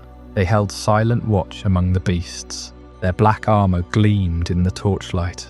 Their helms, crowned with dragon-scale crests, moved slowly through the corridors of the Dragonpit, like the fin of a great shark moving through dark water. They spoke to the dragons in high Valyrian, low musical commands that the animals had known since hatching. They cleaned their chains and counted their gold and kept their routines as if the world outside had not begun to rot. The noise from the streets had reached them now. They could hear the chants beyond the walls, muffled but continuous. Death to the dragons, death to the dragons. They heard the prayers, the hymns, the crack of the shepherd's voice, rising and falling like a wave. But they had been trained to protect the pit, not to understand the city. Their discipline was their entire existence. Their order had been founded to stop a Targaryen princess from stealing a dragon. They had been built to guard against thieves and riders and ambitious lords. No one had ever told them how to guard against an entire city that had decided it hated the animals they tended. The Dragonkeeper's silence was beautiful in its way, and it was also fatal. They did not speak to the men outside the walls. They did not plead with them, or reason with them, or offer any explanation for why the dragons had to live. Perhaps it would not have mattered. Perhaps the shepherd had already gone too deep in to the hearts of the crowd for words to reach them, but the keepers never tried. They had been raised in the old order, the quiet order, and they believed, with the full faith of their brotherhood, that the realm would always fear the dragons more than it hated them. For the better part of a century, that had been true. The dance broke it. The war burned the fear away and left only hatred, and the keeper's discipline was no match for it. And the fatal misconception at the centre of it all was the belief that killing the dragons would end the war. It was not an unreasonable belief on its surface. Every dragon that died in the dance had been ridden by a Targaryen, and every Targaryen who had gone to war had gone with fire. The burned villages, the ruined harvests, the widows and orphans and refugees who clogged the roads of the riverlands, they were the work of dragonfire. If the dragons could be killed, the war would lose its sharpest claw. The riders would come down from the sky. The realm would have to settle its differences with swords and spears, which was a kind of peace, if you were generous with the word. But the shepherd and his followers could not understand, or would not, that the dragons were not the war. They were the instrument of the dynasty that had built the realm itself. They were the last thing holding the Targaryen claim together. When the dragons died, the war would not end. It would change. It would become crueler, more desperate, less restrained, and the crown would lose the one thing that made it a crown at all. The shepherd believed he was cutting out the root of the poison. He was cutting the rope that held the anchor, and the ship was already over the shoals. By the end, his sermons were drawing crowds that spilled out of the square beyond the dragon pit and filled the streets for a mile in every direction. Men came with scythes and hammers and sharpened poles. Women came with kitchen knives and prayer beads, tears streaming down their faces. Children came with stones, because children learn what their parents teach them. Some wore crude masks shaped like dragon heads, twisted into nightmare parodies. Others carried the seven-pointed star of the faith, held high, and the star was no longer a symbol of reverence, but a declaration of war. The shepherd stood before the great gates of the dragon pit on the night it all broke, and he raised his arms. The torches caught him from every side. He spoke to the crowd of a city reborn. He promised them that the war would end that night, that they would walk home to their children in the morning and no longer have to wonder what shadow might fall across the sun. He promised them that the monsters would die in the fire of their own making, and that the screams they heard would be the screams of dragons, not of men. They believed him. They believed him because they had to, because they had nothing else left. They had lost sons and daughters and homes and futures. They had starved. They had hidden. They had prayed, and their prayers had not been answered. And now, finally, a preacher had told them that the answer was in their own hands, and that the monsters were close, and that they were mortal after all. The first sledgehammer hit the Dragonpit gates a beat later, and the sound rang through the streets of King's Landing like the first crack in the foundation of everything. The Dragonkeepers heard it from their posts within, and they turned, black armour groaning, helms already moving toward the sound. They would do their duty. They would hold the line. They would die keeping their vows, as they had been trained to do. And on the other side of the gate, the crowd sang hymns. By the time the mob reached the Dragonpit, the sermons had become a decision. The shepherd had spent weeks standing in the streets of King's Landing, pointing at the great dome on the hill, naming every beast within it as a curse upon the city. And the crowds that gathered had swollen with every telling. Tradesmen who had lost their workshops to dragonfire, mothers who had buried children in the chaos of the dance, soldiers who had watched their brothers burn in the war that dragons made possible. The shepherd gave them a single enemy, one that could be reached on foot and brought down with bare hands. So when the crowd finally moved, it moved with a purpose that no royal decree could match. They came up the hill in a flood, not a marching column, not a disciplined host, but a river of people, thousands upon thousands, pressing through the narrow streets and spilling out into the open ground before the great bronze doors. They carried whatever they could find: hammers, clubs, pitchforks, hatchets, stones torn from the cobbles, torches lit from the fires of their own kitchens. Some shouted curses, some chanted the shepherd's name. Most simply surged forward, because once you are inside a crowd of that size, there is no turning back. The Dragonkeepers saw them coming long before they arrived. 77 men. That was the sacred number that had guarded the dragons since the days of Jaehaerys the First. 77 men in black armour and dragon-crested helms, spread thin across the entrances, the lairs, the long corridors beneath the great dome. They were the finest dragon guards the realm had ever produced. They knew how to calm a furious beast. They knew how to read the mood of a dragon, how to approach a wild hatchling, how to keep a queen of the sky chained and docile beneath the heart of a city. But none of that knowledge mattered now. The first stones came as a scattered volley, rattling against the bronze doors of the main entrance. A warning. The keepers held their line, shields locked, staves ready. They had been trained to meet thieves in the dark, to intercept unauthorized riders, to protect the crown's greatest weapons from the ambition of a single soul. They were not trained to hold a fortress against an entire city, and the mob did not stop. The stones kept coming, thicker and faster, until the air around the gate was thick with projectiles. Keepers fell where they stood, their black armour ringing with impacts, their helmets dented and torn. The men behind them stepped over their bodies and closed the line again. For a moment they actually held, but a gate is only a barrier if the people behind it agree to leave. The mob had no such intention. They threw themselves at the barriers with their bare hands. They clawed at the doors, piled against the bronze, used the bodies of their own dead as ramps. Somewhere in the press, a timber ram came up from the docks, capped with iron, and it swung against the great doors with a sound that carried across the whole hill. The keepers braced from behind, but no wall of flesh could stop that weight forever. Then came the fire. Torches arsed over the walls and landed on the roofs of the lesser buildings ringing the pit. The outer structures were timber beneath the stone, and they caught quickly. Smoke poured upward, thick and black, and the crowd roared at the sight, believing the dragons were burning. Some of them hoped the dragons were burning. The keepers who died in those first flames were lost in the roar of that hope.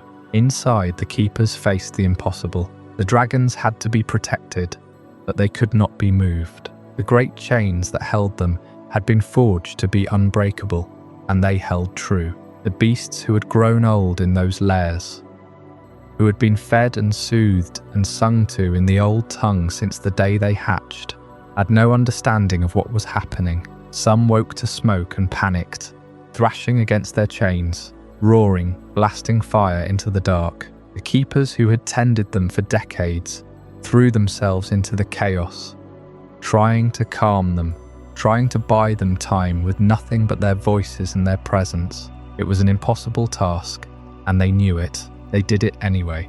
The lower entrances failed first. Heavy doors, built for keepers and servants, were broken through in minutes. The mob poured into the galleries, and the keepers stationed there died quickly, overwhelmed by numbers too great to count. The corridors echoed with steel and screaming.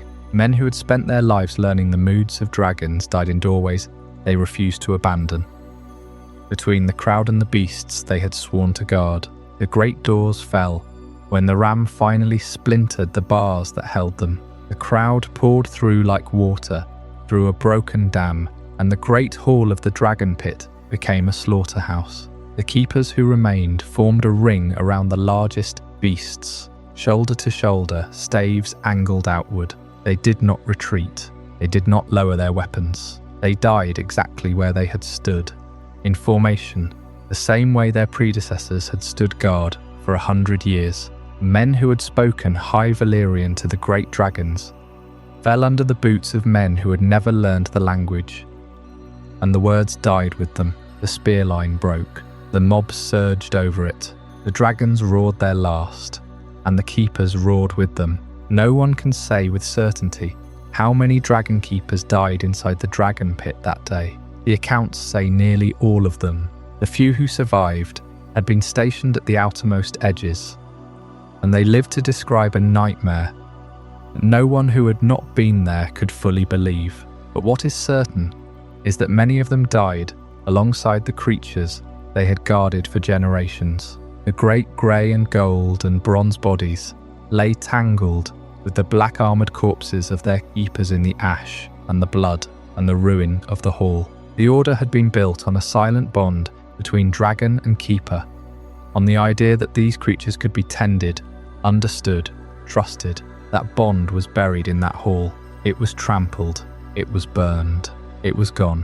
When the last door fell and the last chain was broken, and the last dragon in that place was dead or dying, the mob stood still for a moment in the smoke and the strange new silence, as if they had not expected to reach this moment. Then they began to take. They took the eggs that had been kept warm in the depths of the pit. They took the horns and scales and teeth of the beasts. They dragged the bodies out into the daylight, creatures that had once been beyond mortal fear, and left them in the streets to rot, so that every man and woman in the city could see that the terrors were dead. And in the taking, they took the lives of the keepers who remained. The men whose sacred purpose was to prevent a dragon from being taken from its lair were scattered and broken across the halls they had held with their last breath. That is the darkest irony of the storming of the Dragon Pit. The Dragonkeepers were founded because a dragon was once taken. When Princess Aerea rode Balerion the Black Dread out of King's Landing and vanished beyond all knowledge, the crown had sworn a vow. No dragon would ever be stolen again. 77 men were given the sacred duty of ensuring that no one, not a prince, not a queen, not a foreign king, could lay hands on the royal dragons without the crown's leave. And when the people of the city finally rose against the throne, they took the dragons for themselves, not by bond of blood, not by mastery of the old tongue, but with hammers and fire and brute human will. The institution born to stop a single thief was destroyed when an entire city decided to become the thief. The aftermath was a silence the city had not known in centuries. The Dragonpit stood open to the sky, its roof broken in places, its gates hanging crooked in their frames, its floors deep in ash, and the debris of everything the keepers had owned. The survivors wandered back in the days that followed. Those who had slipped away before the doors came down. Those who had crawled from beneath the dead, they did not come to fight. They came to gather their fallen brothers and to stare at the empty chains still hanging in the lairs. The dragons that had once filled that cavern with heat and sound were gone. The keepers had no purpose left. No lair to guard, no beast to feed, no great and terrible creature to speak to in the language of old Valyria. The order would linger for a time, a hollow shell kept alive by a court that did not know what else to do with it. But in the wreckage of the pit, on that day of fire and chaos, it had already died. It just had not yet stopped breathing. The storming of the Dragonpit was not a battle, it was a breaking. The keepers had held the gates for hours against a tide of human fury. But when the first barrier fell, the flood poured into the cavernous halls where the dragons were chained. What followed was not a defense. It was a slaughter, born of a mistake the keepers had made decades before they ever drew a sword in anger.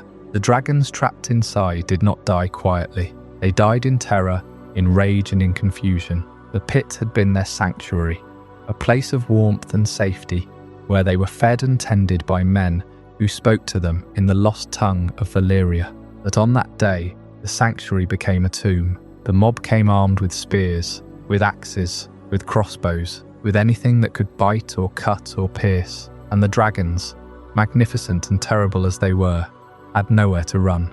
Consider the nature of the beasts themselves. Young dragons in the pit were no larger than horses, their flames still developing, their scales still soft in places. The older dragons, those who had known the open sky, were chained beneath the great dome, their wings fold against their bodies. They could not take flight. They could not escape. All they could do was meet the mob head-on, and for every dragon that died, the keepers watched another piece of their order's purpose crumble into ash. The deaths were not quick. The mob lacked the skill to kill dragons cleanly. They hacked and stabbed and burned, and the dragons screamed. The sound of a dying dragon is not something that can be described with any kind of justice. It is a sound that carries for miles, a sound that lodges in the chest and stays there. The people of King's Landing heard it, and in the streets surrounding the pit, the mob paused for a moment, but only a moment. Then they pressed on. Some of the dragons did not simply wait to die. They fought, and their fighting was terrible to witness. One dragon, a young beast whose name is recorded in the histories as Tyrax's, had been chained in a lower chamber.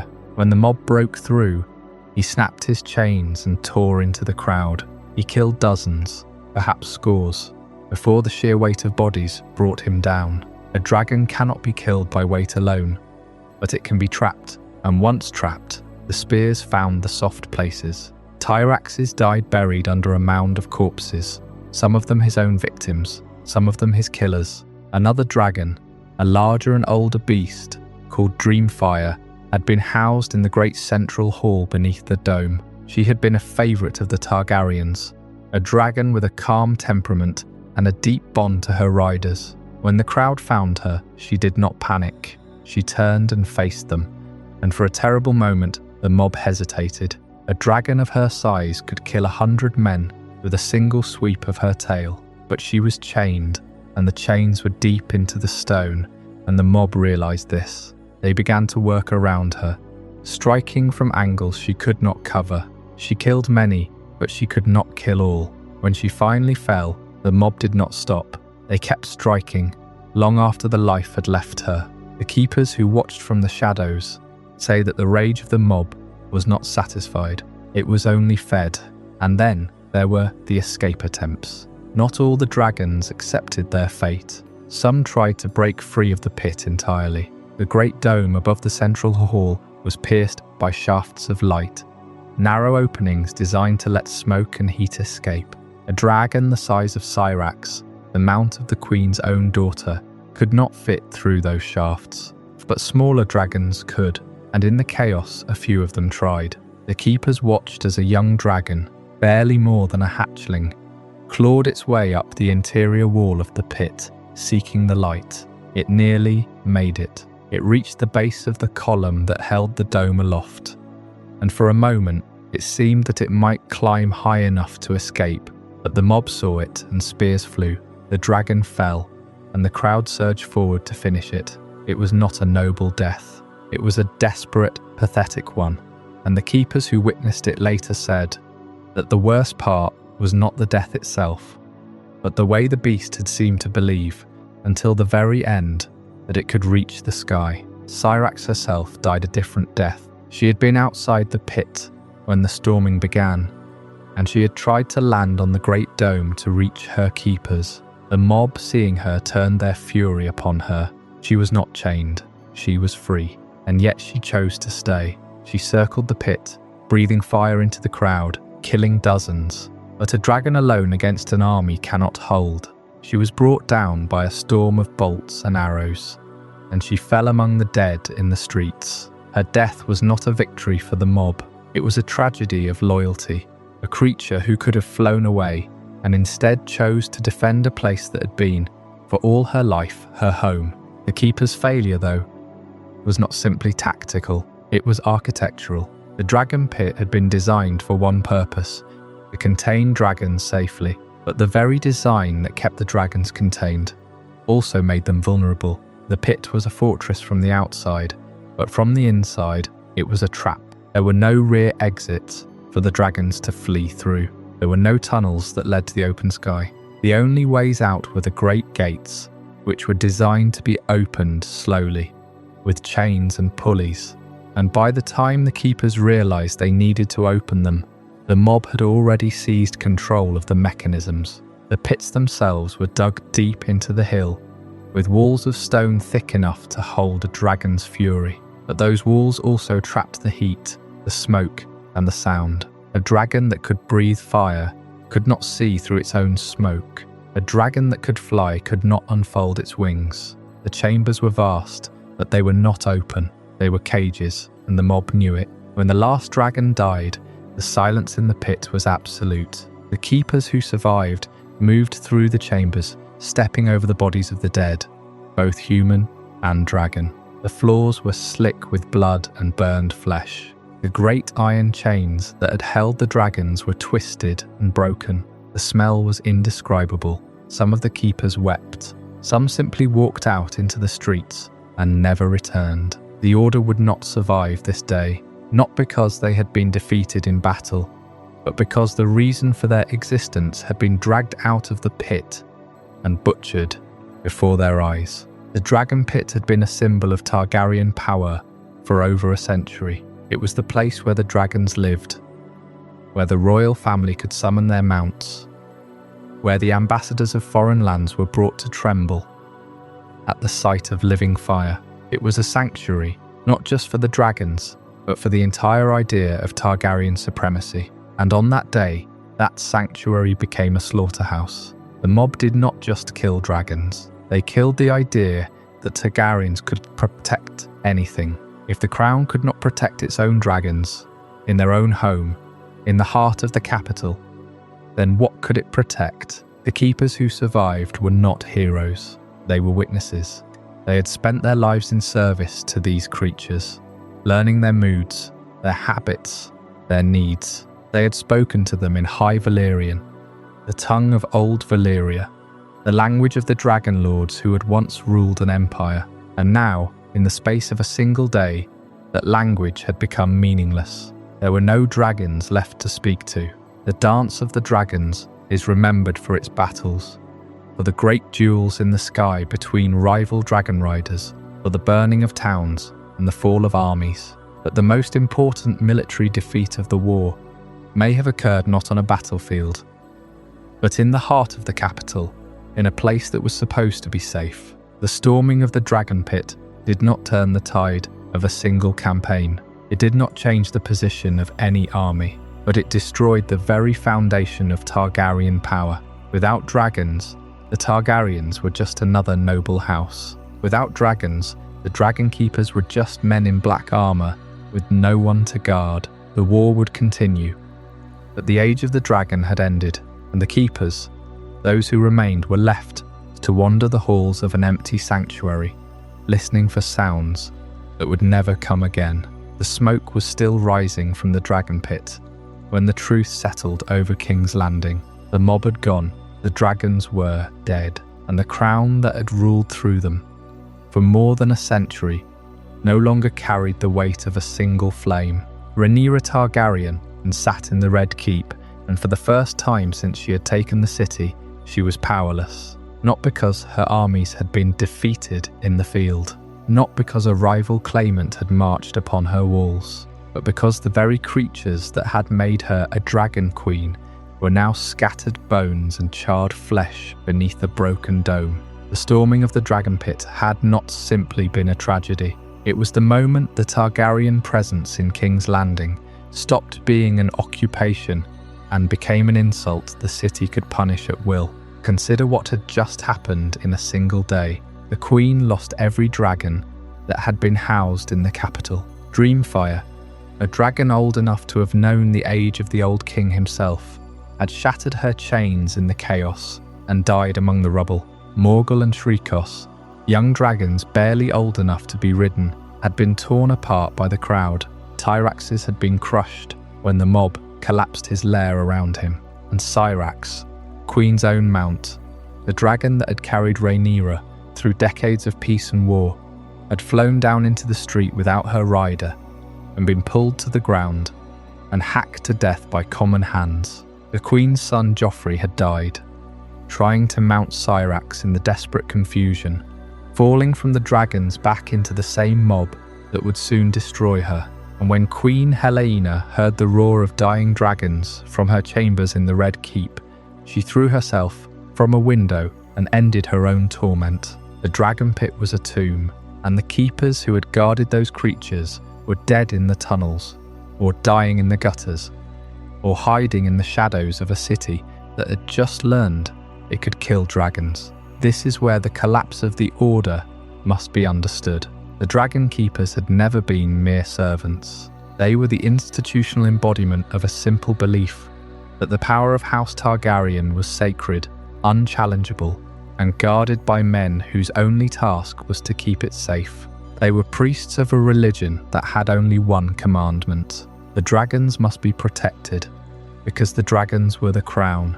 The moment a mob of small folk breached the Dragonpit and murdered the gods of that religion, the Order was not broken in a military sense. It was broken in a spiritual and political sense. Nothing they had done, nothing they could have done, would ever restore the belief that dragons were invincible. And without that belief, Targaryen authority was just armed men and frightened courtiers. The city had already seen what crowds could do to armed men. The survivors of the Order woke in an impossible world.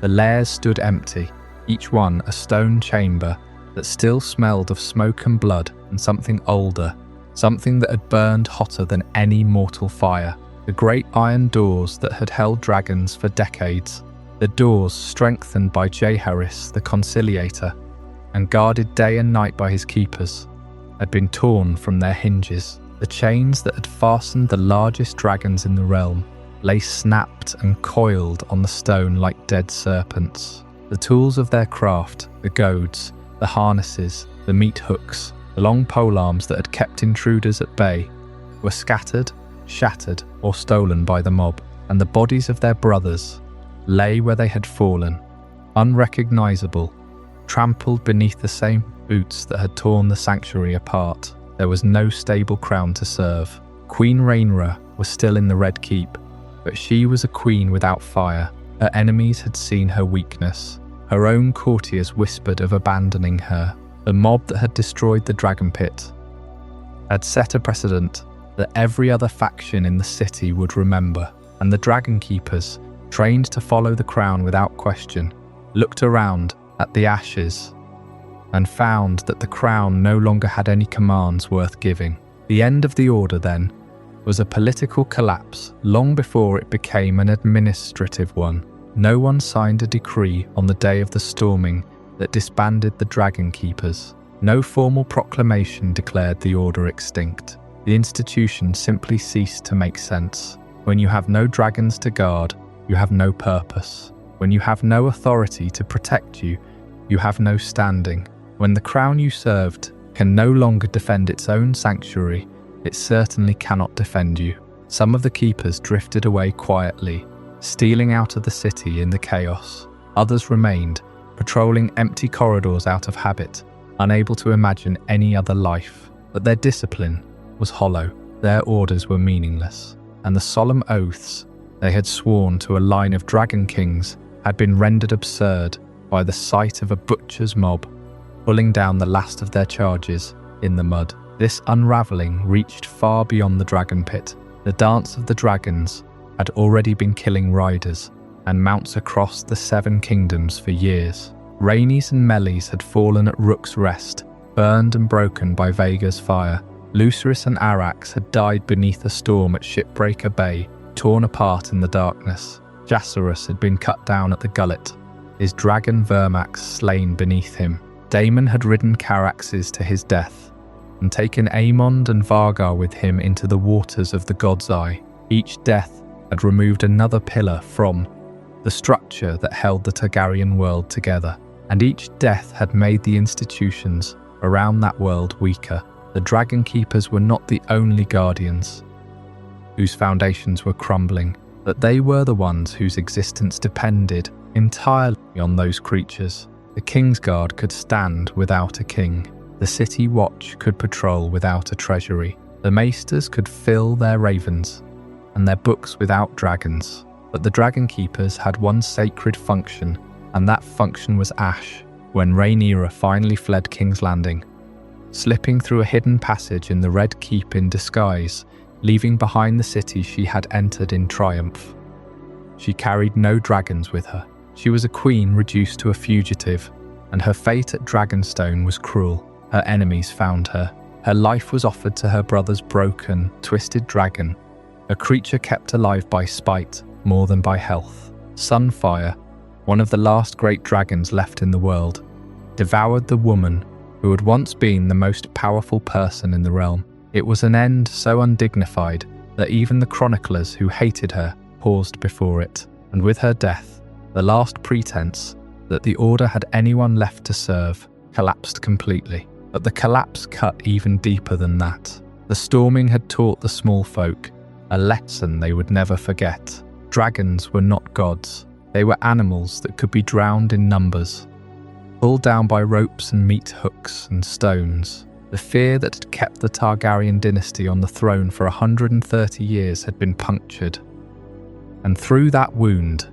their authority bled out. Riders died, dragons died, and the capacity of the crown to enforce its own commands disintegrated like old parchment in a fire. When Aegon II eventually reclaimed his throne, he did so as a king over a realm already gutted. He had a will and a wounded dragon and a claim. He did not have the machinery that had made Targaryen rule seem like something beyond mortal understanding. He did not have a pit full of dragons. He did not have an order of keepers standing in gleaming black armour, watching over the instruments of royal power. And so his reign was hollow. His death came swiftly, and a child was left upon the Iron Throne, holding a kingdom that had been bled white, and a dragon family that had been reduced to a handful of stunted, sickly creatures. The keepers who remained had nothing left to keep. They swept ash from lairs where no dragon would ever sleep again. They gathered the broken chains and the shattered doors, and the scattered bones of their fallen brothers. They kept their silent discipline, their shaved heads, their old habits, but the substance of their lives was gone. No eggs in the pits, no young dragons screaming for meat, no queen or king pointing to the sky and promising fire to those who defied them. The daily rhythm that had shaped them, the sacred work of feeding and guarding and calming the most dangerous creatures alive, had vanished in the space of an afternoon. In the years that followed, the Order faded into the last flickers of what had once been a great institution. Some said the Dragonkeepers still existed in name, stationed at the ruined Dragonpit as a formality, guarding a graveyard that held nothing but memories. Some believed the old words were still spoken quietly. The high Valyrian commands that had once soothed a restless dragon now offered as prayers for the dead, rather than instructions for the living. But the truth was that the institution had died with its charges in the fires of the storming.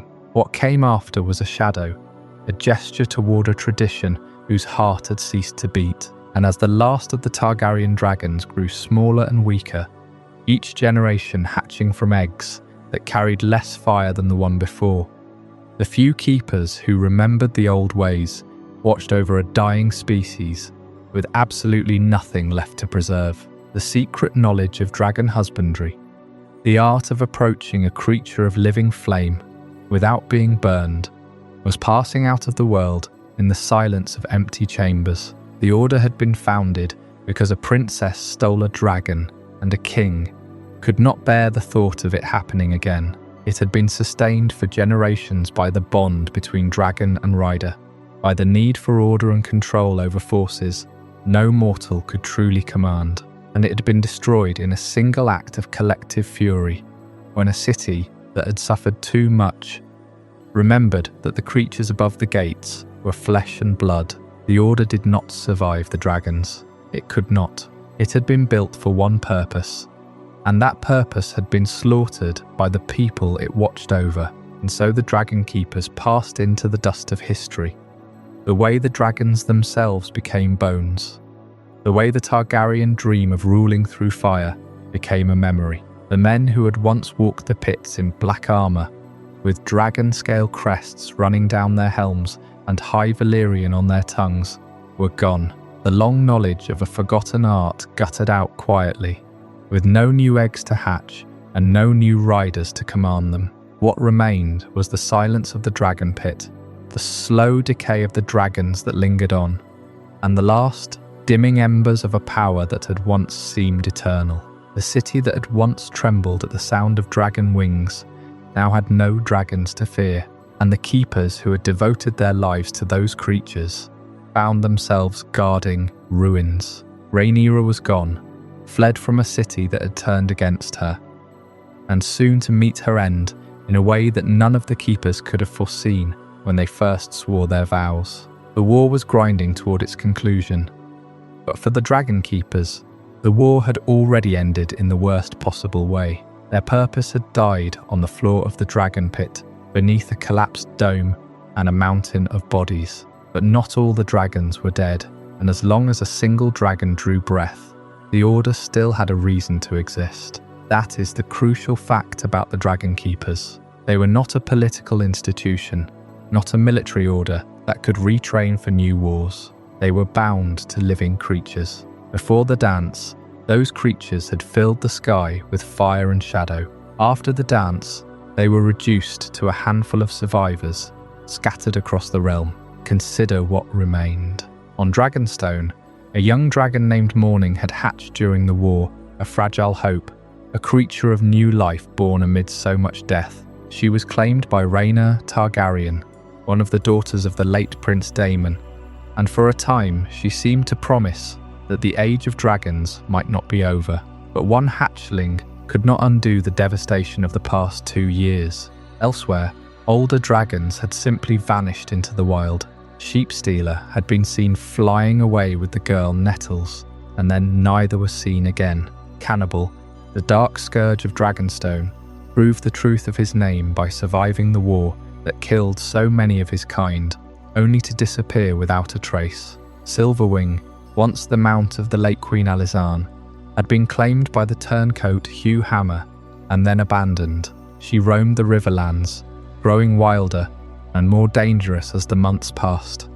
But she was no longer a creature of the crown. The keepers could not guard dragons that were lost or unclaimed. They could not feed beasts that had retreated to mountain caves or disappeared over the horizon. Their world shrank with each passing month. And then there were the eggs. The loss of so many adult dragons meant that the supply of viable eggs had dwindled almost to nothing. The remaining dragons laid clutches, and the court waited with terrible hope and the hatchlings, when they came, were not what their ancestors had been. This is where the decline becomes difficult to watch. In the way that all declines are difficult, the dragons of the post-dance years were smaller than the dragons of old. Their fires burned hot, but their growth was stunted, their wings malformed, their lifespans tragically short. Some eggs turned to stone, some hatchlings emerged only to die within a year. The last dragon of any note was born during the reign of Aegon III, a sickly stunted creature with withered wings, never growing to the size that would have inspired awe. It lived only a short time, and when it died in 153, the age of dragons in Westeros was over. Throughout those decades, the Dragonkeepers clung to their vows. They continued to guard the Dragonpit, even though its dome had been torn open and its chambers filled with the bones of the creatures they had sworn to protect. They continued to keep watch over the remaining dragons, wherever those dragons sheltered, and they continued to speak Valyrian, the language of their order, the tongue in which commands were given, and lullabies were sung, and the old bonds between dragon and rider were renewed. But here is the tragedy of language. It lives only while it is spoken.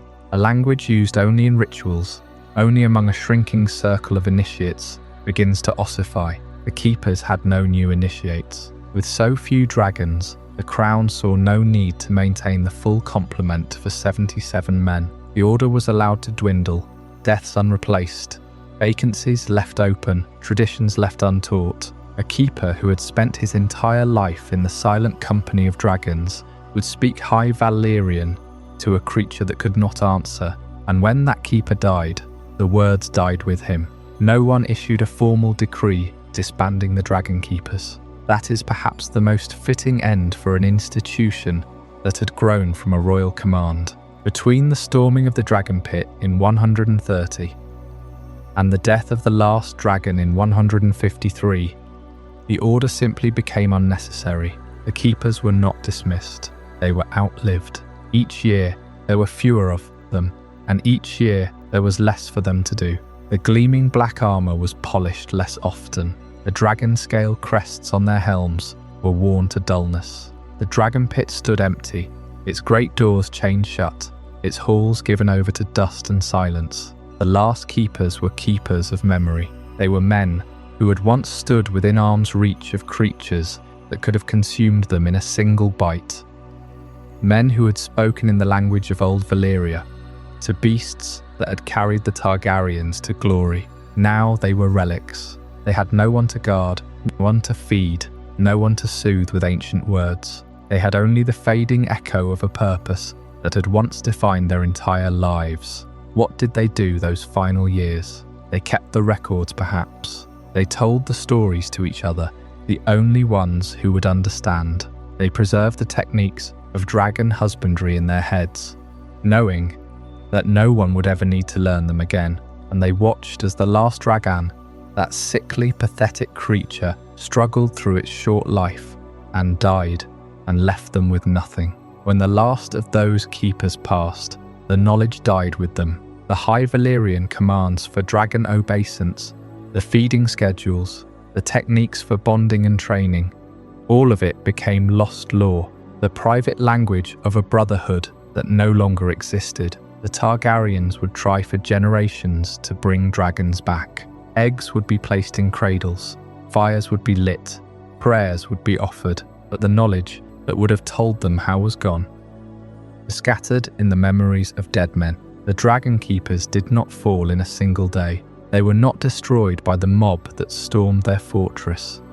Though that day broke them beyond repair, they were undone by the slow grinding reality of a world in which dragons no longer existed. They lost their jobs, yes, but they also lost their language, their purpose, and their very conception of themselves. They were the last men in Westeros for whom dragons were not a legend but a lived experience. And when they were gone, that experience was gone forever.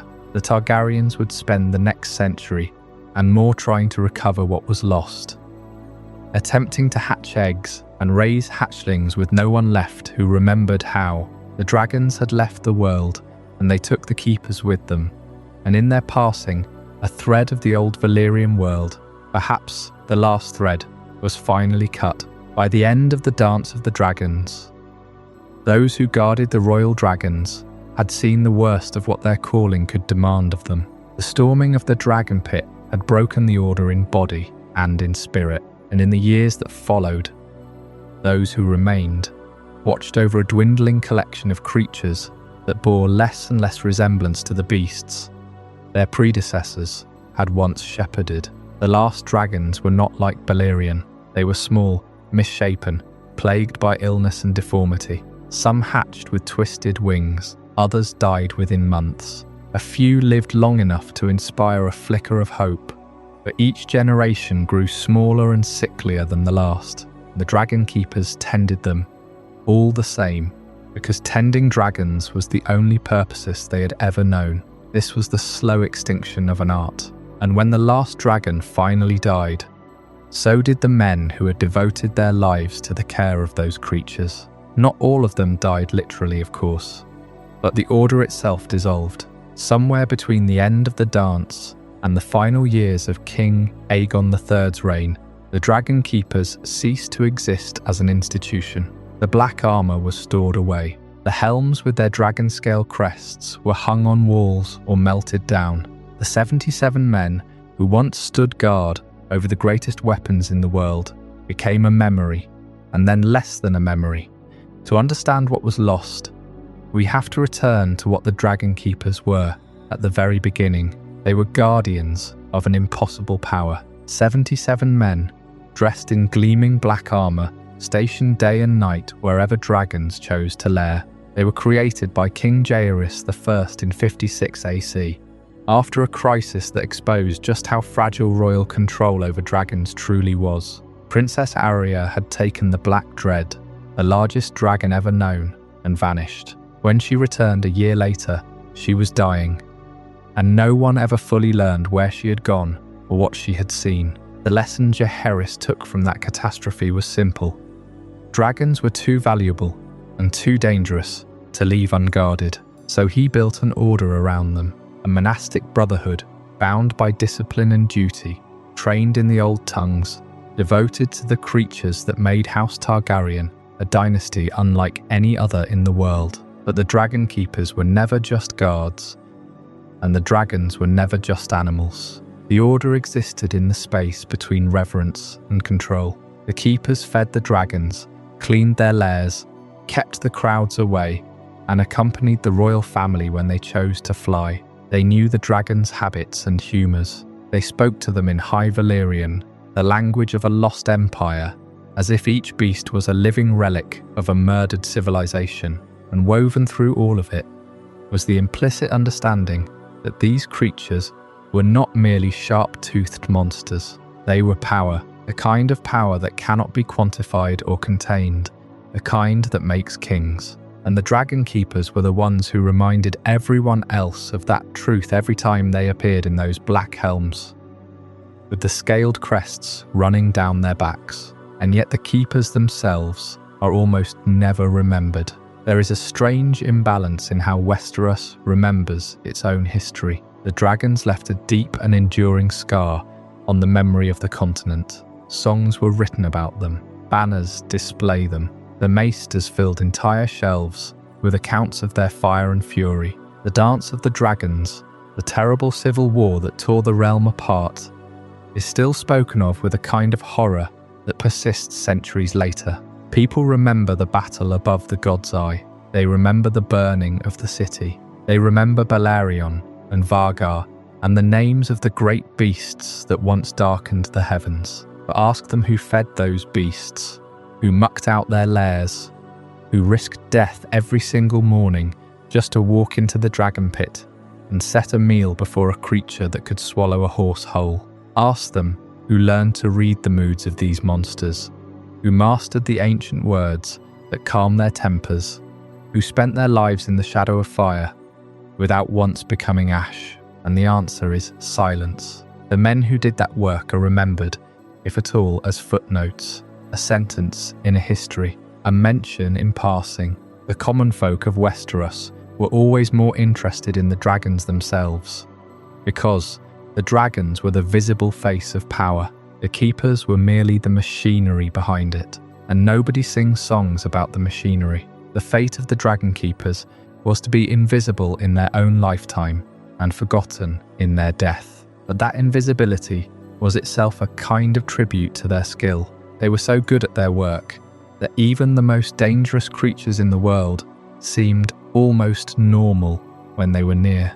The keepers made the impossible look easy, and when you make the impossible look easy, people eventually stop noticing the hands that held the chains. They only see the dragon. What the keepers actually managed for nearly a century was not just a collection of animals. They managed the foundation of an entire dynasty's claim to power. Targaryen rule did not rest on military strength, not truly. It rested on the fact that no other house in the Seven Kingdoms had dragons. The moment that ceased to be true, the Targaryens would become just another family with a crown and a castle and a long list of enemies. So the Dragonkeepers were the ones holding that fragile premise together. They were the quiet guarantee that the dragons would be there when needed, and this is where their legacy becomes something darker and more instructive. Every institution built to manage power eventually has to answer a question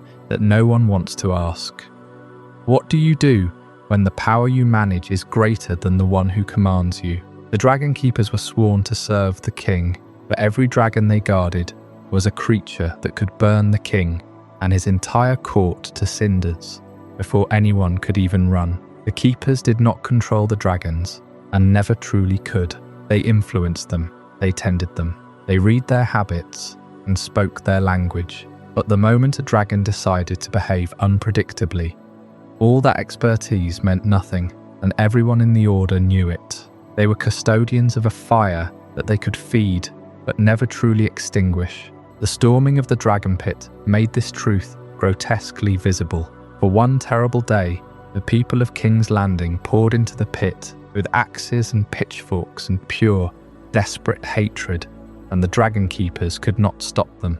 All those years of disciplined training and sacred duty, all those rituals and recitations, all that careful management of dangerous creatures that could level a city, none of it survived contact with a mob that had decided it would rather die than live under the shadow of dragons anymore.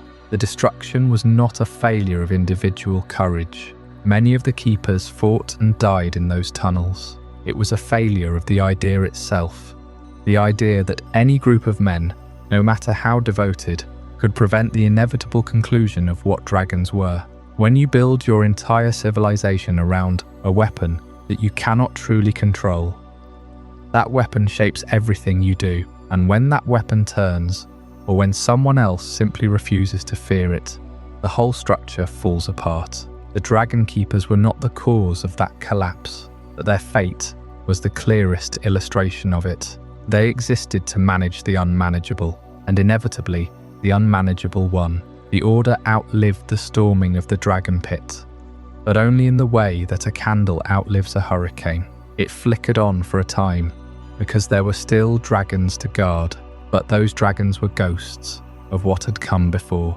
The last dragons hatched and died, if they hatched at all. Their eggs turned to stone. The keepers found themselves with less and less to do, and more time to stand in the empty corridors of the Dragonpit and wonder what was left of their purpose. It must have been a strange kind of solitude, to be the last of your profession in a world where your profession no longer had any reason to exist. No dragons to feed, no eggs to watch, no royal children to escort into the pit for their first ride. Just the dust settling on the same stones that had once burned under the flame of a living dragon. And then quietly, the Order was gone. The art of dragon keeping did not die in a single dramatic moment. It faded the way all useless knowledge fades, through disuse and disregard. The men who had once carried the most dangerous secrets of the Targaryen dynasty died or wandered away, and no one came to replace them.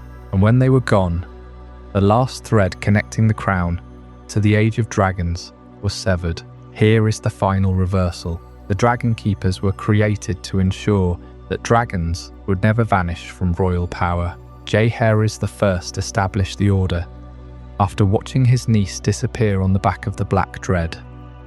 And the entire purpose of the institution was security. He wanted to guarantee that no dragon would ever be stolen or lost again. He wanted to guarantee that the Targaryen dynasty would always have its greatest weapon.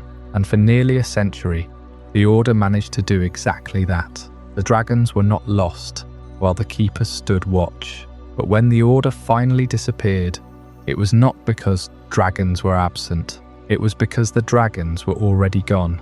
The death of the Dragonkeepers and the death of the dragons were so intertwined that no one can say with certainty which came first in any meaningful sense. The dragons died because there was no one left who knew how to keep them alive. And the Keepers died because there were no dragons left to keep. The two vanished together, and the Age of Dragons died with them. The men who had spent their lives in that silent, devoted work left behind no monuments and no great songs. The histories barely mention them, and perhaps that is the truest measure of what they actually were. They were never meant to be remembered. They were meant to stand between the realm and the fire, to be the ones who whispered old words in a dead language to beasts that could end them with a single breath. They were the invisible hands behind the most terrible power the world had ever seen. And when that power finally burned out, the last thing to go was not the dragons themselves. It was the quiet certainty, held for so long, that there was an order to all of it, that the fire could be watched and fed and guided and held, that the impossible could be managed, that the thing that no one could control could still somehow be tended. That certainty died in the Dragonpit long before the last dragon drew its final breath. But the Keepers stayed anyway, past the point of usefulness, past the point of meaning, guarding the memory of a power that no longer existed. And when they were gone, the pit was empty. The armor collected dust.